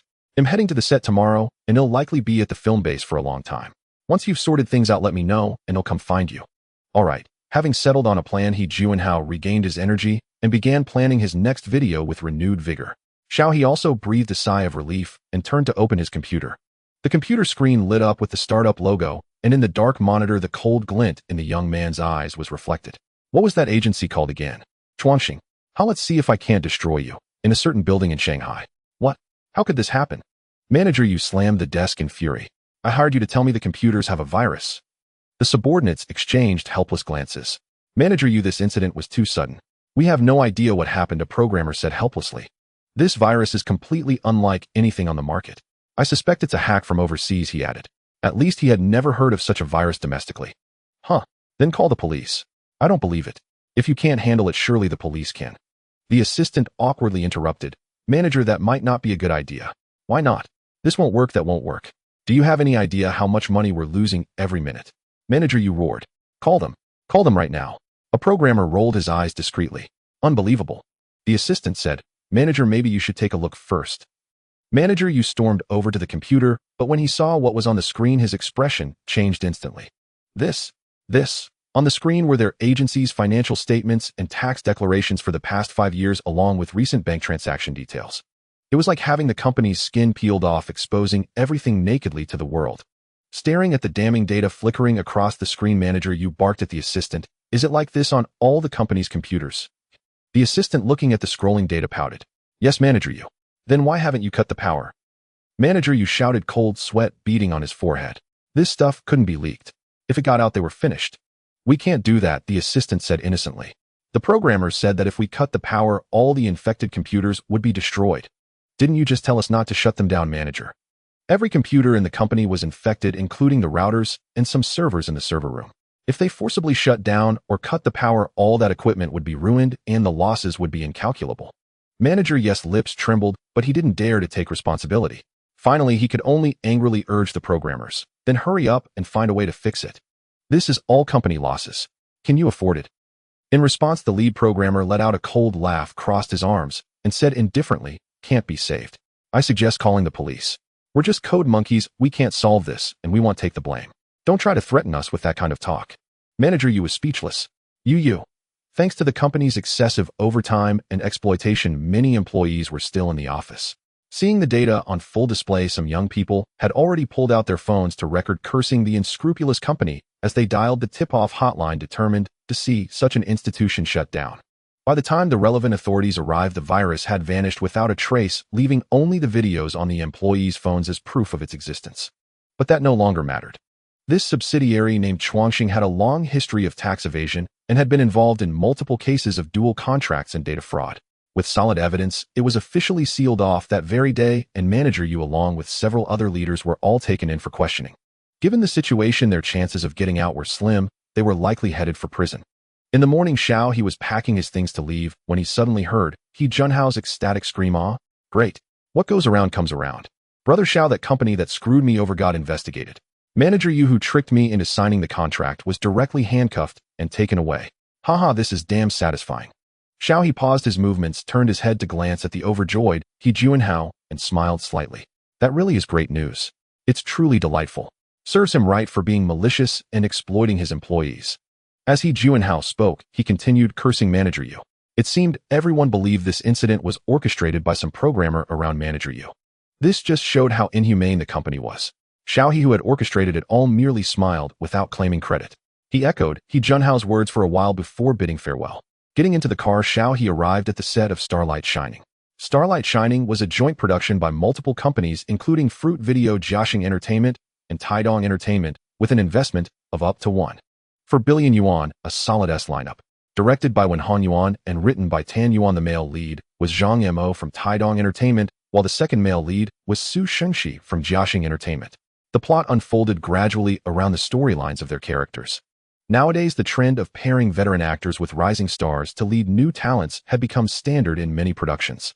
This drama followed that classic formula. The male lead Zhang Mo, now for Titwo, had won the White Magnolia Best Actor Award and was widely recognized as a skilled actor in the industry. The second male lead, Su Xingxi, was a popular idol transitioning into acting and singing. He commanded a massive fanbase, but had yet to deliver a standout work, stuck in an awkward transitional phase. He desperately needed this spy drama to prove himself. As for the female lead, it was Yiminer, who was from the same company as Zhang Yimou. In the drama, she played opposite Su Xing's character as his romantic interest. But here came the most dramatic twist. Based on Xiao He's prior knowledge, Yiminer was a rival of Su Yiyu, while Su Yiyu was secretly dating Su Xingxi. Yet in this drama, Yiminer had to play Su Xing's girlfriend. Xiao He remarked, "See this pot of porridge. Better drink it while it's still chaotic." He admitted that after learning this, he did have a mindset of watching the drama unfold. What could he do? After all, humans had an innate love for gossip. After Xiao He found producer Ma to sign the contract, and then got his makeup and styling done in the dressing room, he stepped out to witness a scene of silent tension. Su Xingxi and Yiminer sat at the farthest diagonal corners of the set, their expressions cold as they studied their scripts. The crew's movements were also distinctly divided, almost cautious. Only director Wen Hanyuan was still discussing the scene, with Zhang Mo appearing diligently focused on work. Xiao He glanced around and couldn't help rubbing his arms. "Sigh, so cold.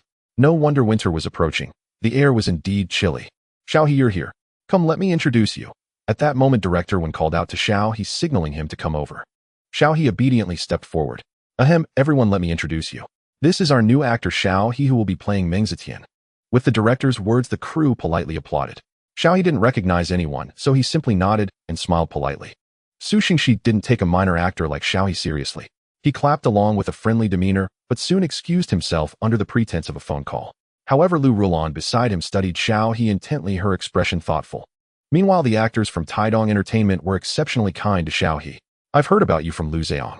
Contrary to Xiao He's expectations, Yiminer wasn't as aloof as she had appeared earlier. She even proactively struck up a conversation with him. Upon hearing Yiminer's words, Xiao He immediately understood. Lu Zheong, whom he had met during Life and Death, was from Taidong Entertainment. Although Lu Zheong had moved on to another crew, Xiao He still kept in touch with a few people from the Life and Death set. They had even formed a small group chat. Just yesterday, Xiao He learned from Lu Zheong that filming for Life and Death had wrapped up and was now in post-production. However, since the real-life inspiration for Life and Death, Li Ziqing, had been found dead, the police had reopened the case and were still investigating something. This placed the project in a very delicate state. The director, fearing the project might be halted midway, was working overtime to push the film to completion and release before the authorities could step in. Upon hearing this, Xiao He's heart sank halfway. He had been relying on the role of Mu Zhe to coast by eagerly awaiting the official debut of Zhu Laozhan. If the project were to be aborted midway, those 2 months of his efforts would have been for nothing. Lu Zheong shared the same concern, but they still encouraged each other, hoping the new film would be released smoothly. During their conversation, Xiao He casually mentioned that he was joining another crew. To his surprise, Lu Zheong remembered and had put in a good word for him in advance. Xiao He felt touched and planned to thank Lu Zheong properly later. He replied politely to Yiminer, "Thank you. As a newcomer, I still have a lot to learn from Teacher E. I appreciate your guidance during this time." "Oh, no need for that. Just call me Sister E. Don't be so formal."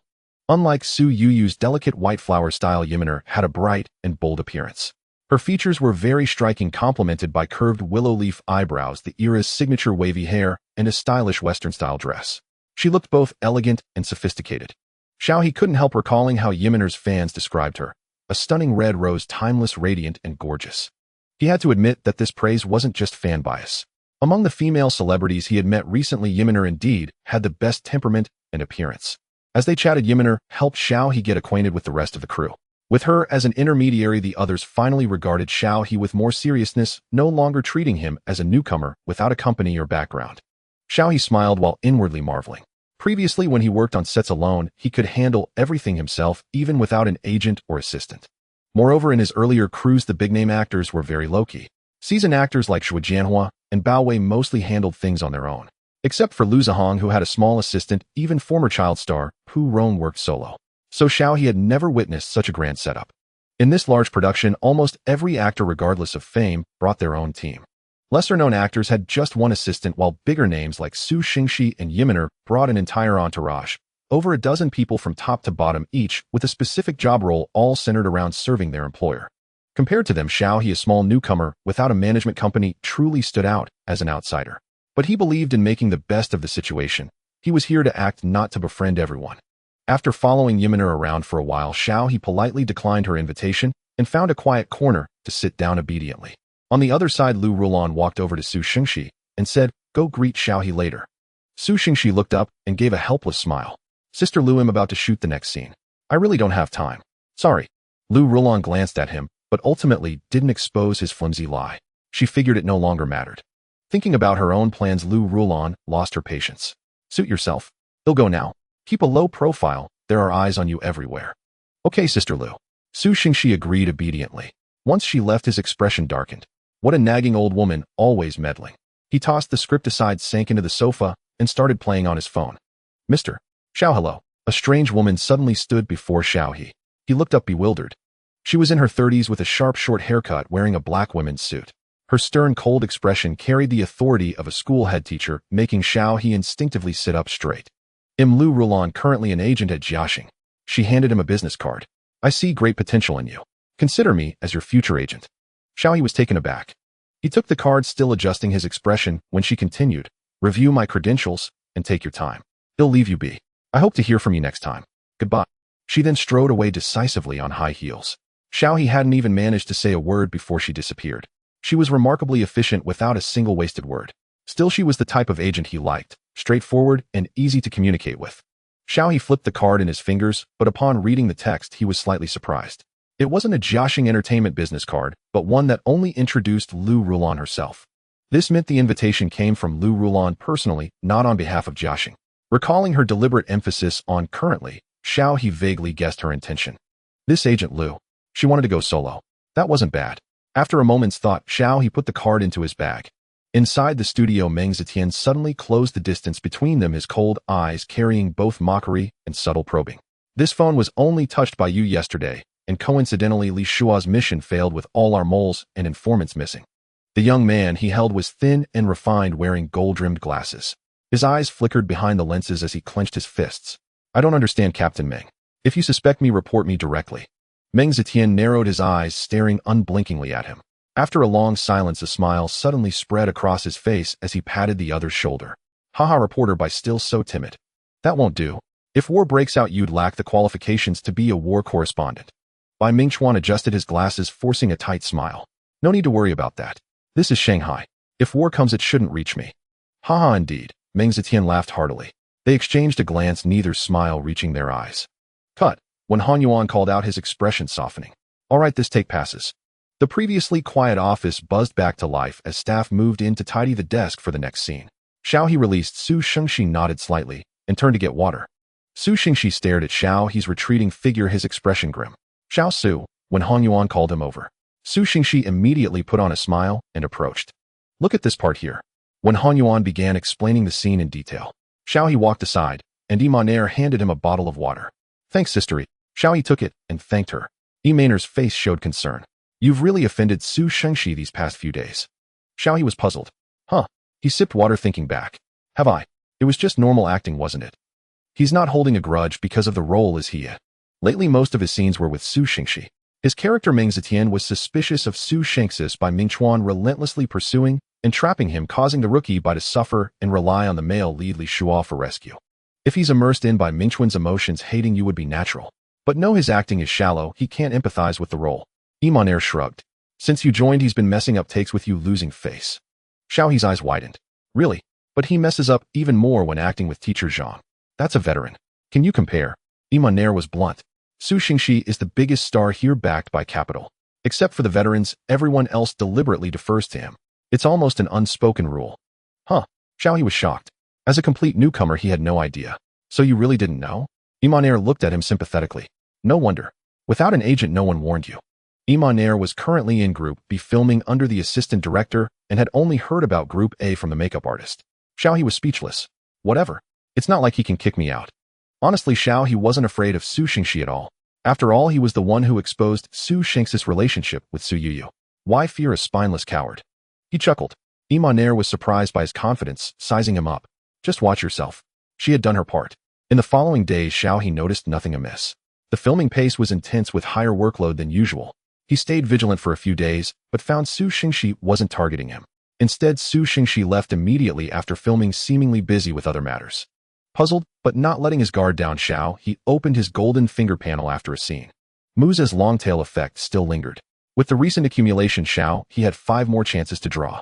Thinking about the lifespan points had lost due to not killing, he winced in pain, but decided to go all in. He didn't hope for new crime skills. He had little interest in crime. If possible, let there be more lifespan points. O system god of fate, look upon your child. O system god of fate, look upon your child. O system god of fate, look upon your child. O system god of fate, look upon your child. O system god of fate, look upon your child. O system god of fate, look upon your child. Congratulations. You have received lifespan 60 days, which has been automatically redeemed. Congratulations. You have received memory retrieval capsule 1, which has been automatically stored. Congratulations. You have learned exceptional climbing automatically. Details of memory retrieval capsule, a vivid recollection of the first crime scene forever etched in memory. It can even help you recall the minutiae of the crime, enabling you to craft more flawless lies and testimonies. Details of exceptional climbing, the perfect choice for a flawless escape from the scene, the ideal companion for arson and murder. You can infiltrate the crime scene more discreetly and flee with greater speed. This time Xiao He was exceptionally lucky, obtaining a total of 100 days of lifespan along with 1 item and 1 skill. To be honest, Xiao He was genuinely surprised to find items in this prize pool. This lottery pool was far more complex than he had imagined. However, these prizes were truly beyond words. This memory retrieval capsule, when consumed, could help recall certain imperceptible details from past memories. For instance, after taking it, you could instantly remember the order of shoes on the shoe rack when you left home one day, or even recall which hand you used to wipe yourself when using the restroom that day. Though of course we generally use toilet paper. If a student obtained this capsule, they would treasure it like a gem, saving it for the college entrance exams. But for Xiao He, it was of little use. His memory was already quite sharp, and now, with daily script memorization, he had grown accustomed to it. He had no need to recall specific events in detail. This one-time consumable was useless to Xiao He for now. He preferred to stockpile it. As for exceptional climbing, it might come in handy during filming perhaps. Next time he could try a crime action film. If his resume boasted skilled in free solo climbing, the director might be intrigued. Xiao He rested his chin on his hand, earnestly pondering the feasibility of this idea. Before long, the year drew to a close. On the 31st, the crew took a half-day off, allowing everyone to enjoy New Year's Eve. Coincidentally, Xiao He's roommate, He Juanhao, had moved into a new place and invited Xiao He for a New Year's Eve dinner. Thus, Xiao He declined invitations from other crew members and prepared to meet He Juanhao. After informing the director in advance, Xiao He quietly left the set. However, no sooner had he walked a short distance from the Republican-era district rented by the crew than he encountered an unexpected figure, Su Yiyu. Though they had been filming in the same studio complex, Xiao He hadn't seen her since that incident. Perhaps because the stalker incident had been so terrifying, Su Yiyu was now accompanied by 2 burly men in black who appeared to be bodyguards. With his sunglasses and mask on, Su Yiyu didn't notice Xiao He. However, one of the black-clad bodyguards warily locked eyes with him. Startled, Xiao He quickly averted his gaze and walked past nonchalantly. The aura of a kindred spirit. That bodyguard was likely tainted by something unclean. A black Bentley slowly approached from ahead, passing Xiao He and stopping in front of Su Yiyu. The window rolled down. Su Yiyu recognized the person inside, forcing a smile as she spoke in a low voice. Then Xiao He saw a hand extend from the car window, adjusting Su Yuyu's hat and tucking a stray strand of hair behind her ear. Su Yuyu's smile froze for a moment, but she didn't avoid the hand. Instead, she opened the door and got in. The 2 bodyguards followed, and the car slowly drove away. Xiao He hissed softly, lost in thought. Was that Su Xingxi in the car? It didn't seem like it. But it didn't look like Su Yuyu's own car either. How strange. Brother Xiao. At that moment, He Juanhao, standing at the intersection ahead, waved excitedly at Xiao He. Xiao He withdrew his gaze and looked up at He Juanhao, who was jogging over with a camera. Somewhat surprised, he asked, "Why did you come all the way here?" He Juanhao replied with a grin, "Perfect timing. I'm gathering some footage in advance." Xiao He glanced at his camera. "Are you recording?" "Yep. Do you mind, Brother Xiao?" "Not at all." By now, Xiao He had grown accustomed to the camera and even proactively greeted it. "Hello, everyone. I'm actor Xiao He. And also my good buddy, my college roommate for 3 years who slept in the same bed." He Juanhao said with a laugh, slinging an arm around Xiao He's shoulder, introducing him with evident pride. Xiao He was mortified. "Who slept in the same bed as you?" "At most we were head toto. Don't make it sound so gross." He Juanhao argued solemnly. "Let me ask you, didn't we share the same ladder for our bunk beds? When you moved in bed, didn't I feel it?" "Xiao He, was that a wagon rolling by? Get lost right now. Don't ruin my image." "Boo-hoo, Brother Xiao, you've changed. You've become such a cold-hearted, ungrateful person." Xiao He played along, stroking his chin theatrically. "Since you've put it that way, shouldn't we have a proper discussion about my appearance fee?" "No, please, Father." He Juanhao immediately changed his tune. "How could mere money ever shake the bond between us, father and son? I beg you, Father, think twice. Don't let money corrupt our relationship." Xiao He snorted coldly. "We'll see. I'm hungry. Hurry up, I want to eat." All right, Father, this way, please." He Juanhao groveled as he led the way like a fawning eunuch. Since he was filming a video, he did his best to play along with He Junhao's jokes and banter. Fortunately, the two had great chemistry and the conversation never lagged. Chatting and laughing, they took a car to He Junhao's current neighborhood. He Junhao had rented an apartment in a relatively new complex near the subway, but far from the commercial district. Most residents were middle-class families who worked during the day and returned home to sleep. He Junhao had chosen this place for its semi-open kitchen layout and the quiet filming environment free from excessive noise. Both the neighborhood and the apartment building had access control systems strictly regulating entry and exit, ensuring safety and privacy. The only drawback was that delivery drivers weren't allowed inside, so picking up takeout required a trip to the main gate. Make yourself at home. He Junhao opened the door and gestured for Xiaohe to sit. Xiaohe took off his hat and mask, surveying the room carefully. It was a 3-bedroom, 1-living-room apartment with a very large semi-open kitchen. The overall layout was quite minimalist save for the pile of cardboard boxes by the entrance that added a touch of clutter to the simplicity. On the small table in the living room, hot pot ingredients were already laid out ready to be cooked and enjoyed. But before that, He Junhao brought out a perfectly formed skull and placed it on the table. This time I not only made hot pot, but also this. Xiaohe jumped in surprise. What the heck is that? I come as a guest, and you serve me a head. I come as a guest, and you serve me a head. I come as a guest, and you serve me a head. I made this with maltose. Look, isn't it vivid? He Junhao proudly swiveled the plate in his hands, aligning the hollow eye sockets of the skull with Xiaohe. Xiaohe stared at the skull from across the distance, took a step back in exasperation, and said, "Which part of your brain came up with this? I seriously feel like calling the cops on you. What kind of sane person would create something like this?" He was utterly speechless. Yet He Junhao puffed out his chest and replied earnestly, "Bro Xiao, this was inspired by that murderer you played." Xiaohe was left speechless. Imagine this. After a day of aesthetic creation, the murderer sits down at the table to elegantly enjoy his meal. He Junhao narrated vividly, while placing the item on the table, then pressed Xiaohe into a seat, his face brimming with anticipation. Then he licks his creation, flashing a twisted cold grin at the person behind the camera. "Ha ha ha," Xiaohe replied. "You're truly something. You might as well be the director. I even prepared this." He Junhao pulled out a pair of gold-rimmed glasses and forced them onto Xiaohe. Then he studied Xiaohe from head to toe, his expression one of utter satisfaction. "Perfect, perfect. With the outfit you're wearing today, this is flawless." Xiaohe glanced down at his rarely chosen black shirt and said with a deadpan look, "No wonder someone kept nagging me yesterday to wear a black shirt. So this was a direct recreation of Muze. Oh, come on. Since we're here, why not give it a try?"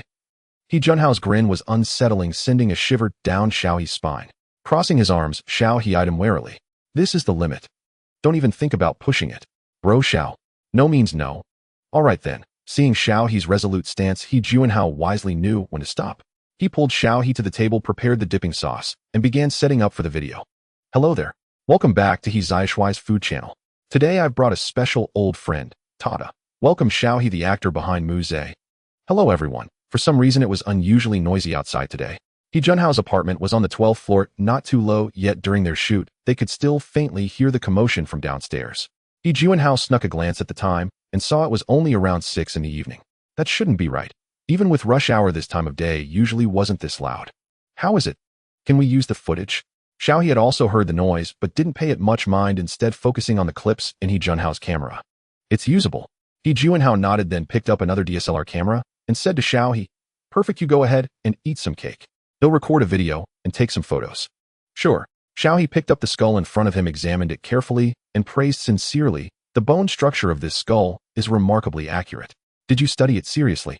I borrowed a real human skull from the med school next door to study it a bit," He Junhao said sheepishly. Xiaohe remarked, "No wonder." To be fair, He Junhao was truly skilled at his craft.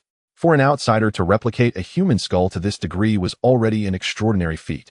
And on top of that, he used maltose. "So should I dig in?" Xiaohe asked uncertainly. It was so vivid that he almost felt reluctant to eat it. "Go ahead, bro Xiao, eat as much as you want."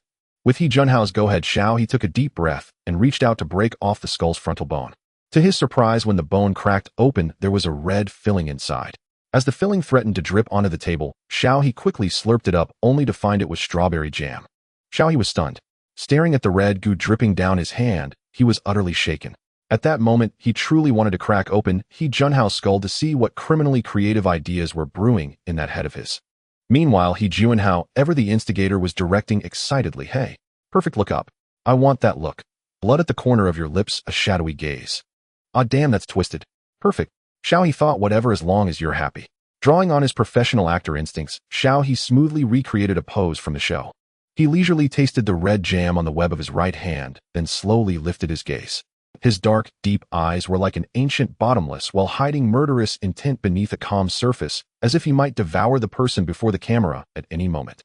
He Juanhao hadn't expected Xiao He to be so cooperative. Almost too cooperative. For the first time, the cameraman felt like he was being stalked by something terrifying. A chill ran down his spine, making him shudder involuntarily. In that moment, He Juanhao deeply realized how different the man before him was from before. This Xiao He was a stranger utterly unlike the friend he had known for 4 years. It was a bizarre sense of unfamiliarity lurking beneath a familiar mask. He Juanhao immediately set down the camera. As the lens moved away, Xiao He reverted to his usual calm state. Outside the frame, he was still the old friend He Juanhao had known for years. That chill from before seemed like just an illusion. But when He Juanhao reviewed the footage he had just shot, he fell into an eerie silence. What had just happened was no illusion. The person in the frame wasn't Xiao He, it was Mu Zhe. That Mu Zhe who, even living only in Bilibili fan edits, had become the archetype of a gentlemanly murderer in many people's minds.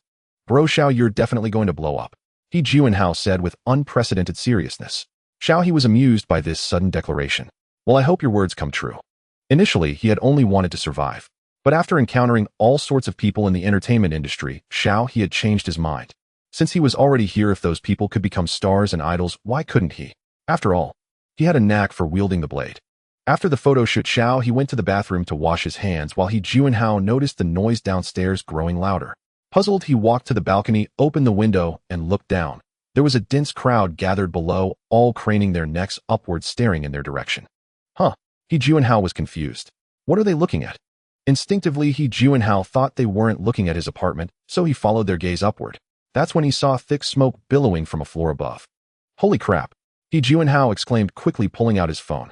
He then noticed that the owner's group chat he had joined was already exploding with messages. Since he and Xiao He had their phones on silent during the shoot, they had completely missed this.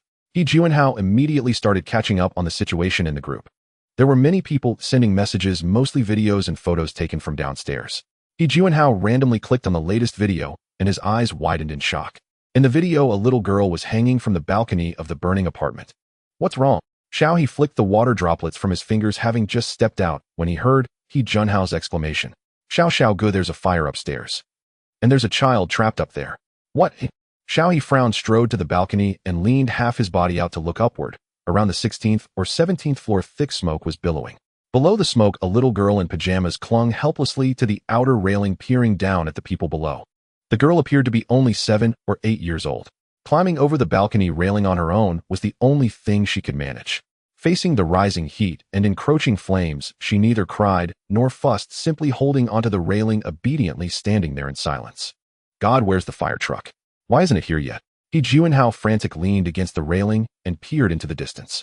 Meanwhile, some residents upstairs were trying to help, but unfortunately the family directly below the girl was not home, and the neighbors on either side were too far away to reach. Those on the 12th floor, like Xiao He, were also too distant to offer any assistance. Seeing the little girl's red-rimmed eyes, Xiao He grew anxious and asked He Juanhao, where are the firefighters? He Juanhao glanced at his phone and let out another curse. Damn it, Xiao Gu. Their fire truck is blocked outside the complex.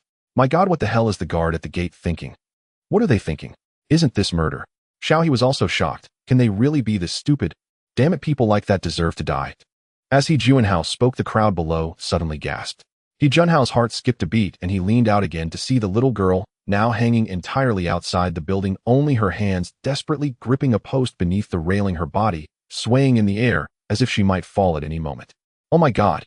Xiao Gu, what do we do? I wonder if we can help from here. But his words went unanswered. He Juanhao turned to see Xiao He already crouched on the balcony railing, his gaze fixed upward with determination. Holy shit, Xiao Gu. He Juanhao screamed, but before he could stop him, the young man leaped like a nimble leopard, scaling the building's edge. He Juanhao was dumbfounded, rubbing his eyes, wondering if he was still dreaming. But Xiao He had no time to mind He Juanhao's thoughts. Behind him were only the rustling wind and the gasps of the crowd below, but when he saw the little girl's precarious, helpless figure, only one thought filled his mind. Save her. It seemed the system was never without foresight. His new skill happened to be perfect climbing, allowing him to scale any protruding wall edge to reach wherever he desired. The balcony edges above the recesses of window frames, the gaps between building bricks. The moment Xiao He leaped, his mind had already mapped out every route, so his movements were fluid and unhesitating. Those watching below broke into a cold sweat, holding their breath instinctively. Fortunately, though the young man's actions were bold and dangerous, each move landed precisely on its target. Covering 5 floors, a distance that would take a normal person 40 to 60 seconds to run, Xiao He's series of agile climbing maneuvers took only about 15 seconds. Using the railing of the balcony below Xiao, he leaped, catching himself with one hand on the edge of the upper balcony. Just then the little girl's strength gave out, and her hand slipped. Xiao He caught her waist as she fell, tucking her securely under his arm. With a twist of his core, he brought both himself and the girl back onto the balcony of the burning floor. The railing was scorching hot. Xiao He nearly let go the moment he touched it, but he gritted his teeth and endured. He peered inside and asked the girl, "Is anyone else home?" The little girl stared blankly at the sudden appearance of the big brother, shaking her head slowly. Her eyes seemed too tired to stay open, but she raised her bloodied hand, struggling to gesture to Xiao He. Xiao He fell silent. So that's why the child hadn't cried or screamed. She couldn't speak. "I understand." Then, carrying the girl on his back, Xiao He didn't return the way he came. Instead, he moved sideways along the window ledges to a neighbor's window. The neighbor had been waiting. The man of the house reached out to take the girl, while Xiao He lifted her from below, letting her step onto his shoulders as the neighbor pulled her inside. Once the girl was safe, Xiao He leaped lightly onto the window edge and landed gracefully inside. As both entered the neighboring room safely, thunderous applause erupted from below. "Brother, you're amazing," someone shouted. Others were thrilled. "Holy crap. We've seen a real-life Spider-Man. Spider-Man's got nothing on him. This guy climbed with his bare hands. That was freaking awesome. Did anyone record that? I want the video. I gotta show this online. It's more epic than any movie." Inside the room, the woman of the house held the little girl, soothing her softly, while fetching a first aid kit to treat her hands. The man gave Xiao He a thumbs up. "Brother, you're the best. I rarely admire anyone, but you're one of them." Xiao He scratched his head, a little embarrassed. "It's nothing. I just did what I could." The woman looked up at Xiao He and gasped, "Muze." Xiao He was speechless. In his haste, he hadn't worn a mask or hat to disguise himself, and even the glasses he Juanhao had given him were still on, coupled with today's outfit. It was easy to be recognized. "You're Muze." The woman's expression was a mix of excitement and disbelief, staring at Xiao He as if trying to bore a hole through him. Xiao He had no choice but to respond. "Yes, I play Muze. My real name is Xiao He." "Oh, sorry. So you're Xiao He. I absolutely love your portrayal of Muze. I never thought I'd meet you in person." The woman, around 26 or 27, looked at Xiao He like a fangirl meeting her idol. Despite Xiao He's somewhat aloof demeanor, he had just heroically saved a life in full view of everyone. "Oh, I'm so excited." The woman was so flustered she wanted an autograph and a photo. Xiao He, seeing the chaotic scene, changed the subject. Could I use your sink first? I need to wash my hands." "Of course. Here. Oh, your hand is bleeding." The woman just noticed the blood on Xiao He's hand. Xiao He glanced down and waved his hand dismissively. "It's nothing, just a few scrapes." After Xiao He used the sink in this household to tend to the wound on his finger, the sound of fire trucks gradually approaching echoed from downstairs. With the firefighters rushing about, the fire that had gripped so many hearts finally came to an end. Soon an ambulance arrived along with the little girl's parents rushing to the scene. "Xiao Xian, my Xiao Xian." Yu Mingjin pushed through the crowd, and when she saw her daughter standing there unharmed, her voice choked with emotion. She hurried forward and held the little girl tightly. The usually strong little girl, upon seeing her family, finally broke her calm demeanor. She curled up in her mother's arms, sobbing silently, her body trembling slightly. It's okay, mommy's here. Don't be afraid, don't be afraid." Yu Mingjin gently stroked her daughter's back, but even as she comforted the child, her own tears flowed uncontrollably, her voice hoarse and trembling. Earlier, Yu Mingjin had returned to the neighborhood from work as usual, only to hear about the fire in her home. Her legs went weak with fear, and she dropped everything to sprint over, dreading the worst. Thankfully, her precious child was alive, and everything had turned out safe. It was truly a blessing. "Hello, are you the owner of this apartment?" A firefighter who had just participated in extinguishing the fire approached and inquired. Yu Mingjin quickly wiped the tears from her face, looked up at the firefighter, and sincerely thanked him. "Thank you for saving my daughter. I'm truly grateful." The firefighter flushed slightly and said apologetically, "Ma'am, it wasn't us who saved her this time. It was a young man from this building. He climbed up from the outside, barehanded, scaling 4 or 5 stories in one go. Truly remarkable." "Huh?" Yu Mingjin was momentarily bewildered. For a second, she doubted her own hearing. A young man from the outside climbing 4 or 5 stories to rescue someone. If not for the firefighter's earnest expression, she would have thought he was joking. "He's over there." The firefighter pointed to 2 young men standing not far away. At this moment, He Juanhao was still immersed in the shock of what he had witnessed. He circled around Xiao, his expression complex and incredulous. Holy crap, brother Xiao, where did you go for training? Xiao he shrugged and said seriously, me. I actually got a golden finger, learned everything instantly. Ha! He Juanhao didn't believe him at all, thinking Xiao he was just joking. He punched Xiao his shoulder lightly. That's my brother Xiao. You really know how to pull off this act. Xiao he. Times had changed, telling the truth these days got no one believing. Just then Yu Minjin walked over from the other side and bowed to Xiao he in gratitude. Thank you so much for earlier. If it weren't for you. As she spoke, tears welled up in her eyes again. Xiao Xian was her life, her everything.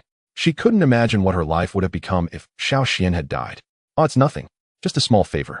Xiao he waved his hand about to modestly deflect when another person came storming and wailing loudly. A woman in her 50s or 60s ran over, glanced at the charred home, then let out a shriek and charged at the child in Yu Minjin's arms. Oh, you worthless little wretch. Can't even stay put at home, and you set the house on fire. They'll beat you to death. Hey, what's going on? A nearby firefighter shouted, stopping the woman's actions. But she plopped down on the ground and began to wail. Why is my fate so bitter? That big wretch gave birth to a little mute wretch, and now she's burned my son's hard-earned house to ashes. Oh heavens, open your eyes and see.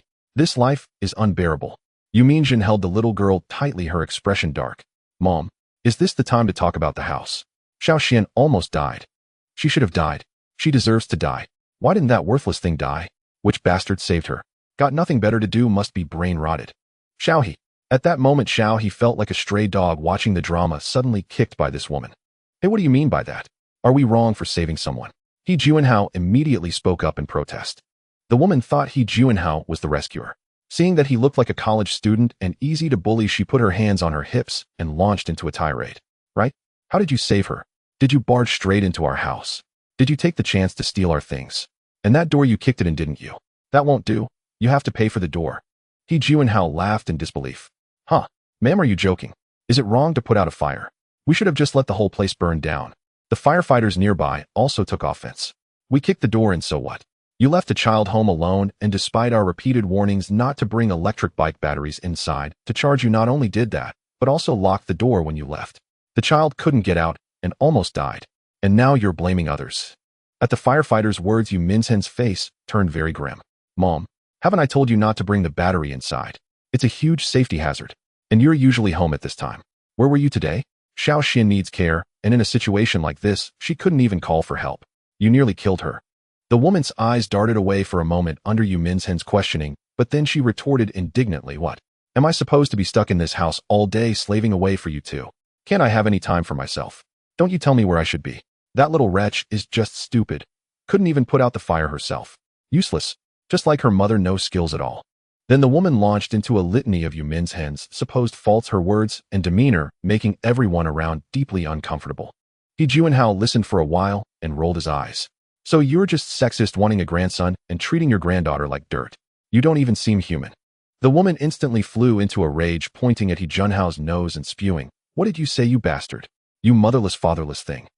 The most direct insults and purest aggression made one's blood boil, gradually turning red with fury. How could this person's mouth be so filthy? He Juanhao was so angry he could spit blood, but he prided himself on being a cultured college student. He couldn't bring himself to curse back in the same crude terms, but sarcastic remarks would likely go over her head. It felt like punching a pile of shit and getting splattered with it. Just as He Juanhao was about to say something, his shoulder was suddenly grasped by Xiao He. He turned his head. Brother Xiao. Xiao He stared at the woman expressionlessly, his tone icy.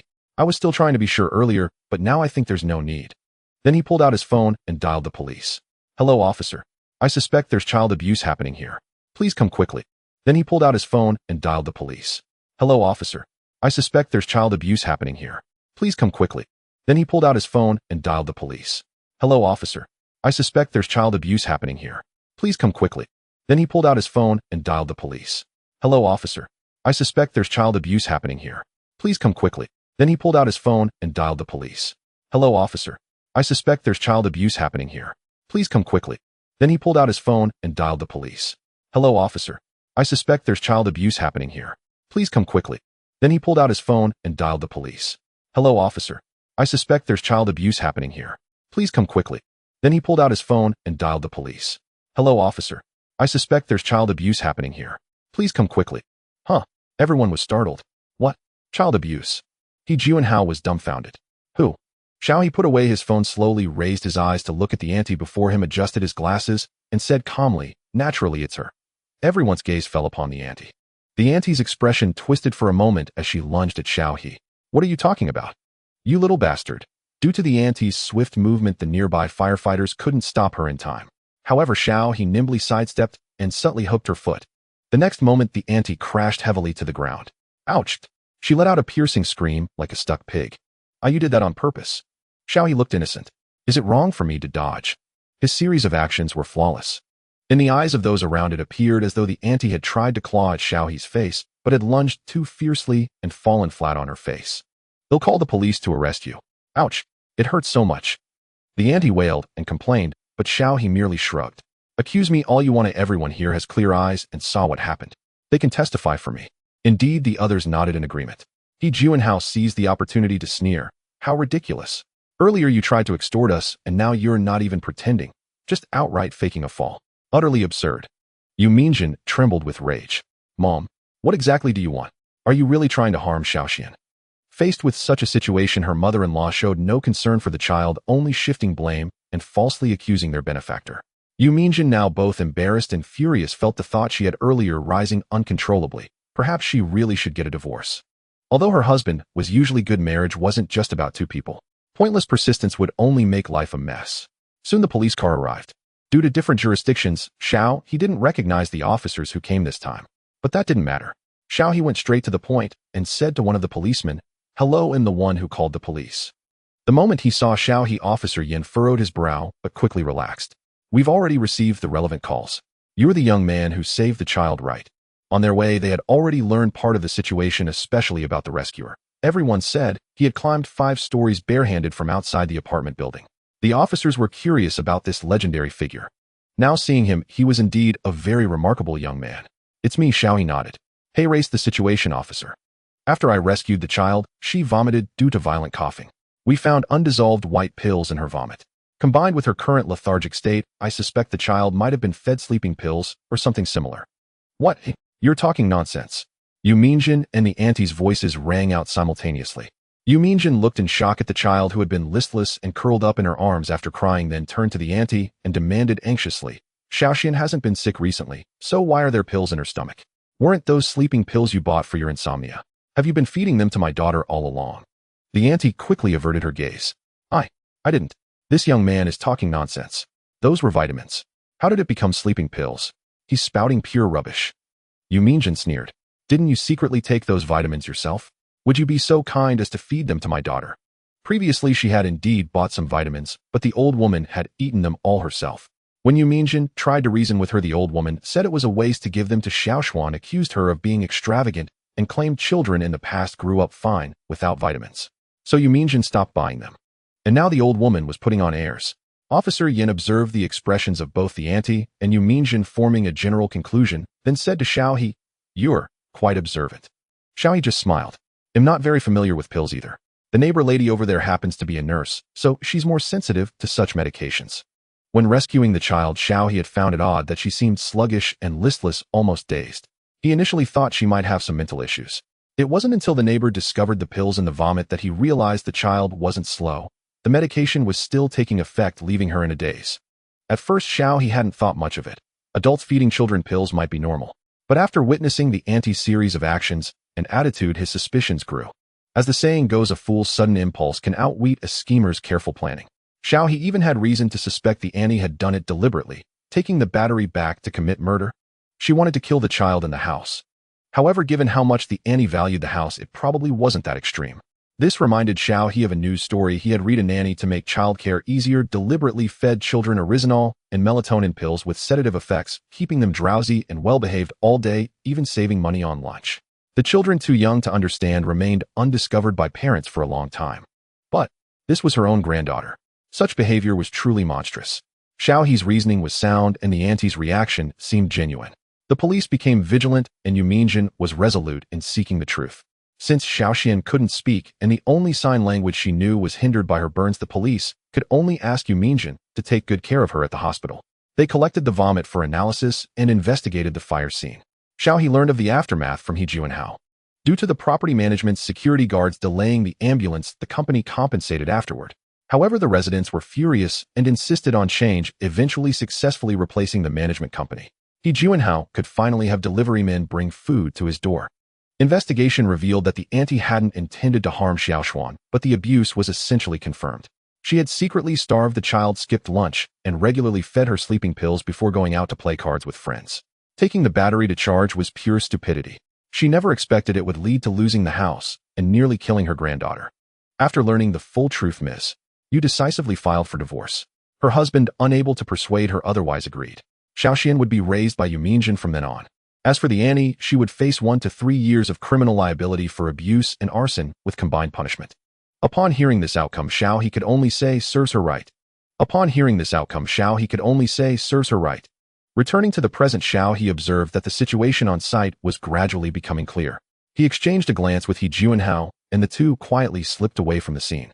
Back at He Junhao's apartment, they both let out a long sigh of relief in unison. Today was absolutely thrilling. He Juanhao patted his chest, his face full of emotion. That old woman was infuriating. If it weren't for you holding me back, Brother Xiao, I would have punched her back to kindergarten. Xiao he wiped his brow in embarrassment. Come on, it's not that serious. On my hot pot. He Juanhao stared at his nearly burnt-out hot pot and scrambled to salvage it. Damn, we left in such a hurry I forgot to turn off the stove. Good thing we got back in time, or would have to call the fire department again. Xiao he quickly fetched a kettle from the kitchen to help add water. The two tidied up the table, brought the hot pot back to a boil, and prepared to resume their earlier filming. Meanwhile, on the internet, the incident of Xiao He's rescue was just beginning to stir waves. It all started with a viral video on a short video platform drawing a crowd of netizens. The video was shot from the ground level of the apartment complex. It clearly showed a unit on about the 16th or 17th floor engulfed in flames, with white smoke billowing from the balcony. A little girl in a floral pajama dress stood helplessly on the outer edge of the balcony, clutching the railing and looking down at the people below. Everyone watching felt a pang in their hearts, just like the person filming worrying about the little girl's safety. But the dreaded moment came. The little girl slowly crouched down as if losing strength, and then her foot slipped. Half her body dangled over the edge with only her hands desperately gripping the balcony railing. Everyone held their breath. Oh heavens, who could save her? Amid the gasps in the video, a figure suddenly appeared. A young man in a black shirt dressed very casually leaped from a balcony several floors below. He moved swiftly and nimbly, using only his hands and feet to scale the wall, at an incredible speed, reaching the little girl's floor just before she lost her grip and successfully rescued her. When the video showed the young man carrying the little girl safely into a neighbor's apartment, netizens who had witnessed the breathtaking rescue couldn't help but cheer, just like everyone else in the video. Holy crap, that was incredible. Mom, I think I just saw Superman. Dude, are you for real? That was insanely cool. How did he even do that? Are you sure this isn't staged? My jaw is on the floor. It can't be staged. The official account next door already posted about it. It's not staged, it's real. They're in the apartment building next to ours. Our neighborhood group chats are blowing up with his videos. Thumbs up for the rescuer. Salute to the hero for his bravery. Am I the only one who thinks this guy is really handsome? He looks familiar, like I've seen him somewhere. I think he resembles someone, but am not sure. Oh, it's Muze. Oh my god, is this really not Muze himself? With that outfit and those wire-rimmed glasses, I almost thought I was dreaming. Huh, who's Muze? Muze, the psychopathic killer Muze. What? The rescuer is a psychopathic killer. What the hell? Aren't we talking about a rescue hero? Spreading rumors out of nowhere, isn't that ridiculous? Probably some celebrity from the entertainment industry. How laughable. This is social news, so please fans, don't project your idol onto this. No, this guy is actually the actor who played Muze. Go check out Xiaomi Jiao's video. She captured the whole thing from her angle, and the actor himself confirmed it. What? With the controversy over Xiao he possibly being Muze himself, more people flocked to Xiaomi Jiao's account to watch the video. Xiaomi Jiao was the female homeowner from the neighboring apartment. Her video recorded the entire rescue from another perspective and later included a group photo and autograph with Xiao He. Xiaomi Jiao, everyone, I caught the real Muze. His name is Xiao He, he's super handsome, just saved a kid, and he's a really great person, totally different from Muze. In the photo, a young woman stood next to a young man. He wore wire-rimmed glasses with a handsome face and steady gaze, carrying a faint hint of the cold, morbid vibe unique to Muze. The comment section exploded. Wow, it's really Muze in the flesh. Do you need me to call the cops for you, blogger? Haha, oh no, taking a picture like this makes you look dangerous. Help. Huh. I feel like after the photo, Muze is going to come after you with a chainsaw. So Muze really saved someone. This feels so surreal. Please don't call him Muze. He has a name. It's Xiao. He's a great actor, and everyone is welcome to follow his upcoming new work, Catch the Thief. Huh. His name is Xiao. I always thought it was Muze. That's the character's name.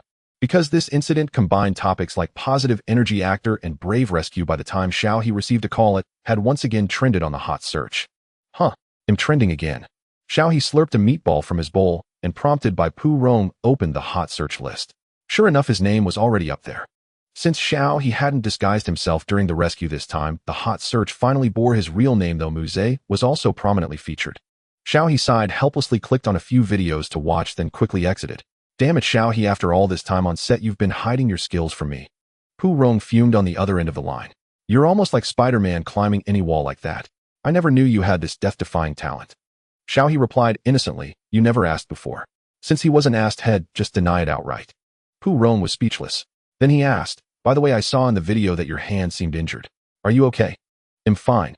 Xiao glanced down at his fingers. Just a few scrapes. They'll heal in a few days. Good. After a few more exchanges, Pu Rong was about to hang up when he remembered something and reminded Xiao, oh, the director said you should post an update when you get a chance and promote that our Catch the Thief wraps up today. Xiao was surprised. You've already wrapped. I heard Director Lin dragged you back for reshoots. Pu Rong chuckled slyly. We say it's wrapped, so it's wrapped. Isn't the date chosen by the director himself? Perfect chance to ride your wave of popularity. Xiao understood. Got it. They'll post right away. This heat was too good to waste. Perfect chance to ride your wave of popularity. Xiao understood. Got it. They'll post right away. This heat was too good to waste. After Pu Rong, Xiao received text messages from Lu Zihong, Li Hanyue, and Yiminer, among whom the one from Lu Rulin came as the greatest surprise. Unlike the other senior agent, Lu Rulin extended not only courteous greetings, but also several practical suggestions, thoughtfully addressing fan conversion and heat retention. Each point was sincere and incisive, leaving Xiao with a sudden crystalline clarity of insight. Yet Lu Rulin had not appeared on set during this period, only her assistant accompanied Su Xingxi daily. Xiao had nearly assumed she'd forgotten him, so it struck him as truly unexpected when she reached out, proactively offering professional advice with quiet authority. Thank you. Her reply arrived instantly, as if she'd been waiting. If you're willing to let me be your agent, I'll handle this matter and everything that follows, with full responsibility. Xiao blinked slowly. So direct. Strangely enough, that bluntness only deepened his impression. She didn't answer directly. Could we meet in person after the new year? Sure. Having settled the time, Xiao set down his phone and lifted his bowl again to resume his meal. Juanhao, meanwhile, was already too excited to eat. Damn it, brother Xiao. This time you've truly gone viral. So many people.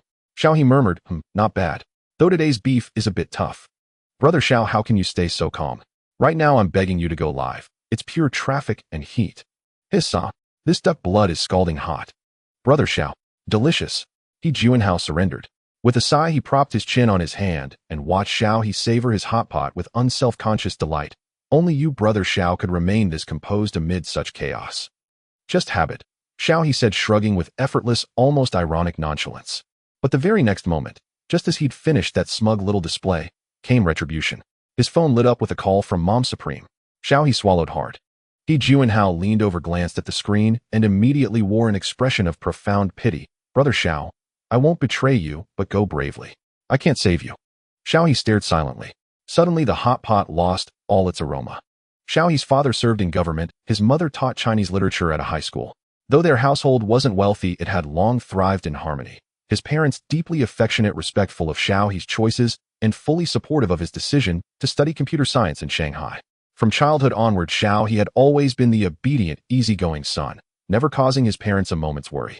His sole act of rebellion, suddenly abandoning computer science to become an actor. How could any parent bear it? For years of rigorous study, graduation looming, only for their child to abruptly vanish into film sets and stardom. When Xiao first broke the news, his mother nearly booked a flight on the spot. Only after hours of earnest explanation and pleading did she and his father reluctantly acquiesce. This time, however, the rescue incident had grown too large. The headlines would surely reach them, and with them another torrent of stern admonishment. True to form, the moment Xiao answered, his mother's voice erupted like a lioness from the east bank of the Yellow River. Xiao, have you grown so bold you no longer value your life? How many stories up was that building? A fall would shatter you beyond repair, yet you dared play aerial acrobat. Do you think you're Spider-Man? Have you grown bored of comfort? Just wait. You'll see me coming to settle this. Mom, no. I'm sorry, but it was a human life. I swear, I'll never dare again. Xiao He whispered into the phone, cowering. He Juanhao stifled laughter and discreetly fled to the kitchen to tidy up. Though a literature teacher, Xiao He's mother possessed a fiercely fiery temper, playing the stern white-faced role at home while his gentle father quietly played second fiddle. Thus Xiao He remained genuinely afraid of her. Even over the phone, he bowed his head meekly, never daring to retort. Better to kneel gracefully now and preserve peace. Defiance would guarantee her immediate arrival in Shanghai. To ensure a tranquil New Year's Eve, Xiao He wisely retreated from the front lines. Fortunately, after 20 minutes of relentless commentary, his mother finally paused. Who are you celebrating the new year with? Don't tell me the production isn't giving leave, she asked stiffly. Xiao He seized the opening. Mom. Yes, we're off. I'm having dinner with He Juanhao right now. He shot He Juanhao a quick glance. He Juanhao flashed an okay sign and smoothly took over. Andy, good evening. Wishing you an early Happy New Year. Hearing his voice, her tone softened instantly. Ah, Xiao Hao. Long time no see. Happy New Year. Andy, how have you both been? Is everything all right? Brother Zhao's been talking about you lately. He'd even planned a visit home. But something came up here, so he stayed to keep me company. Please don't be angry with him. He Juanhao, born to charm grandmothers, delivered the line flawlessly, disarming her in seconds. Xiao He watched awestruck and silently raised a thumb. Brother, you've earned my eternal gratitude. When Xiao He reclaimed the phone, his mother's demeanor had visibly mellowed. How are you doing lately? Is anyone bullying you on set? And stop wiring money to our account. We have salaries and soon pensions. You just take care of yourself. If you ever tumble off something and break a bone, neither your father nor I will lift a finger. Xiao He listened to her awkward tenderness, and despite himself, his nose stung. With a soft laugh, he replied, Don't worry, Mom. Things are going well. I've got steady roles, and the director says I've got real talent. Plus, I met Bao Wei on my last set. I even got his autograph for you. Really? She fell silent for a beat, then surged forward, voice rising. You actually met Bao Wei? In her mind, Bao Wei was a fixture on television and cinema screens, a towering figure whose star power dwarfed ordinary actors. How could her nameless, faceless son possibly speak with him? Xiao He chuckled. I've got dozens of photos on my phone. If you doubt me, I'll video call him right now. Seriously, she cried, elated. No need for video, just mail me the autograph. I'll place it proudly on our desk. Xiao He sighed, Yes, Mom. And just like that, a sudden domestic crisis dissolved silently beneath the weight of Bao Wei's signature. It dawned on Xiao He then his mother wasn't merely a casual fan. She was devoted deeply. Sniff. Thank you, Teacher Bao, for saving my life. Online buzz continued climbing. For the first time, Xiao He felt unmistakably visible, recognized across the nation. Yet as the video spread wider in a modest rented apartment, elsewhere someone else saw Xiao He too. Xiao He heroism. He whispered, his mouse-gripping hand trembling faintly, not from emotion, but pain. His dominant right hand swelled, grotesquely blistered and inflamed. From the back of his hand to his wrist stretched a thick, jagged scar, a brutal gash still oozing a sickly mix of crimson and yellow fluid. The wound told its own story, a cleaver's savage arc slicing through the webbing of his thumb straight to the styloid process of the ulna, missing by mere millimeters the complete severance of his palm held together only by a sliver of skin. The agony still haunted him, raw and undimmed. And all of it, the pain, the ruin, was the doing of that accursed Zhu Laosan. Had he not impulsively decided to kill the boy, had he not insisted on altering their original plan, he would never have flown into such blind rage and struck him down. It was Zhu Laosan's fault, yes. And this boy's too. All of it, their fault. They forced my hand. After New Year's, Xiao He returned to work on the set. Unsurprisingly, he once again became the subject of the crew's attention. Yeminer was even more direct. She pinched Xiao He's shoulder, sizing him up with a puzzled expression. How on earth did you manage that? Xiao He was usually busy filming and had little time for exercise. Although he did work out, he didn't have exaggeratedly large muscles. Instead, he had a very proportionate physique, the kind that looked good in clothes. Yeminer simply couldn't see him as a rock-climbing enthusiast. Xiao He spread his hands. Maybe saving someone unlocked my potential. Yeminer, fine, you win. After this incident, the rest of the crew grew closer to Xiao He except for one person, naturally Su Xingxi. Xiao He sometimes felt that as an ordinary person, he simply couldn't understand the thought process of someone like Su Xingxi. Was it really necessary to hold a grudge just because he caused a few extra NG takes? Was it necessary to be so vindictive? Seeing Su Xingxi's cold and hostile glare, Xiao He just shrugged. Couldn't care less about you anyway, your agent is about to dump you soon. That afternoon, Xiao He officially met Lu Rulan at a cafe to discuss the upcoming contract. As Xiao He had guessed, Lu Rulan was indeed planning to go independent. The studio we've set up currently has no other artists. If you're willing to join, you'll be our first artist, and all our focus and resources will be shifted to you. Lu Rulan said very seriously, don't worry about resources at all. I have my own network and resource channels in the entertainment industry. Your future resource treatment will definitely not be inferior to artists from other companies. Lu Rulan spoke at length, and Xiao He listened attentively, having already made up his mind.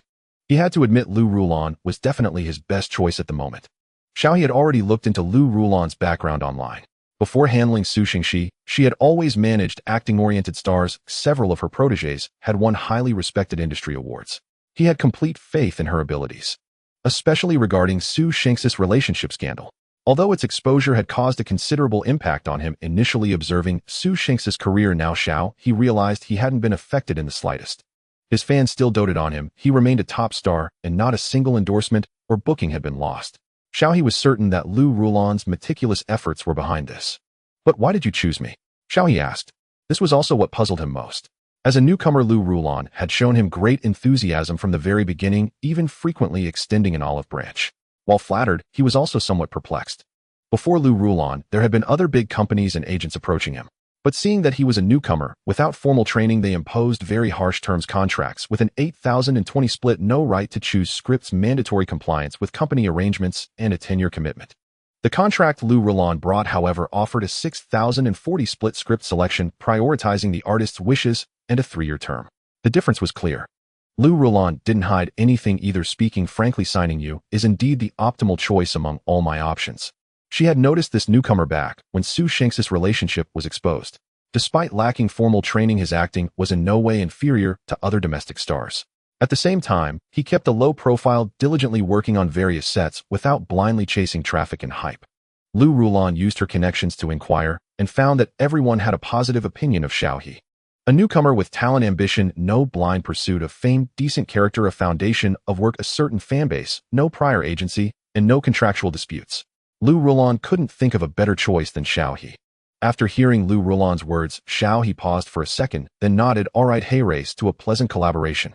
After signing the contract, Lu Rulan immediately began her work, taking over all of Xiao He's business affairs, though currently Xiao He hadn't taken on any commercial bookings yet. Should I call you Sister Lu from now on? Xiao He asked. Sure, Lu Rulan replied, scrolling through Xiao He's platform accounts. She nodded. Your accounts are fine for now, but remember to switch to your alt account when logging in. Okay, Sister Lu. You haven't posted anything inappropriate on your alt account, have you? No. Have you ever been in a relationship? Are you single now? Never been in one, always single. Have you ever engaged in prostitution, gambling, or drug use? Any history of bullying during school years? Any past scandals or major mistakes? Any criminal record? What about your parents' situation? Are there any individuals with bad credit in your family? Lu Rulan then fired off a barrage of questions, leaving Xiao He a bit dazed. But considering the high rate of celebrity scandals in the domestic entertainment industry, he quickly understood and answered each question earnestly and sincerely. After confirming Xiao He's basic situation, Lu Rulan nodded with satisfaction. Good, no need to keep cleaning up after others. All right, I have a general understanding of your situation. I hope you'll stand by what you've just said, because if anything goes wrong, I might not be able to cover for you. Lu Rulan placed her hands together on the table, her eyes fixed on Xiao He. Now take a moment to think again. Is there anything else you haven't told me? Xiao He did think carefully, then recalled another matter. Oh, by the way, I've been on the hot search a few times before, but I never showed my face. I know about the Su Xingxi incident. Lu Rulan said you saved Su Yuyu back then, but paparazzi caught it and claimed you were her secret boyfriend. Don't worry, he'll handle that for you. Right? Xiao He nodded. Another time was when Ran Yunrui was in a car accident. I was in the same car as the driver. I never showed my face, but I was half a witness and knew about it. Cheng Hongwen even gave me hush money then. Another time was when that guy caught a cross-dressing thief, which trended online. That was me too. And then this time the New Year's Eve rescue in Muse. Lu Rulan. Wait, were newcomers these days always this intense? But fortunately Lu Rulan was a professional. She quickly composed herself. I understand. You don't need to worry about any of this. He'll handle everything for you. Okay, thank you, Sister Lu. After finishing their discussion, Xiao He returned to the set feeling light. The next day, Lu Rulan arrived at the set with a bunch of things, distributing them on behalf of Xiao He to the rest of the crew. Within an hour, everyone on set knew that Lu Rulan was now Xiao He's agent. What's going on? Yiminer was astonished, looking at Xiao He as if she couldn't believe he had such pull. You managed to poach Su Xingxi's agent. Xiao He looked innocent. It has nothing to do with me. Sister Lu approached me. Thank you, Teacher E, for taking care of Xiao He. Lu Rulan greeted Yiminer with a smile. They'll have to trouble Teacher E and everyone else with Xiao He from now on. Yiminer was somewhat flattered and accepted the coffee Lu Rulan handed her with both hands. It's nothing. Despite being just an agent, Lu Rulan's reputation and status in the industry were influential. Even someone as proud as Yiminer wouldn't dare offend her. She took a cautious sip of her coffee and asked carefully, "Sister Lu, have you left Jiaxing Entertainment?"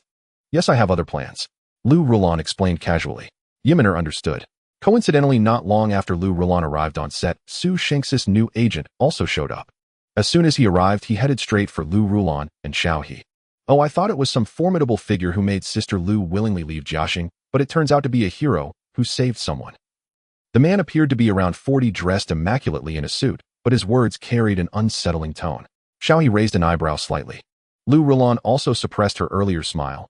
"I was wondering who would take over my work next, so it's you." Tian Heng, one of Jiaxing Entertainment's top agents, and Lu Rulan's longtime rival, their encounters always charged with tension. Tian Heng let out a light laugh. "You're still so impatient after all these years, leaving without a word. It's just a normal job change. Oh, why the need for a public announcement?" Lu Rulan sneered. "But let me give you some advice. Be careful not to grab gold and end up with shit." Xiao He puffed. Sister Lu sure has a way with sarcasm. That was a double-edged strike. Tian Heng, unfazed, cast an ambiguous glance at Xiao He before saying to Lu Rulan, "Then I wish you and your gold a bright future." He then led his assistant, just like Lu Rulan, to distribute drinks and snacks to the crew. It seemed he was ready to lock horns with her. Xiao He asked Lu Rulan, "Sister Lu, are you alright? Is there anything I can do?" She glanced at him. "What could possibly be wrong with me? I parted ways with Jiaxing amicably. Tian Heng is just petty. Focus on your acting." Xiao He. "Alright." Shortly after Tian Heng left, producer Ma Qianyu approached them. "Fans will visit the set this afternoon. Prepare yourselves." Xiao He frowned. A fan visit? He hadn't been notified at all. Lu Rulan raised an eyebrow, looking at Ma Qianyu. A fan visit? When was this planned? We received no notice. Ma Qianyu was slightly surprised. We sent word yesterday. Lu Rulan exchanged a glance with Xiao He, who shook his head slightly. She chose not to press further, but smiled at Ma Qianyu. "Alright, we understand. Thank you for the heads up, producer Ma." Ma Qianyu looked between them, suspecting foul play, but as long as it didn't affect the production, he feigned ignorance and walked away. Once he was gone, Lu Rulan asked Xiao He, "Are you sure no one informed you?" He pulled out his phone to check the group chat and shook his head. No notification and nothing in the group. Lu Rulan snorted, always resorting to petty tricks. She turned and picked up the script beside Xiao He. "What's your afternoon scene?" Xiao He thought for a moment. "It's the scene where Meng Zetian captures by Ming Chuan. Then that solves it." Lu Rulan skimmed through the script, her expression calm. "The fans will likely gather to watch this scene. With all the kicking and hitting, if you perform, well, they'll send you to the top of the trending blacklist. If you don't, you'll still trend." Xiao He was stunned. "What? Is that even possible?" Lu Rulan looked at him matter-of-factly. "In this entertainment industry, even dedication can be a selling point or a scandal. If they're willing to gift you a few trending topics, consider it a compliment. They paid for it." Xiao He. "Fine, if they're willing to scheme for me, at least it's something. Should we ask the director to change the afternoon shoot?" "Absolutely not. These schedules are set in advance. If you dare change it, they'll send you straight to the trending list." Xiao He. "Really? Is it that exaggerated?" He was baffled and humbly sought advice. "What should we do then?" "What else? Just act normally and leave the rest to me." The seasoned agent curled her lips slightly, her gaze sharper than Xiao He's. "These little tricks are child's play to me." Xiao He silently looked away. For some reason, he felt Sister Liu's resentment was palpable. Well, best of luck to those on the other side. On the other side, as Lu Rulan had guessed, Tian Heng returned to Su Shengxi and spoke seriously. "Everything is set for this afternoon. Just focus on your acting. Don't do anything unnecessary." Su Shengxi nodded. "I understand, but Sister Lu..." Tian Heng snorted. "What? Still pining for your old agent?" "How could that be?" Su Shengxi let out a sardonic laugh. "I just want to tell you she's no pushover. Since you're my new agent, I assume you're better than her and won't drag me into this, right?" "Of course." Tian Heng crossed his arms, a cold glint in his eyes. "You know Tong Juanu, don't you? His retirement from the industry was partly my doing." Tong Junhui, the film emperor Lu Rulan used to manage. Su Shengxi paused, sizing up his new agent. "You did that?" Tian Heng thought back to those days and pursed his lips. "Not entirely my doing, but enough about that. My point is, rest assured, Lu Rulan is no match for me."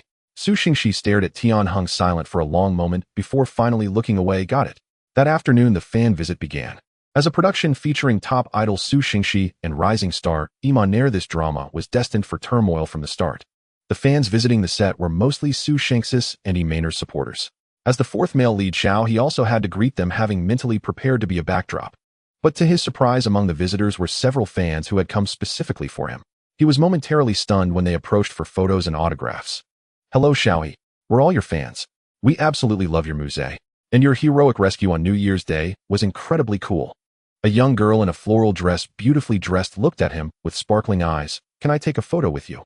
Of course. Xiao He stammered for a moment, then quickly composed himself, bending down to take a selfie with the girl. There were 5 fans who came specifically for Xiao He, all very young. The oldest 23, the youngest 17.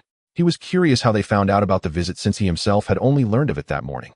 After fulfilling all their requests, he asked, "How did you all hear about this fan visit?" Actually, the news spread from Su Shanx's fan group. A girl with a white fluffy hairband said shyly, "We all live in Shanghai and are fans of yours, so we formed a small group and came along with Su Shanx's fans." Xiao He nodded, then chuckled softly and said earnestly, "Thank you so much for coming all this way to see me. I'm truly overjoyed. I thought no one would show up." "Not at all. Brother Xiao, you're incredibly popular now. Lots of fans in your group wanted to come," one girl exclaimed, "but the announcement was so last minute that many couldn't make it, so we came as representatives." "Really?" Xiao He was still incredulous that he had so many genuine admirers. "You don't think I look scary or like a villain?" Ever since acquiring Xiao Hei's aura, people's first impressions of him had been negative. Only through gradual interaction did they change their views. But these fans had never met the real him or spoken with him. How could they so sincerely adore a stranger?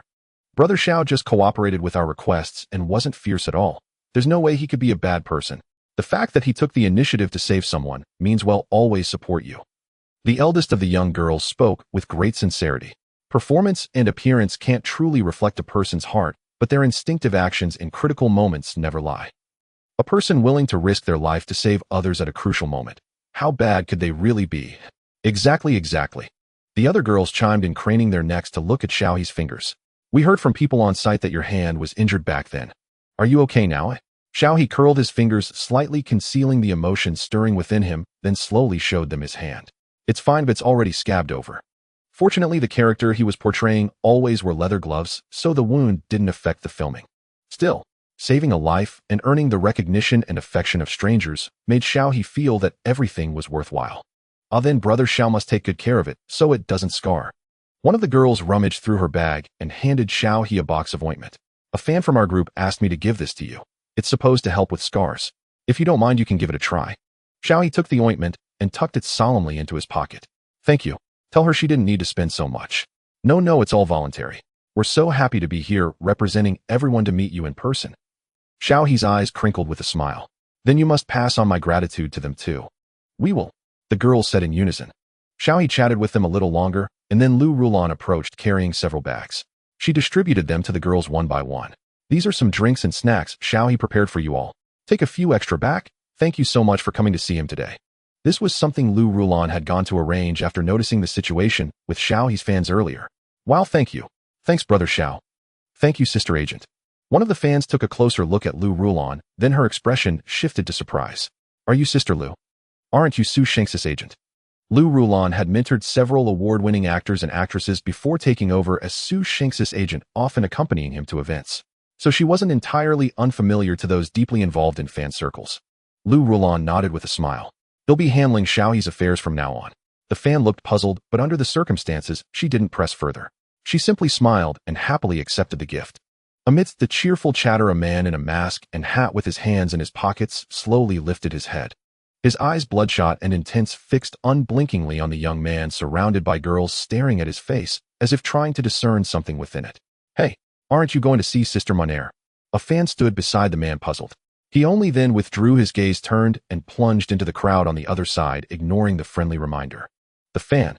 "This guy's got issues." In the crowd, Xiao He frowned, lifting his head to glance at the distant throng, but only saw another group of young girls excitedly surrounding Su Shengxi, talking about something. That strange gaze had vanished. How odd. Time to go. Someone came to notify everyone. The brief meeting was over. They needed to prepare for the shoot. Xiao He bid farewell to his fans one by one and followed Lu Rulan to the back hall. Meanwhile, Monaire was also smiling warmly as she soothed her own fans, saying goodbye before heading off for the afternoon's filming. Compared to the easygoing atmosphere around Xiao He and Monaire, Su Shanx's situation was far more troublesome.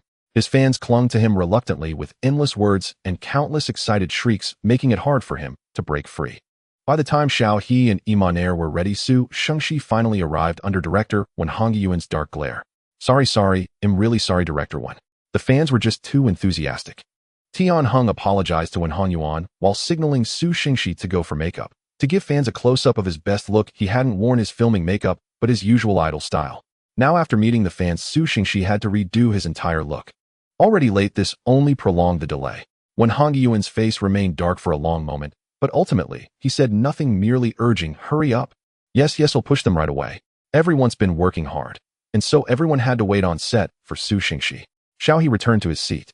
He glanced at the empty small stool beside him, thought for a moment, then borrowed 5 unused stools from the crew and asked Sister Lu to lend them to the few young fans waiting up front. Now the situation was that they were waiting inside while the fans waited outside. They were fine seated, but the fans outside were suffering. Fortunately, he had few fans today, so this number was manageable. Lu Rulan took the stool, shot Xiao He an approving look, and returned to the outer area with her assistant Xiao Chun. Seeing Lu Rulan's actions, Tian Heng's eyes flickered, but he gritted his teeth and instructed his assistant in a low voice, "Go buy some water for those people outside. Don't let them suffer too much." The assistant nodded. "Got it, Brother Tian." And so the wait inside lasted about 40 minutes. Su Xingxi finally arrived late. After the director explained the blocking and shots, and the actors did a quick rehearsal, the fans had already waited outside for nearly an hour and a half. Yet despite this, they waited without a trace of regret, and even let out delighted cries when they were finally allowed into the observation area at the back of the set. Their voices were as vibrant as before. Perhaps this was the power of love. Reporter by We Meet Again, by Ming Chuan, carrying vital intelligence, took a step back, eyeing the suddenly appearing Meng Zetian warily. Meng Zetian clasped his hands behind his back, his eyes filled with malice. "What? Surprised to see me?" Not long ago, by Ming Chuan, under the guise of a journalist conducting interviews and filming, had obtained a secret piece of intelligence from a key figure at the hospital. This intelligence concerned a batch of medical supplies at the front lines, a vital resource urgently needed by their comrades. By Ming Chuan had resolved to get this information out even if it cost him his life. Unfortunately, before he could pass it on, he had already aroused Meng Zetian's suspicion.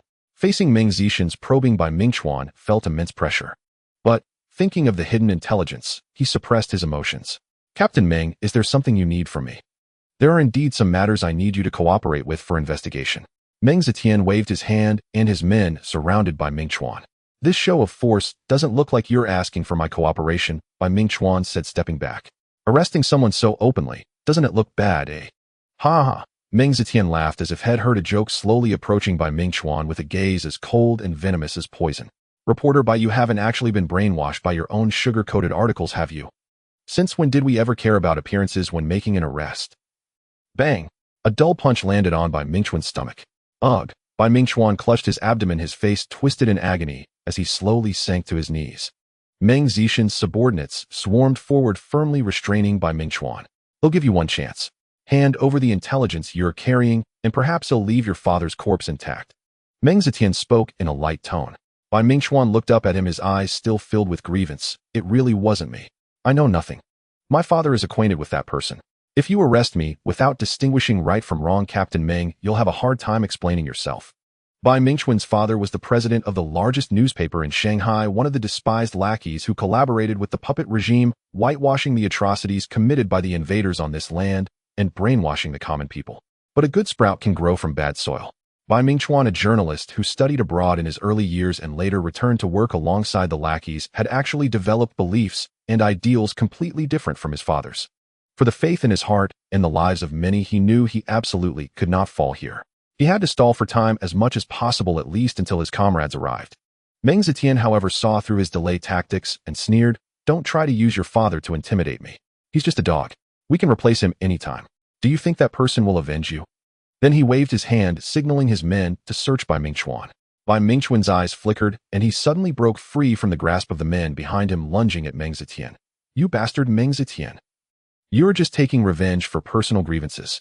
You targeted me last time, and you're targeting me again. You're doing it on purpose." Bai Mingchuan then tussled with Meng Zetian. In this scene, Meng Zetian naturally had the upper hand. The pale-faced Bai Mingchuan was no match for him at all. He swiftly knocked him to the ground and furiously ordered a search. But at this moment, He could clearly sense that Su Xingxi was deliberately increasing his force, a few punches nearly landing on his face, as if intentionally provoking him. However, He didn't fall for it. He took a slight step back, caught Su Xingxi's hand with his palm, and executed a shoulder throw on him, as the script required. This shoulder throw had been rehearsed in advance, and wouldn't actually hurt anyone. Moreover, a thick mat was placed beneath Su Xingxi, so even falling wouldn't be painful. Su Xingxi let out an exaggerated scream. Xiaohe raised an eyebrow but didn't stop filming. Instead, he began kicking him. His movements were highly exaggerated, but they barely touched Su Xingxi's clothes. Strictly speaking, he was just fiercely kicking at the fabric. But Su Xingxi, relying on the fact that the audio would be dubbed later, howled and wailed on set. Xiaohe, seriously, don't overdo it, buddy. I'm barely holding back my laughter. Needless to say, Xiaohe knew Su Xingxi intended to use the anger of the on-site fans to launch a massive online attack against him. But Xiaohe was completely unfazed. First, Sister Lu had his back. Second, he had his hacking skills. He really wasn't afraid of him. Lift him up and search him, Meng Zetian ordered coldly. But after the men thoroughly searched by Ming Chuan, they found no intelligence hidden on him. Report nothing found. The subordinate answered fearfully. What? Meng Zetian frowned, his expression shifting from confidence to disbelief. Bai Ming Chuan looked up, showing his blood-stained teeth, and forced a mocking smile. How? I told you I have nothing to do with this. You're wronging me. You're just settling a personal score. Who doesn't know I wrote that investigative report targeting you last time? But was there anything wrong with what I wrote? Pa, you're nothing but a base scoundrel who frames his superiors and climbs the ranks by any means necessary. Meng Zetian scrutinized his subordinates, then personally came before Bai Ming Chuan to search him thoroughly. But like them, he also found nothing. At that moment, the male lead Li Shuo finally arrived. Seeing Bai Ming Chuan detained, worry flashed in his eyes, but his face showed surprise. Captain Meng, you finally caught someone. Isn't this Bai Ming Chuan? So it was him. How despicable. He then strode up to Bai Ming Chuan. Speak. Where have you hidden the intelligence? But faced with Li Shuo's interrogation, the people around fell into a deathly silence. Bai Ming Chuan sneered. It wasn't me. They found nothing on me. There's no evidence pointing to me. Meng Zetian is just settling a personal score. Huh. Li Shuo looked around blankly, quietly smoothed Bai Ming Chuan's collar, and sidled up to Meng Zetian, asking softly, really nothing found? Meng Zetian said nothing, but his face darkened. Li Shuo immediately understood the situation and said cautiously, Captain Meng, look at this. Alas, Xiao Bei's father president Bai is currently a favorite in the bureau. Without clear evidence, it's best not to make things too ugly. Meng Zetian, deeply embarrassed, turned and left without a word. The remaining subordinates exchanged glances and followed him out. Once they were gone, Li Shuo helped Bai Ming Chuan up, looking concerned. Are you all right? Bai Ming Chuan shook his head, then as he stood up and leaned close to Li Shuo, whispered in his ear, I planted the item on Meng Zetian. It turned out that in the critical moment earlier, Bai Ming Chuan had thought on his feet and taken a risky gamble, slipping the intelligence onto Meng Zetian during their scuffle. Hearing about Bai Ming Chuan's audacious move, Li Shuo was stunned. Only Bai Ming Chuan would dare to pull such a stunt. But what choice did they have? The most urgent thing now was to retrieve that intelligence before Meng Zetian discovered it. Go back first. Li Shuo thought for a moment and said, go find your father and make a scene. He'll get Director Zhang to come and arrange a banquet tonight. We must steal the item back before Meng Zetian returns home. Bai Ming Chuan nodded solemnly. I understand. This crucial scene came to an end. Next, there were no more scenes for Su Xingxi. It was a confrontation between Xiaohe and Zhang Yimou. As Su Xingxi left the set, he deliberately rubbed his stomach. Following his actions, the surrounding fans erupted into thunderous screams. Oh, Su Xingxi, look here. Brother Su, your acting was amazing. Su, you worked so hard. Make sure to rest well. Su Xingxi smiled and waved to the fans as he followed his agent Tian Heng to the back lounge. As soon as he sat down, Tian Heng began contacting his hired trolls. Brother Tian, I'll leave this to you, Su Xingxi said with a grin. Don't worry. Tian Heng looked at the message from his subordinate, a smug smile spreading across his face. Tonight, I'll have Xiaohe erased from the entertainment industry. By the time Xiaohe finished his scene, it was already dusk. The fans who had come to visit the set had long since departed, and with their departure, the tide of public opinion online had subtly shifted. So he really did stir up trouble, Xiaohe remarked in astonishment as he looked at the phone Lu Rulon handed him. As a major project in the entertainment industry, the drama's production naturally attracted widespread attention. After the fans returned and the production team deliberately promoted, the news stories about the set had gradually climbed onto the trending list. Topping the list, unsurprisingly, were topics related to Su Xingxi. Su Xingxi's acting skills. Xiaohe thought, how come I didn't see that? Su Xingxi is so dedicated. His face was pale when he finished his scene. Xiaohe wondered, could it be that he was intentionally wearing battle damage makeup? Songxing Shine's ensemble explodes. Xiaohe commented that one's acceptable. The public opinion hasn't fully erupted yet. Lu Rulon pointed at the trending topic about dedication. Right now, everyone's just discussing how dedicated and hardworking Su Xingxi is. I suspect that later tonight a story about you bullying Su Xingxi on set will surface. Xiaohe was taken aback. Who? Me? Are they saying I bullied Su Xingxi in front of nearly 100 fans and over 100 crew members? He struggled to parse the full meaning. Exactly, Lu Rulan said matter-of-factly looking at him. This is one of their usual petty tricks. You need to learn to accept it. Xiaohe was speechless. That was an eye-opener indeed. Should we suppress their trending topic in advance? Lu Rulan gave him a sinister smile. With such a golden opportunity. Of course not. The kind-hearted older sister figure now had a chilling grin. Xiaohe had already started to feel sorry for those people. That evening at 9:05 p.m., a new topic suddenly appeared on the trending list. Su Xingxi faces bullying on set. It was the weekend, a prime time for people to go online and relax. With such high traffic, the news instantly captured the public's attention. What happened? Didn't fans just visit the set? What's wrong with Su Xingxi? Who bullied him? He was fine today, wasn't he? The video screenshots showed the confrontation between Xiaohe and Su Xingxi. The leading gossip accounts and related profiles had selectively edited the footage, only capturing the moment Su Xingxi was struck by Xiaohe. To outsiders, it appeared as though Xiaohe had hit Su Xingxi in public. Fans immediately erupted in outrage. Is this part of the filming? But that hit was too harsh. Shug screamed so pitifully. Could it be that he's jealous of our Shug and deliberately went overboard? Honestly, I've been holding this in since the set visit. When Shug finished his scene, I saw him rubbing his stomach in pain. Even so, he didn't say a word and forced himself to greet us. He's too kind, I'm crying. So on the surface it's acting, but in reality that actor deliberately went too hard, right? Who is this actor? Has he lost his mind? If he's jealous, he should get treatment. Is it okay to hit someone like this? Soon Xiaohe was singled out and put on trial by the fans. He's not even good looking. A total nobody trying to get famous, right? Our Shug is just that popular. Is this the actor playing Mu Ze? Does this count as the face reflecting the heart? When he suddenly got popular, before I always thought he was strange and gave off an uncomfortable vibe, like he wasn't a good person. Yeah, it's him. What an idiot. He genuinely makes people feel uneasy. Does he have a criminal record? Can we call the police to arrest him? This is too much. I've already called the police. As more fans joined in, what started as a small discussion quickly escalated into a massive wave of online bullying. Xiaohe's only social media account turned into a graveyard in the comments section, and his private messages became a dumping ground. But contrary to many expectations, this online bullying was entirely different from the usual small-scale internal conflicts in the entertainment industry. It expanded its scope and intensity, turning into a carnival for everyone involved. That night, no matter what social media platform you opened, you would see Su Xingxi's fans bullying Xiaohe.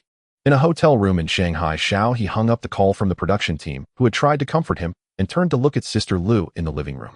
Lu Rulan was monitoring the situation in real time, constantly making calls to steer the narrative. Yes, invest all the remaining money.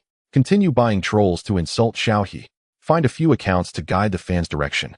Keep a close watch on the direction of the insults. Make sure it doesn't involve Xiaohe's family or friends. Continue investing another 200,000.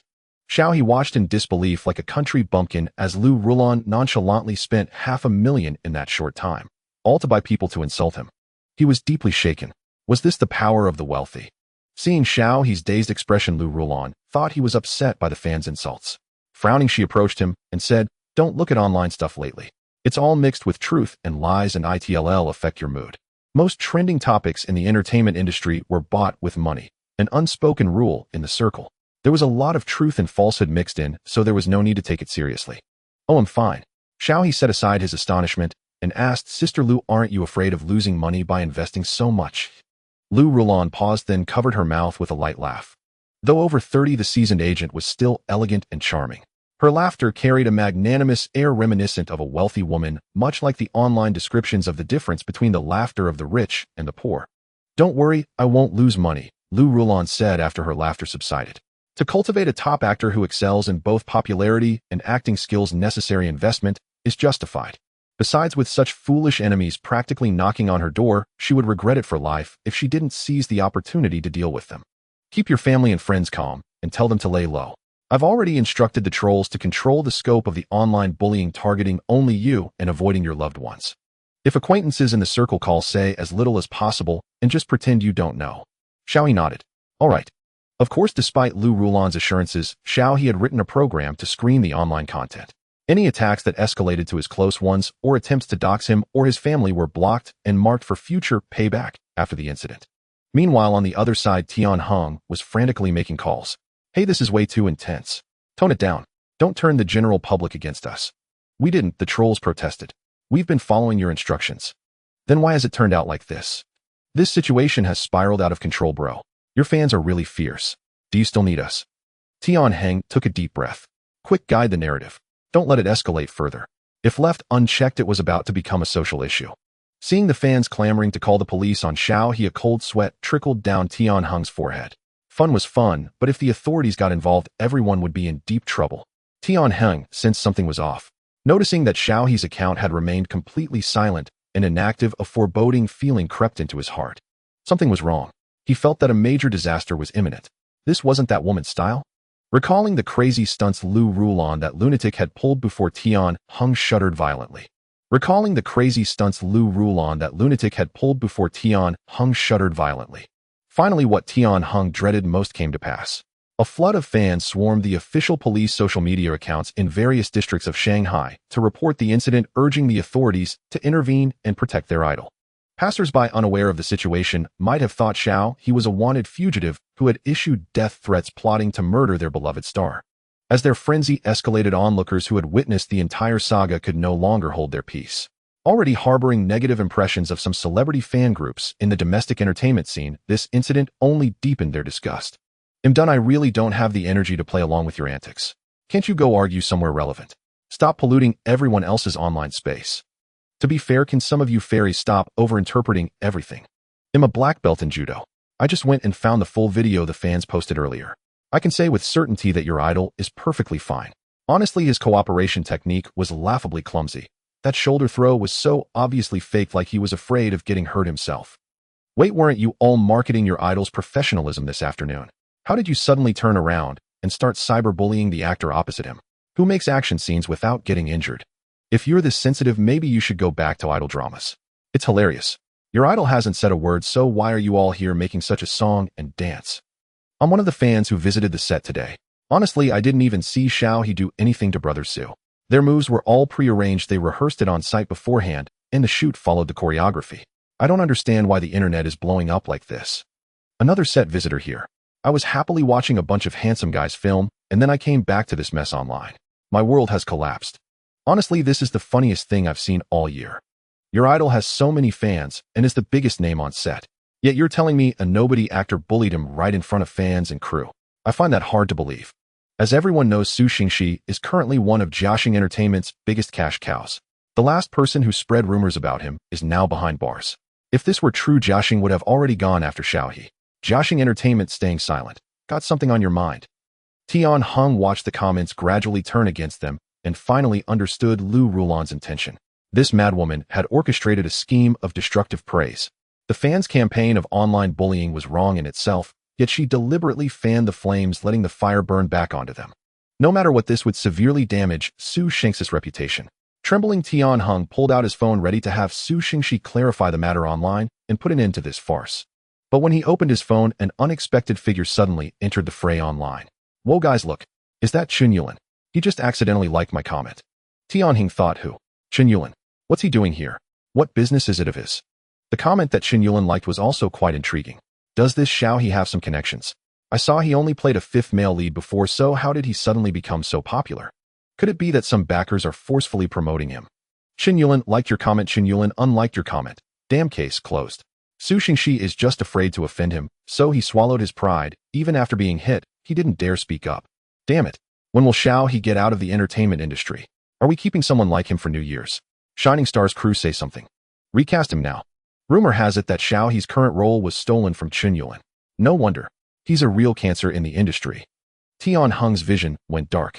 Damn it, Chen Yulin, are you out of your mind? What's this got to do with you? We haven't even said anything yet, and you're already starting the fight for us. Idiot. Tian Heng cursed and quickly called Su Xingxi. Su Xingxi, being relatively shrewd, had remained on the sidelines without speaking up. After Tian Heng explained the situation, though displeased, he reluctantly agreed to clarify things for Xiao He. They'll have my assistant post a clarification. But would Lu Rulan let them off so easily? Of course not. Before Su Xingxi could officially respond online, Lu Rulan's account spoke up. Lu Rulan, thank you all for your affirmation of actor Xiao He's acting skills. He is always dedicated and serious in his roles. All actions are pre-rehearsed and executed earnestly. Video. We deeply apologize for any misunderstanding and trouble caused. We hope everyone will continue to support Xiao He and turn your attention to the Shining Stars crew, where all actors are dedicated and respectful of history and their roles. Thank you. Lu Rulan screenshot. Why are the most aggressive fans all from the same IP? So hard to guess. Jiaxing Entertainment. Tian Heng, Agent Tian, any ideas? Lu Rulon, oh my god, I had no idea Xiao He had backers. I just interrogated him thoroughly, and he wouldn't say a word. Howard Entertainment Chinyulin, any clues? Don't hold out on me. I'm counting on him to carry me to victory. The watching crowd was stunned. The parties involved, Tianheng, Su Xingxi, and Chinyulin, were equally bewildered. Damn, Lu Rulon has entered the fray. Is she really declaring war? Her words were dripping with sarcasm. Uninformed passers-by and fans were first confused upon seeing Lu Rulon, then shocked after learning her background. Huh. Sister Lu, are you on the wrong side? Aren't you Su Shengxis' agent? Fun fact, Lu Rulon resigned from Jiaxing last week and has started her own studio. What? Before anyone could process the former agent attacking the current agent's client, an official statement was released. Shanghai Public Security recently, with the help of outstanding citizen Mr. Xiao, our city has successfully solved 2 special cases. Mr. Xiao's actions and character exemplify positive social energy and align with socialist core values. We hope all citizens will follow Mr. Xiao's example, foster a spirit of mutual help, and jointly build a harmonious and civilized city. Seeing this, many people's eyes widened and cold sweat broke out on their foreheads. How could this be? The authorities were publicly backing Xiao He. Then a wave of fans from Bilibili also joined in speaking up for Xiao He. Coming from Bilibili, Xiao He is a real man, no explanation needed. Please, authorities, get this under control.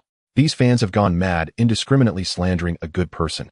Just for that rescue, I support him unconditionally. Hey guys, have you forgotten about us Muzei fans? Do you know how much Muzei means on Bilibili? Memes aside, isn't it idiotic to project a character's actions onto the actor? What's going on? Where did all these regular troops come from? Not regular troops. Just saw a video from a Bilibili blogger and came over. Pure passerby. I suggest everyone watch this video link before talking. Curious about the resolute stance of these individuals, many flocked to Bilibili to investigate. It turned out that a food vlogger on the platform had posted a video about spending New Year's Eve with Xiao He and rescuing people from a fire. In the video, while the vlogger was still worrying about the child's condition, the camera panned to reveal the young man beside him, who without a moment's hesitation climbed over the railing and leaped out in an incredibly daring manner, scaling the exterior of the building. It was at that moment that the barrage of insults flooding the screen was instantly replaced by the genuine screams of onlookers. Any normal person, upon witnessing such a spectacular scene akin to Spider-Man clinging to a building's facade, would inevitably feel admiration and respect.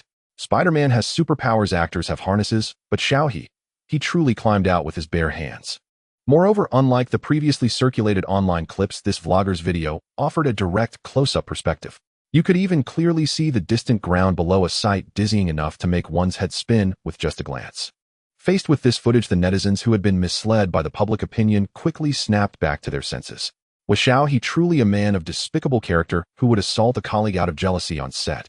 To put it bluntly, with the arm strength this guy displayed climbing the building, if he had actually beaten up Su Xingxi on set, given Su's frail physique, an ambulance would have been needed on the spot. Isn't that absurd?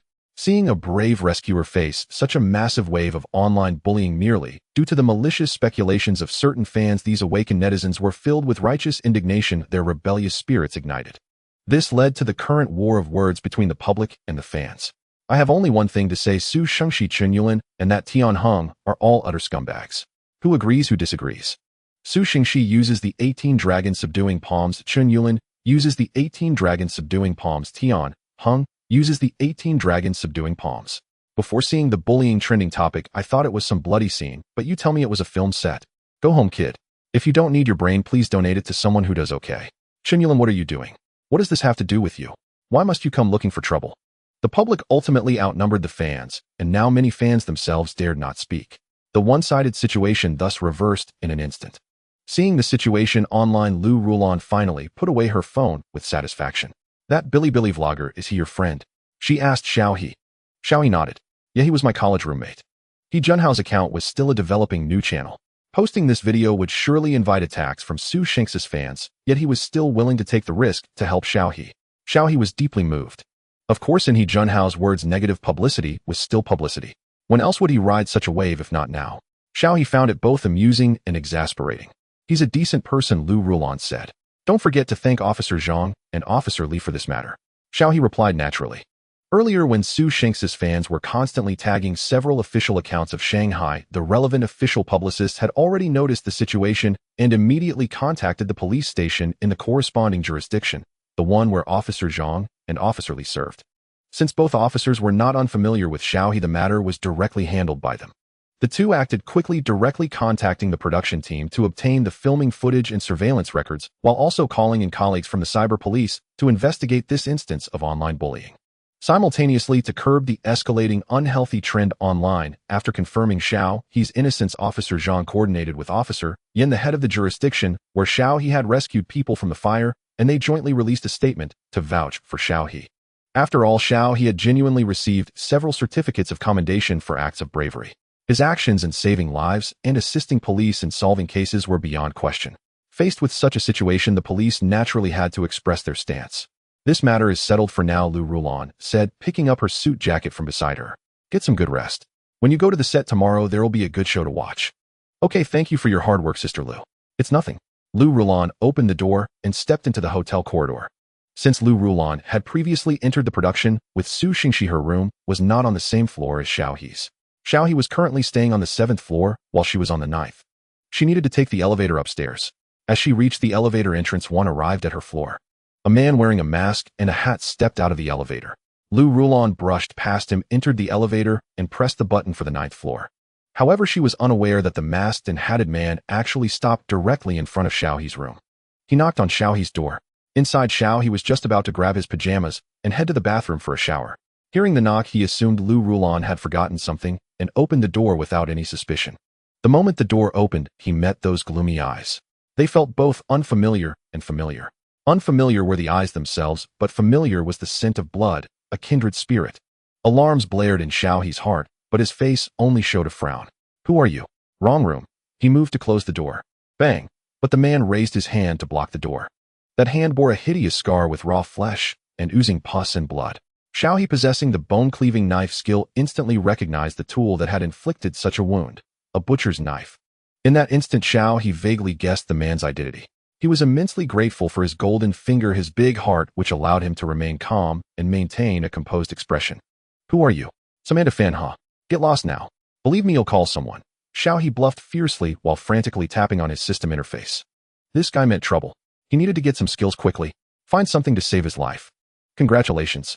Obtained lifespan 30 days, auto-redeemed. Congratulations. Obtained lifespan 7 days, auto-redeemed." Before he could check the lottery results flashing on the system panel, a small, coldly gleaming knife thrust towards Xiao He. Xiao He suddenly felt his body become incredibly light. He twisted and dodged, evading the knife at an extremely tricky angle. However, they were still within a dangerous half-arm's reach. Xiao He chose to counterattack, swinging his fist towards the man's face. Bang! Xiao He's punch lacked any particular technique, but was packed with force. The man staggered backward from the blow. Immediately following up, Xiao He raised his leg and delivered a fierce kick directly to the man's chest. Accompanied by the crisp sound of cracking ribs, the man was sent flying into the corridor behind him. The man hadn't anticipated Xiao He's unconventional attack. Leaning against the corridor wall, he clutched his chest in pain, gasping for breath. "Who exactly are you?" As Xiao He asked this question, the door of the room diagonally opposite suddenly opened. Their production crew's producer, Ma Qianyu, stepped out from within. When the middle-aged man in a bathrobe, still bleary-eyed, saw the masked man holding a knife in the corridor and Xiao He standing alert at the doorway, he froze for a moment before letting out a scream more piercing than a woman's shriek. "Holy shit! Murder!" This earth-shattering cry trembled through the entire corridor, but the hotel's soundproofing muffled his screams. The other rooms remained as silent as death, with no one responding or any hotel staff appearing. In the corridor, only Xiao He, the masked man, and Ma Qianyu stared at each other, the atmosphere thick with awkwardness. The man, not wanting to draw further attention, shot a deep glance at Xiao. He clutched his chest, turned, and fled toward the other end of the corridor. "Stop!" Xiao He didn't hesitate for a second and immediately gave chase. Ma Qianyu's heart sank as he shouted from behind, "Don't chase him, don't chase him. Protect yourself first. Watch out for his knife. He'll call the police right now." Just as he rounded a corner in the corridor, the man who had been ahead of him vanished into thin air. Xiao He halted in his tracks. How is this possible? His gaze swept over the elevator they had just passed, but he saw no sign of it moving. It must have remained in use since Sister Lu went up, still parked on the 9th floor where she was. Huff, huff, huff. Ma Qianyu rushed over, breathlessly gasping for air as he checked Xiao He up and down. "Are you all right?" This was the 6th actor their crew had replaced. If something happened again, Ma Qianyu truly felt he needed to visit a temple to pray. Xiao He, naturally unaware of Ma Qianyu's tangled inner thoughts, rubbed his aching knuckles and shook his head. "I'm fine. Did you call the police?" "They're on their way." "Good. Xiaohe then stood guard in the corridor, intently observing the rooms on both sides as he waited for the police to arrive. Meanwhile, Ma Qianyu made a call to contact the hotel's management. The first to arrive were the hotel manager and Xiaohe's agent Lu Rulan. Lu Rulan couldn't believe such a severe incident had occurred in the short time she was away. She quickly pulled Xiaohe aside and examined him from head to toe.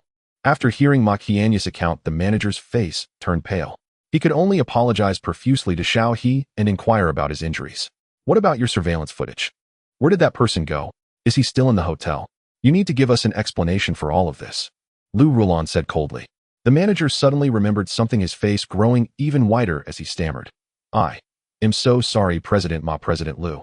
Our hotel surveillance system had a malfunction just today, and our technical staff are working urgently to fix it.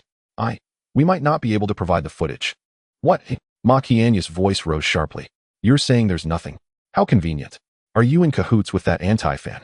Given Xiaohe's online controversy today, everyone assumed it was an extremist fan attacking him, and Xiaohe didn't bother to correct the misunderstanding. Faced with Ma Qianyu's accusations, the manager looked on the verge of tears, trembling as he spoke. It's true. Just over an hour ago, our surveillance screens started flickering with static for no reason. We're still repairing it. Everyone's expressions darkened. This was no accident. Someone had meticulously orchestrated this entire affair. Soon the police arrived at the scene once again, Officer Zhang and Officer Li.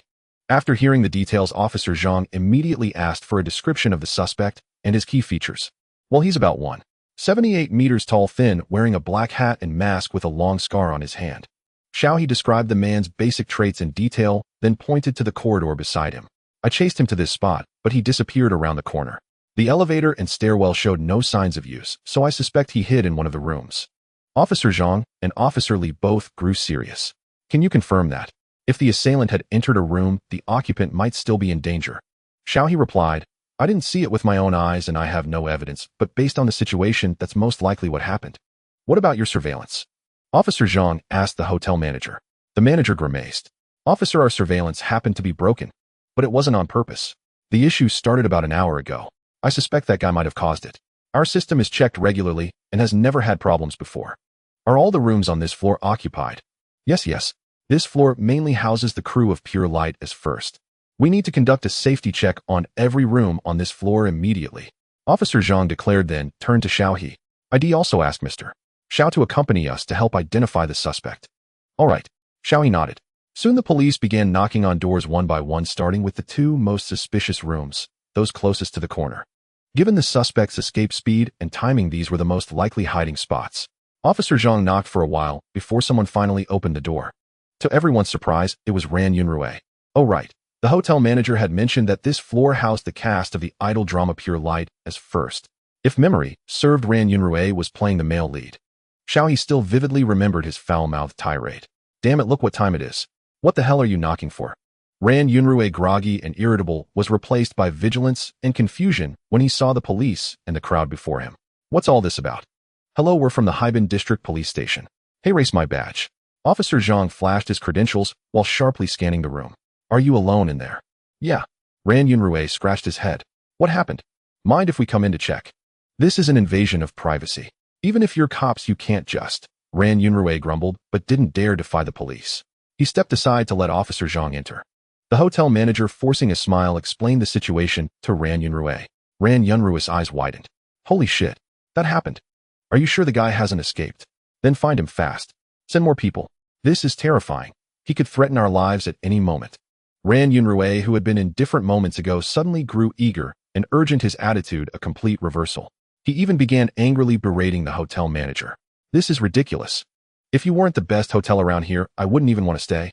What if something like this happens again? I have way more say-seeing fans than these has-beens. How are you going to protect me in the future? The hotel manager's forehead was drenched in sweat as he bowed and scraped, apologizing repeatedly. Xiaohe. Couldn't he just talk without the digs? Who's a has-been? After checking this room, the group immediately went to knock on the door of the opposite room. They knocked for quite a long time. Finally, a crack opened from inside. Who is it? The hotel manager nodded obsequiously. Miss Su, we have a sudden situation here. Could you please open the door for us? Upon seeing the person inside, Xiaohe raised an eyebrow slightly. The person behind the door was Su Yuyu. Wearing a thin nightgown, Su Yuyu's delicate and fair face appeared unnaturally pale. She peered through the crack in the door at the few people outside, her eyes trembling slightly. After a long silence, she said, "Sorry, it's not a good time. Do you have something to discuss?" Officer Zhang squinted, pressing his hand on the hotel manager's shoulder, signaling him to step back. He then approached the door crack and took out his identification. "A case of attempted murder just occurred here. We suspect the perpetrator has escaped into one of the rooms in this corridor. For your safety and the safety of others, please open the door so we can check." At the same time, he gestured to Officer Lee beside him, showing Su Yu his phone. "Is there anyone else in your room? If so, blink twice." Su Yu looked at the words on the phone screen, but remained unmoved, simply giving a weak smile. "Thank you for your concern, but I am really safe. It's just not a good time right now, so please leave." Officer Zhang frowned. "This person is armed and dangerous. Please cooperate." However, Su Yu's attitude remained firm. "Sorry, no." "Hey, you." Officer Lee raised his eyebrows, about to reprimand her sternly, but was shot a glare by his superior, forcing the words back down. At this moment, Ran Yunrui and Su Yu's mutual manager Chung Hongwen rushed over upon hearing the news. "Sorry, officer. My female artist is a bit timid and might have been frightened by your presence. I apologize.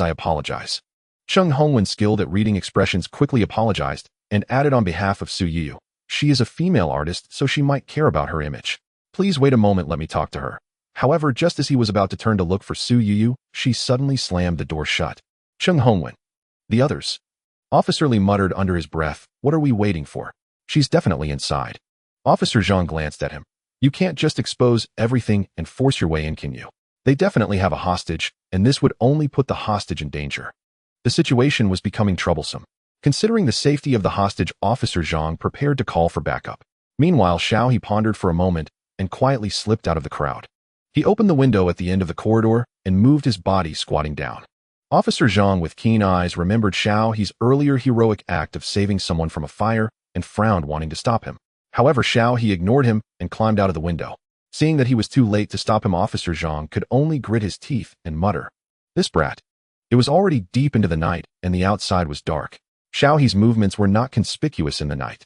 He quickly climbed towards the room where Su Yu was located, using the hotel's exposed decorations and the edges of different balconies. Soon he silently landed on Su Yu's balcony. Through the curtain's slight gap, he saw the people inside. Indeed, the person standing in front of Su Yu was the one he was looking for. "I have done as you said," Su Yu said with a trembling voice. "Please don't let this matter get out." "That depends on your performance going forward," the man threatened in a hoarse voice. He crouched down, feeling puzzled. What was happening? Had Su Yu been caught by this person with some leverage? No wonder Su Yu's earlier attitude was off. Rather than fear, she seemed more eager for the police to leave. But why? What could be more important than life? He held his breath and cautiously pulled the balcony door. Fortunately, the sliding glass door of the balcony was already ajar a little, and he only needed to pull it open slightly more to slip through and enter the room. The hotel room was very large, with a high-end minimalist small living room. However, the table beside it was cluttered with cosmetics used by the female artist, and a few pieces of clothing were draped over the nearby sofa. Overall, it didn't seem too messy, and the carpet on the floor effectively muffled He's movements. He carefully approached, crouching quietly behind the small sofa, waiting for the right moment. Perhaps Officer Zhang outside had also calculated the time well, for he was now knocking on the door again. The masked man lowered his voice and said to Su Yu, "You go and open the door. You know what to do next, right?" Su Yu shivered and nodded with tearful eyes. "I understand." She then slowly lifted her foot and walked towards the door, with the masked man following a step behind her. However, after just a few steps, Su Yu's phone suddenly rang behind them. It was Su Yu's phone. This action alerted all three present, but soon the masked man relaxed and gestured for Su Yu to answer the call. It seemed this call was from the person outside the door. Su Yu bit her lip, ultimately nodded, and walked towards the dining table beside the living room. He watched as Su Yu stood in front of him with her back turned. He quickly took a deep breath, lay on the ground, and circled around to the other side. What struck He as odd was that the masked man seemed not to be focusing all his attention on Su Yu. At this moment, he appeared particularly anxious, pacing back and forth while constantly scratching at his neck, seemingly very uncomfortable. But he had no time to observe what was wrong with him. Taking advantage of the gap between the two, he decisively struck out, moving quickly. Bang! He directly tackled the masked man, using him as a human cushion to throw him to the ground. He then straddled the man and threw several punches at his face. The masked man had no idea where he had appeared from. Caught off guard by the attack, Su Yu, who was on the phone, let out a scream. "Ah!" Her voice traveled through the receiver to the outside, and the hotel door was immediately opened by the police using the universal key brought by the hotel manager. Officer Zhang and Officer Lee rushed in with their guns drawn. "Don't move. Police. Everyone stay still." Others also rushed in, and the scene turned chaotic. While Officer Zhang shouted loudly, he approached Xiao He and the masked man, kicking the knife out of the masked man's hand.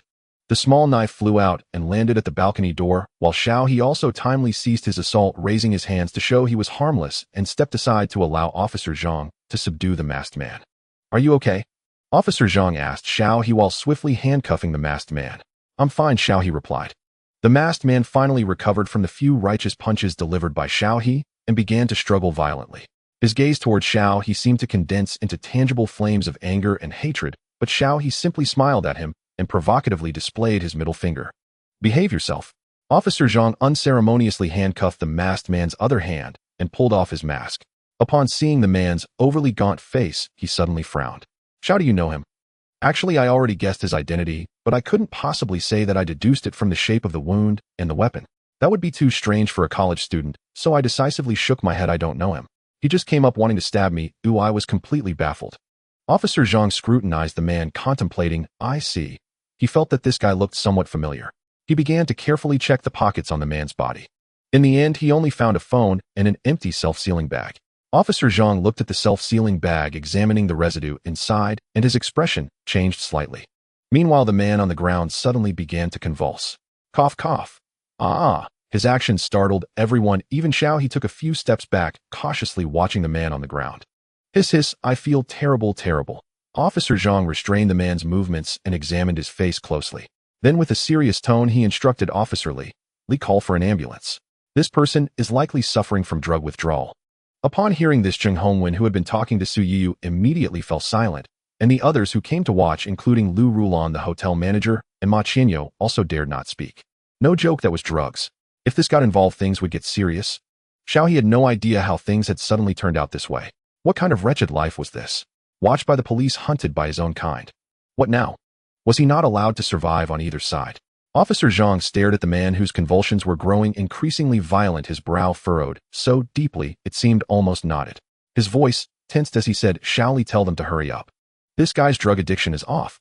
The rookie Officer Li, who had never witnessed such a scene, responded hastily while calling the hospital. Officer Zhang looked up at the crowd gathered around and ordered coldly, "Everyone disperse. Disperse.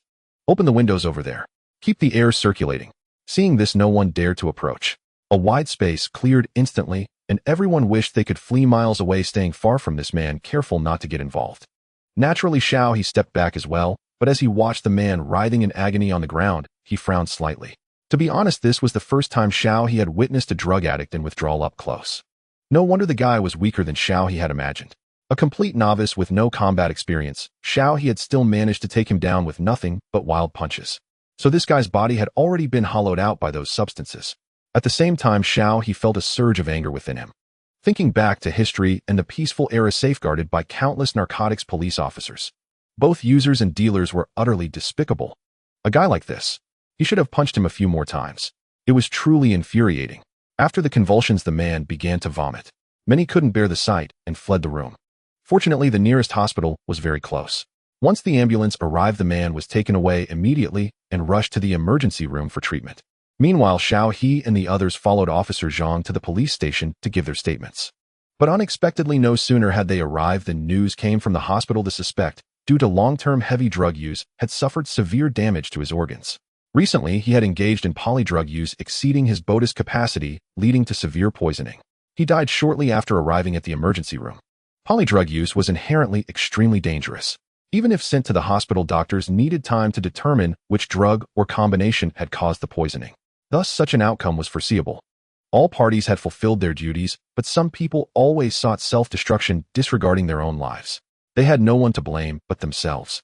Upon hearing this news, Xiao He breathed an imperceptible sigh of relief. Good, now with the dead man unable to testify, he could firmly claim ignorance of everything. Xiao He shifted his gaze and suddenly landed on Su Yiyu, who was sitting across from him. In the same situation as Xiao He, Su Yiyu also seemed to exhale quietly in relief, apparently pleased to hear of the man's death. This reminded Xiao He of the threat the suspect had made to Su Yiyu earlier. What secret did Su Yiyu need to protect? But then Xiao He shrugged indifferently. Had let the police investigate, he didn't want to be dragged into any more trouble. Subsequently, Xiao He was taken aside for questioning and, at Officer Zhang's insistence, given a urine test. Xiao He said, "Officer Zhang, I thought we were on good terms. And yet you suspect me instead of others. How dare you question my integrity? Officer Zhang glanced sideways at Xiao He and said you played dumb during the interrogation, and now you're trying to cozy up to me. Xiao He put on an innocent expression. Truly innocent. Officer Zhang snorted with a laugh and was about to say more when his phone rang. He glanced at Xiao He, signaling him to stay put, then stepped out to answer the call. Left with nothing to do, Xiao He opened his system interface. Congratulations. You have acquired the art of deception. It has been auto-learned. Details deception is a linguistic art, and you have mastered it. Neither the most advanced lie detector nor truth serum can make you reveal the truth. So does truth truly exist? Perhaps even you don't know. Congratulations. You have acquired danger evasion. It has been auto-learned. Details danger strikes in an instant. Your reflexes are faster. A life-saving treasure that can help you escape disaster. It boosts your evasion rate to 100%. These were the two special prizes. Xiao He had just drawn one active skill and one passive skill. He had pulled 7 times in one go, and the drop rate was decent. It was the passive skill danger evasion that had allowed Xiao He to successfully dodge Weiss' attack earlier. But looking at the items he had drawn, Xiao He couldn't help but sigh deeply. These skills were useful, sure, but far from the devastating power he had imagined. Compared to the golden fingers others received, his were rather meager. Xiao He had once fantasized about drawing a skill like Qinggong martial arts or combat techniques, which would help him immensely whether facing his kind or during filming. But after half a year of busy work, all he had were scattered skills. Handy, yes, but he was just too greedy. Xiao He engaged in self-reflection, but couldn't help glancing at the second-tier draw button in the lottery pool. 10,000 points per draw. He wondered if the second-tier draw would yield more powerful skills. Xiao He calculated the steady growth of his Musée points and began to anticipate the release of Life Killer and the Bounty Hunter. Ahem. Though he wasn't a real criminal, which dedicated player didn't love the thrill of the draw. It was all about the excitement about embracing mediocrity.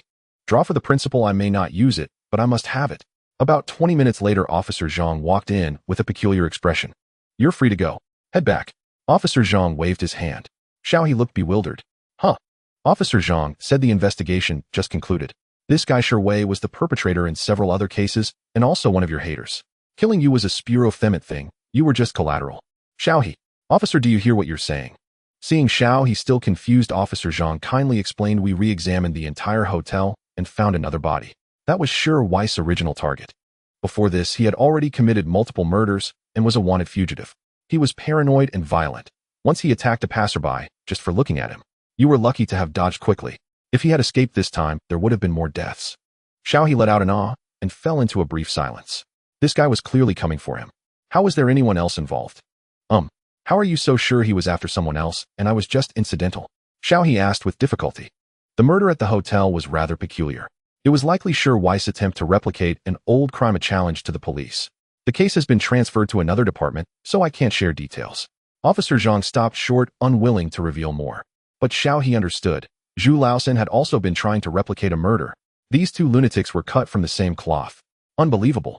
You should also be cautious about online opinions and guard against jealousy and harm from malicious people. Wei had been bad-mouthing you online for a long time. He even joined a hate group fabricating scandals about you daily and repeatedly threatened to kill you. You'd better inform your agent and agency. Pay attention to such situations and take precautions. Officer Zhang finally advised.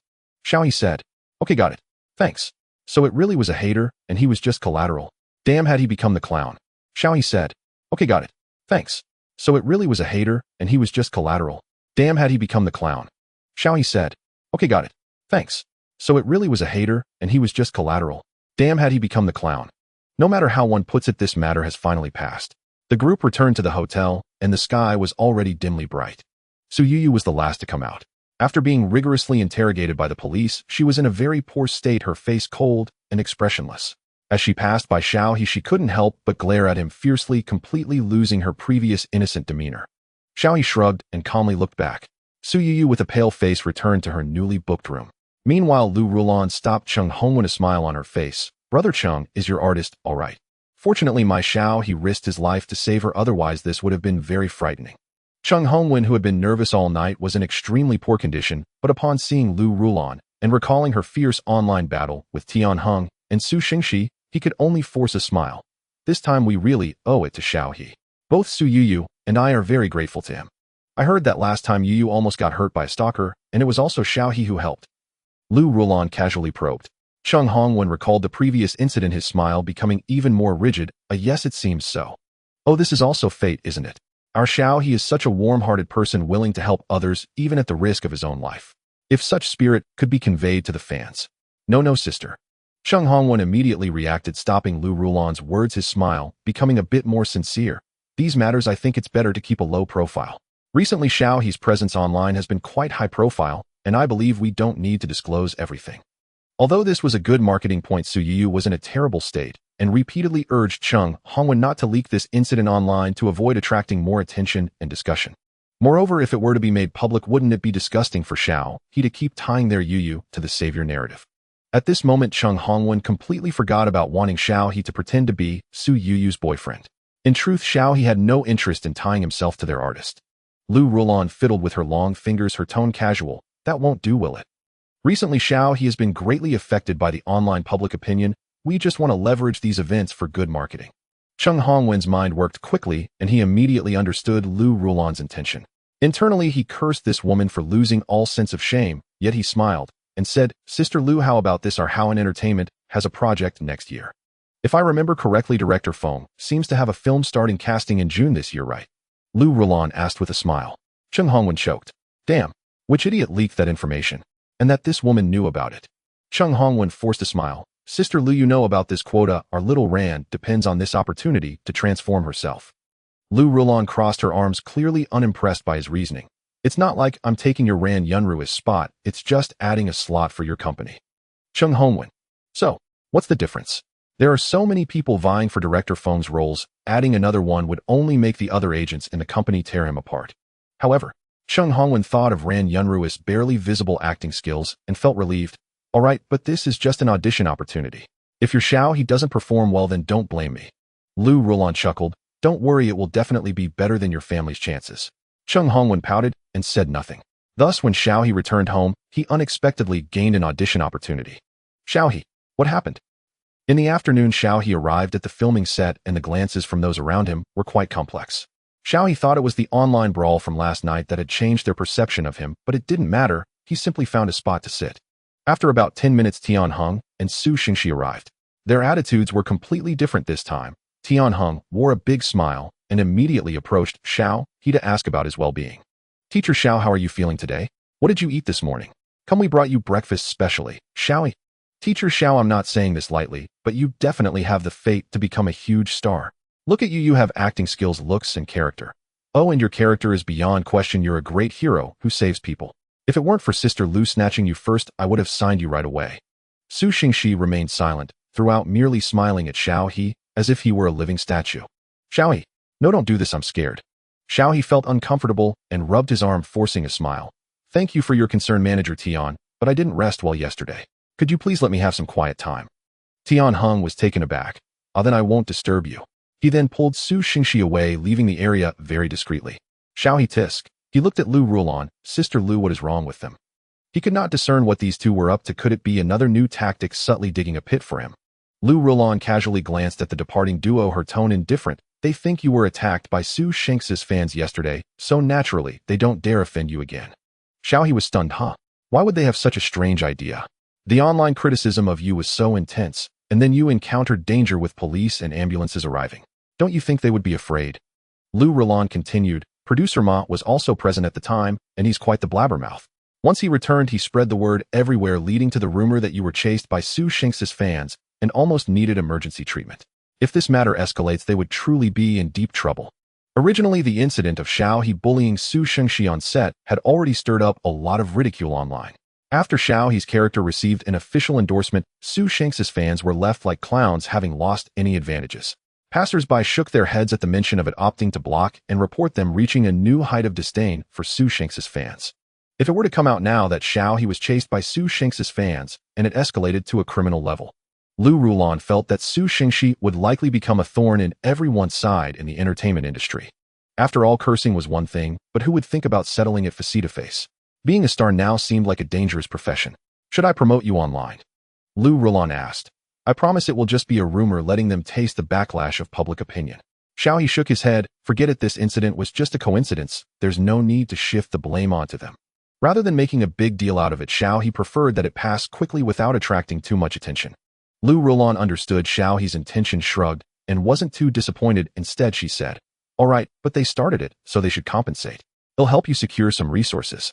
After all, Su Xingxi is a big piece of cake. As a former manager, Lu Rulan knew very well how many resources he had, making negotiations all the more effortless. Xiaohe felt a bit embarrassed. Sister Lu, you truly are impressive. She was indeed his only sister. The following days could be described as calm and uneventful. The online controversy did not affect the actual filming. After Su Xingxi cleared up the bullying rumors, he dared not provoke Xiaohe again, and the two sides returned to a state of peaceful coexistence. Xiaohe relished the tranquility, earnestly following the crew in filming. Until one day he received a message from He Junhao. "Wow bro, what are you planning to do for your graduation project? My head is about to go bald." Huh. At that moment Xiaohe suddenly remembered what he had forgotten. Damn it, my thesis. I had drafted a topic before, but then I got busy with filming and forgot about it. Xiaohe said, extremely embarrassed. He Junhao had a feeling this was expected. Ah, we're doomed. What are you going to do? I forgot about mine too. My advisor just chased me up about it. Xiaohe's scalp tingled. Of course I need to get on it immediately. My advisor is the vice dean of our college. The advisor was assigned randomly, and during his unluckiest period he drew the most terrifying professor in the department. Back then his roommates had already presented him with white flowers mourning his doomed graduation season. Ah, Xiaohe let out a wail. Gotta go, I need to check my messages. Then he hung up and hurriedly opened the chat with his advisor. Sure enough, their last conversation was from last year, and the latest message was a deathly smiley emoji from the advisor. Cold sweat trickled down Xiaohe's back as he frantically searched for his previously prepared thesis topic and preliminary draft. Hiss, looking at his old topic and direction, Xiaohe was baffled. Sometimes you can't even empathize with your past self. Now revisiting his previous thesis, Xiaohe felt it was as worthless as trash. He suddenly could understand his thesis advisor's frustration. That trash was indeed hard to swallow. So without further delay, Xiaohe took out his computer and began revising his thesis topic and direction, hoping to earn his advisor's forgiveness. Over the next month, Xiaohe shuttled back and forth between his graduation project and the filming. Finally, the production schedule reached the scene of Meng Zixin's downfall. This was the part Xiaohe had performed during his audition. Back then, it was a naprop performance with Zhang Mo temporarily acting as by Mingchuan to rehearse with him. Now Xiaohe was officially performing this scene with Su Xingxi. Through this period of portrayal, Xiaohe had gained a deeper understanding of the character, infusing his performance with more genuine emotion. Moreover, Xiaohe discovered the subtle utility of his newly acquired art of deception skill, which enhanced the emotional impact of his lines, significantly elevating his character immersion. As a result, after hearing his elaborate justifications for his past treason, some onlookers were momentarily swayed, feeling that Meng Zetian was not wrong. He was merely a product of his era, lacking an omniscient perspective, and chose the path he believed in. Perhaps in his eyes, people like Bai Mingchuan were the true madmen, throwing themselves into a hopeless cause. But in the next moment, Meng Zetian, lying on the ground, let out a sneering laugh, his gaze filled with mockery and disdain, devoid of any remorse, only endless resentment and hatred. At that point, the onlookers broke out in a cold sweat, realizing they had almost begun to sympathize with the traitor. To survive, he had even harmed his own compatriots. A man who betrays his country. Where could there be conscience? Where could there be morality? Everything before was merely the fabricated halo of a dying deceiver. He deserved to die. 1,000 deaths, 1,000,000 deaths ground to dust. Zhang Mo, observing Xiaohe's performance from the side, let out a long sigh and remarked with deep emotion, his acting has improved again. When he auditioned for this scene, his emotional expression was still raw, but now he can fully infect others with his feelings. He truly has talent, said Imaner, dressed in a bright red cheongsam, fanning herself as she spoke. For an actor, emotional resonance is crucial, and sometimes one must admit that it heavily relies on innate talent. Systematic training can sometimes backfire, diminishing emotional impact, while relying solely on intuition and empathy can be mentally draining and limiting. What amazed the two most was that Xiaohe, a newcomer without formal training, had never undergone systematic learning. He simply consulted senior actors on set, studied books on his own, and relied on instinct to complete his scenes, outperforming Su Xingxi by several folds. Although Xiaohe himself didn't grasp the significance, believing it was all natural acting, Zhang Mo, as a seasoned veteran, saw Xiaohe's boundless potential. Alas, I need to keep working hard. It would be truly embarrassing if I were surpassed by a junior, Zhang Mo said half-jokingly and half-reflectively. Imaner unfolded her fan and chuckled lightly. Then you'd better step it up, teacher Zhang. I'm in a different lane, so we'll just take it easy. Both Imaner and Zhang Mo belonged to Taidong Entertainment and had collaborated several times, so such teasing didn't offend Zhang Mo. Instead, he encouraged, you should work hard too. Strive to reclaim everything you lost this year. Imaner gave a bitter smile and shook her head. Let's talk about it later. It's still too early to say. Speaking of which, it was quite a twist of fate. After E. Mainer's film flopped, she turned to TV dramas only to find that Su Yiyu had also switched to the same medium. The two had been fighting from the film circle to the TV circle with their fans perpetually at odds. But of course this had its advantages. At least their rivalry entertained fans and passers-by, helping both maintain a certain level of popularity. Zhang Mo sighed and simply said, "I've heard a rumor that director Feng is preparing a new film this June. You could try out for it." Imaner was surprised. Is it the director Feng I'm thinking of? Hadn't he already retired? Was he making a comeback? Zhang Mo shook his head without speculating and simply said, "The competition will be fierce, so be prepared." Imaner nodded. "All right, thank you, Teacher Zhang." "No problem." As the two were talking, Xiao He scenes officially wrapped. Su Xingxi hypocritically reached out to help the lying Xiao He to his feet. Xiao He smiled, taking Su Xingxi's hand, now smeared with blood, and stood up with his help. Su Xingxi's hand was covered in blood, his smile faltering slightly, but he still managed to say, "Congratulations, Teacher Xiao," on wrapping up. "Thank you," Xiao He replied with a forced smile. Lu Rolan walked over, handed Xiao He some wet wipes, and glanced at Su Xingxi. "Thank you for your hard work, Teacher Su. We'll be going now." Su Xingxi looked at his former agent, pursed his lips slightly, and said, "Goodbye, Sister Lu. Let's go." The two turned and left. Xiao He wiped the blood from his hands while glancing sideways at Lu Rolan. "Curious, Sister Lu was part of the reason you went solo, because of this Su Xingxi." Lu Rolan seemed eager to avoid Su Xingxi, as if she found him repulsive. Lu Rolan shot him a sidelong glance, paused for a moment, and then said, "When you work in a toilet you might find it smelly, but you can grit your teeth and endure it. But if the filth gets on you, you'll stop caring about anything and just want to quit and leave immediately. That was my state of mind back then." Xiao He. "Okay, got it." After the wrap of Hidden Star Shines, Xiao He and Lu Rolan discussed and decided to take a flight back home first. Since the Spring Festival was spent on set, Xiao He hadn't had the chance to return, so he planned to spend quality time with his parents this time. After all, barring any surprises, the days ahead would only get busier for Xiao He. Though they often complained, Xiao He's parents were overjoyed to see him. They dragged him around the neighborhood, boasting to everyone about his heroic rescue and pulling out their phones to show the video. Xiao He felt a bit helpless, but went along, letting himself be paraded around every day. At home, Xiao He noticed his parents secretly watching his performance in Burning Heart on TV. Once he even caught his mother quietly checking in on his fan page. Seeing his mother's comments defending him against online trolls, Xiao He's eyes reddened. He pretended not to notice and looked away. In the following days, Xiao He took his mother on trips to nearby cities while his father, who had no vacation, could only sigh and continue working. After resting for about half a month, Xiao He bid farewell to his parents and returned to school to prepare for his final thesis defense and graduation ceremony. Xiao He had changed his thesis topic midway, shifting from academic research to practical application. He spent several days developing an AI-assisted navigation app for the visually impaired, using intelligent systems to plan routes and guide directions, helping them avoid road hazards and improve travel efficiency. To avoid drawing attention, Xiao He kept it rough with room for improvement in every aspect, but it was enough to calm his advisor's temper. After settling things with his advisor, Xiao He attended acting classes arranged by Lu Rolan while waiting for his thesis defense. However, during this time, he also received a notice from the Shengsheng crew.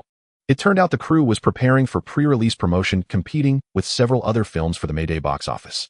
This pace caught Xiao He off guard. He had expected Shengsheng to aim for the summer slot, not such a quick release. Lu Rolan also got the news and called to ask about Xiao He's defense schedule. Unfortunately, his defense was scheduled for the first batch in early May. Barring any surprises, he would have to stay at school for the defense during the roadshows. "If it comes to it, I'll ask my advisor to move me to the last batch," Xiao He suggested. "Are you sure your defense is fine?" Lu Rolan rarely showed concern for matters outside work. "Don't mess up your graduation, I'll have to clean up after you, and that's tough." Xiao He replied. "No need to worry about that, Sister Lu." He was least concerned about his thesis and defense, as the beginner hacking skill from his golden finger already surpassed everything he had learned in 4 years of college. Lu Rolan thought for a moment and said, "They'll have early screenings a week before. You can attend those, but skip the main premiere to return for your defense." Xiao He was puzzled. "Sister Lu, are you that worried I want graduate?" Lu Rolan replied, "Not really. I've managed an elementary school movie Emperor before. Do you think I'd worry about that? It's just that I heard your character is too despicable. I'm afraid you'll get beaten up on set. Better to keep that face separate from your current one so you don't get typecast and have a hard time." Xiao He thought. "Thanks a lot." After confirming the schedule with the crew, he joined them for their first promotional stop, Sea Province. In Rong City, the crew chose the largest Pacific cinema located in the city's commercial center, a hub of culture and entertainment. The early screening was attended by well-known film critics and bloggers from Rong City. Watching the audience file in, Xiao He couldn't help but feel nervous for the film. as the location of the real-life case that inspired Sheng Sheng. The crew's decision to start the tour here was audacious. The original incident was so horrifying that with one of the culprits, Zhu Laosan, still at large, many elders used to scare children by saying, "Don't wander off, or Zhu Laosan will grab you and feed you to the pigs." Thus many from C province were familiar with the case. As a result, they would scrutinize Sheng Sheng, critically ready to condemn it at the first sign of a flaw. Only with immense confidence in the film would the crew dare to choose this as their first stop. Lu Zhang sidled up to Xiao He, nervously rubbing his hands. "Brother Xiao, aren't you nervous? This is make or break." Xiao He replied, "Not really. Are you?" Lu Zhang gave a bitter smile a bit. Lately, Lu Zhang was renegotiating his contract with his former agency, Tai Dong Entertainment. The film's performance was crucial to his bargaining position. So Lu Zhang was the most anxious of all. Xiao He hadn't heard much about Lu Zihang's agency issues, but from bits of conversation, he guessed the situation. He could only pat Lu Zihang's shoulder reassuringly. Soon the film began. As the familiar dragon logo flashed across the screen, the murmuring theater fell silent. Bao Wei's character, Zhu Laoda, appeared first. Tiger Ge, known for his sharp tongue and sarcastic film reviews, ran the account, Tiger Guess Film Review, with 15 million followers across platforms. He was a leading voice in film criticism, always first to attend screenings to give his fans the freshest take. This time had heard that Sheng Sheng, a crime drama based on the Rongtou Butcher brothers case, was having an early screening in Rong City. Director Ho Rongxuan had a solid track record over the years, and with seasoned actors like Xue Jianhua and Bao Wei, the film's lineup and production seemed promising. As a native of Rong City, Tiger Ge knew the case well and had even researched it, learning that the third brother was still at large. A previous TV drama had fabricated a cliched ending to pass censorship, and Tiger Ge had led the charge, tearing into the production team mercilessly. With such a harmonious cast, but a potentially flawed script, Tiger Ge was eager to sample it. Maybe he'd find material for tonight's rant. As he entered the lobby, Tiger Ge was drawn to a promotional poster. The poster was set in a slaughterhouse with the three brothers either sitting or standing, staring coldly at the camera. Beside them were police officers and victims led by Xue Jianhua. Tiger Ge studied the characters with his camera, then suddenly focused on one person. Holy crap, did they get the real guy to play himself? Is that really him? Tiger stared at Xiao He's portrayal of Zhu Laosan, his eyes wide with disbelief. Before arriving, he had reviewed the materials and related news, so he still had some impression of that face. But he never expected the production team to achieve such a faithful restoration. Could it be AI face swapping? Tiger glanced at the name beside him, searched for Xiao He on his phone, and found a photo of Xiao He as Muze. The difference between this actor and Zhu Laosan was simply too vast. Tiger had already formed a suspicion in his mind, shaking his head with a hint of regret. It seems director Ho and his team still used AI face swapping. What a pity. On the big screen, it would surely feel disjointed. Current AI technology is still far from perfect, and for a film like this, it demands that actors convey subtle expressions and immerse themselves fully into the scene. When anyone watching a group of skilled actors delivering a powerhouse performance suddenly sees a half-real, half-fake AI face, they would inevitably feel thrown off and out of place. The last film that tried this approach failed miserably and obviously. Looks like director Ho is about to stumble this time too. Sitting in his seat, Tiger began drafting the title for his upcoming video in his mind. Director House new film shocks with AI face swap. A path worthy of death. The biggest flaw of the Life-Taker crew turns out to be this. As Tiger sank into his thoughts, the theater lights dimmed and Life-Taker officially began screening. Shut your damn mouth, you old beast. Every single morning, you just have to crow and make a racket. I'll slaughter you right now. Zhu Laosan cursed in his local dialect, grabbing the neighbor's rooster and slamming it to the ground. Without hesitation, he swung the butcher knife and severed the rooster's neck, letting the blood splatter everywhere. Zhu Laoda kicked him in the backside and roared, "Get your ass to the slaughterhouse. What if you scare someone with all this blood?" Zhu Laosan pursed his lips, saying nothing. He just stood up, holding the rooster by its two legs like a piece of trash, and sauntered back to the slaughterhouse with deliberate slowness. The film, spanning 140 minutes, first unfolded the story of the Zhu brothers' slaughterhouse, then delved into the police's anti-gang operation, where they uncovered clues and launched an investigation into the trio. The early revelations were laid bare to the audience without any twists, confirming the Zhu brothers as villains. Yet the latter half was equally gripping as viewers with an omniscient perspective watched the police slowly zero in on the brothers and saw them struggle like caged beasts in futile resistance. This invisible confrontation ran through the entire film, keeping the audience's emotions tightly tethered. Tiger never once took his eyes off the screen, watching the entire plot with intense focus. Life-Taker. Life-Taker. The The Zhu brothers had started by slaughtering animals, but gradually, they seemed to become beasts themselves, using their knives to kill people to achieve their own ends. The malevolence in their eyes shifted with this transformation, sending chills down the audience's spine throughout. What struck Tiger the most was Xiao He's portrayal of Zhu Laosan. Perhaps because he had no expectations for this character from the start, Tiger hadn't anticipated much. But the moment Zhu Laosan appeared on screen, he felt goosebumps erupt all over. Uncanny too uncanny. It was far beyond what AI face swapping could achieve. The actor's aura and performance were spot on. Those cold, increasingly shadowed eyes, after committing murder, still made Tiger break out in a cold sweat just thinking about them. If Xiao He weren't only in his 20s, I'd swear he was the fugitive from back then, Tiger muttered to himself.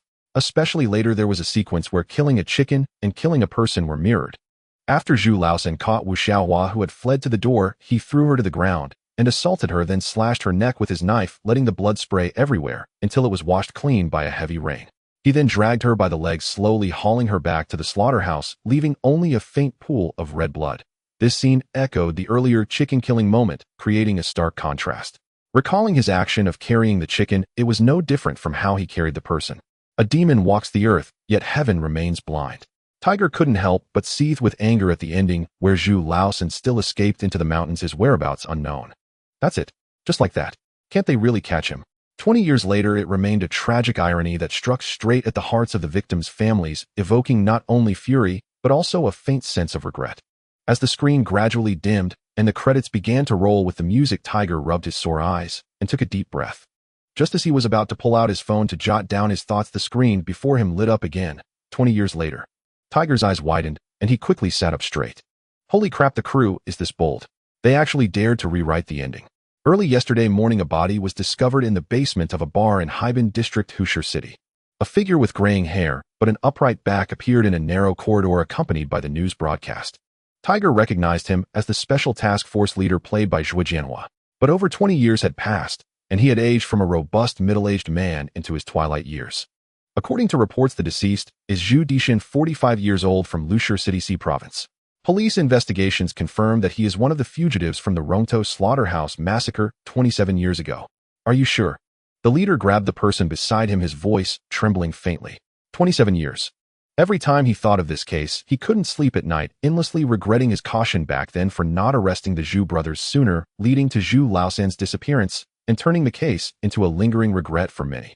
Now hearing about Zhu Laosan's whereabouts, the leader was overwhelmed with excitement. Teacher, steady yourself. The officer beside him quickly supported the leader's arm. I'm fine. The leader waved his hand, his steps steady and swift as he walked into the room and pulled back the white sheet. Indeed, it was him. The leader took a deep breath and turned to the coroner. How had he been living all these years? The coroner replied poorly. He must have been doing manual labor with irregular meals. His body was outwardly strong, but internally weak, with obvious wear and calluses on his shoulders and fingers. The condition of his organs was terrible, and I also found a tumor in his stomach. He paused, then continued, it's malignant. The leader listened to the coroner's words, remaining silent for a long time. Finally, the screen slowly faded to black, leaving only his hoarse, heavy voice. That beast died well. Life taker. Blood-red characters filled the screen, and the lights in the theater came on. The sudden brightness jolted those immersed in the story back to reality. They blinked as if waking from a dream and began to murmur among themselves. Only Tiger remained in his seat, a complex expression on his face. Before this post-credits scene, he had mentally rated this film an 8.7 out of 10. With its tense plot, interlocking case details, smooth camera transitions, and stellar performances from the cast. Despite genre constraints, Tiger couldn't guarantee the film would be a box office hit, but he could vouch that it was the best crime film to hit theaters in recent years. But the director just had to tack on a superfluous ending, forcing in a Zhu Laosan's death conclusion that left viewers baffled. This move practically detonated every pet peeve Tiger had. Director, come here, I have a question for you. Did you just drop that sudden pile of crap? Look in my eyes. If he could, brother, who would rush over, grab director Ho Rongshuan by the collar and shake him violently until he deleted that superfluous post-credit scene. Be good. Let's pretend we didn't see this. Delete it now. In the front row, the main creative team rose to their feet. Ho Rongshuan, utterly oblivious to Brother Hu's inner turmoil, picked up the microphone and followed the host onto the stage. Xiao He rubbed his neck and followed Lu Zheong. To be honest, this was the first time Xiao He had formally watched the film he himself had acted in. Perhaps because his special effects face looked so unlike his own, Xiao He watched the entire film from the audience's perspective. His evaluation was similar to Brother Hu's, around 8. 7, which was considered a good rating among domestic films. What Xiaohe hadn't anticipated was that the director had indeed edited the scene of Li Ziqing's death into the post-credits segment. It seemed director Ho had put considerable effort into leveraging his connections. After all, Li Ziqing's death was not from natural causes and was entangled with other criminal cases still under police investigation with no information released to the public. But director Ho was quick-witted. He directly omitted the case of Zhu Laosan's murder and simply filmed the circumstances of Zhu Laosan's death. Never mind whether the man was killed or not. Just ask, is he dead or not? What? Did I disclose any police case details? I simply hated Zhu Laosan and twisted the ending to kill him off, who knew it would coincidentally align with reality. After all, the death of a heinous criminal is always a cause for celebration. On stage, Ho Rongxuan, microphone in hand, expressed gratitude to the audience and began introducing the main creative team attending the preview screening. Li Hanyue did not attend the preview event due to various circumstances. As the lead, Zhuo Jianhua naturally stood closest to the director, followed by Bao Wei and Lu Zheong. Xiaohe stood at the far edge, inconspicuous, often excluded from camera shots. But when Ho Rongxuan introduced Xiao, almost everyone's gaze and every camera turned toward him.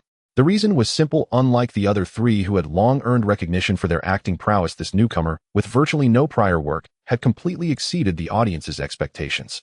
Zhu Laosan was the most shameless and despicable of the three brothers, and Xiaohe had indeed used that face to convey that very essence. Seeing a handsome man so utterly different from the real Zhu Laosan, the audience developed a keen interest in Xiaohe. Sure enough, during the QA session, someone immediately asked Xiaohe, "May I ask, teacher Xiaohe, have you previously played the role of Mu Zhe?" Xiaohe, "Yes, that was me." It seemed the label of Mu Zhe was impossible to shake off. "Oh, it really is you," the questioner exclaimed excitedly. "Did you use AI face swapping for this film? How can there be no trace of it at all? You look just like the actual fugitive." Xiaohe looked toward director Ho. Credit goes to director House, cinematography, and the makeup artist's skill. All of Zhu Laosan's scenes in the film were performed by me personally. No AI face swapping was used. Director Ho smoothly took over the conversation. "Yes, we didn't use AI face swapping technology this time. Instead, we used special effects makeup. We must also thank Xiaohe for his perseverance wearing that full makeup to film all his scenes through the scorching summer." Director Ho then explained why they insisted on recreating Zhu Laosan's appearance and described their communications with the victims' families. The film's quality aside, these behind-the-scenes elements were also unique selling points, such as actors' special effects makeup faithfully recreating the fugitive and victims' families, supporting the production and spreading the wanted notice. On stage, director Ho spoke with passion and the audience listened with rapt attention. Xiaohe felt a touch of admiration, never expecting director Ho to possess such eloquence. Soon, however, the first controversial topic emerged. The questioner was none other than brother, who had been holding back and could no longer tolerate it. "I want to ask the production team, does the post-credit scene showing Zhu Laosan's death seem like a forced attempt to pass censorship? You clearly claimed the film was made to help find the fugitive for the victims, yet you forcibly depicted an ending where Zhu Laosan dies. Isn't that contradictory? And by doing this, aren't you disrespecting the victims and their families? Or is this just a lie you've woven for them, giving the fugitive another excuse to remain at large?" Brother Hu's words were blunt and deliberately escalated the stakes. Hearing this, the audience's expressions shifted and some nodded in agreement. Clearly, brother Hu was not the only one harboring dissatisfaction and confusion about the final post-credit scene. Yet brother Hu's attack did not unsettle director Ho. On the contrary, a smile spread across his face. It was evident that director Ho had been waiting for precisely this question. "Our production team has always deeply respected the real case, as well as the victims and their families. We can assure you that every plot point in Killing Life was filmed based on the actual events of the case." As if to ensure no one misunderstood, director Ho added emphatically, including the post-credits scene. Brother Hu's eyes widened in shock. "Huh? What do you mean? Could it be?" "Our team is not at liberty to disclose further details, but we welcome everyone to continue following the developments of this case." Director Ho's words struck like a thunderbolt. The audience immediately began whispering among themselves. "What? Does that mean Zhu Laosan is already dead? No way, isn't he still wanted? How do they know he's dead? Does the production team have more information? Could this be a gimmick? Just saying it for effect?" No, director Ho isn't that kind of person. And if he were lying, the police and victims' families would certainly clarify the truth. Brother Hu fell silent and could only sit back down. But a glint of cunning flashed in his eyes as he thought of a clever plan. He quietly opened his phone and searched for Zhu Laosan's wanted notice on official websites. Zhu Laosan had been a fugitive for over 20 years, and relevant official websites still displayed his photo and wanted status. This information could be verified on the Public Security Bureau's official website and local government portals. Since these were police-affiliated sites, the information was absolutely reliable and could not have been fabricated to align with the film's narrative. But to Brother Huss' astonishment, after searching several websites, he truly could not find Zhu Laosan's wanted notice. Generally, the police only revoke a wanted notice under 3 circumstances. 1. The suspect is apprehended. 2. The suspect is deceased. 3. The notice is legally rescinded.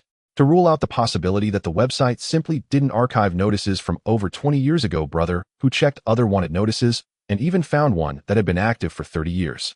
Thus, it was certain Zhu Laosan's wanted notice had indeed been revoked. Now, combined with Director House words, the matter took on a ring of truth. The real-life Zhu Laosan, the inspiration for this case, was truly dead.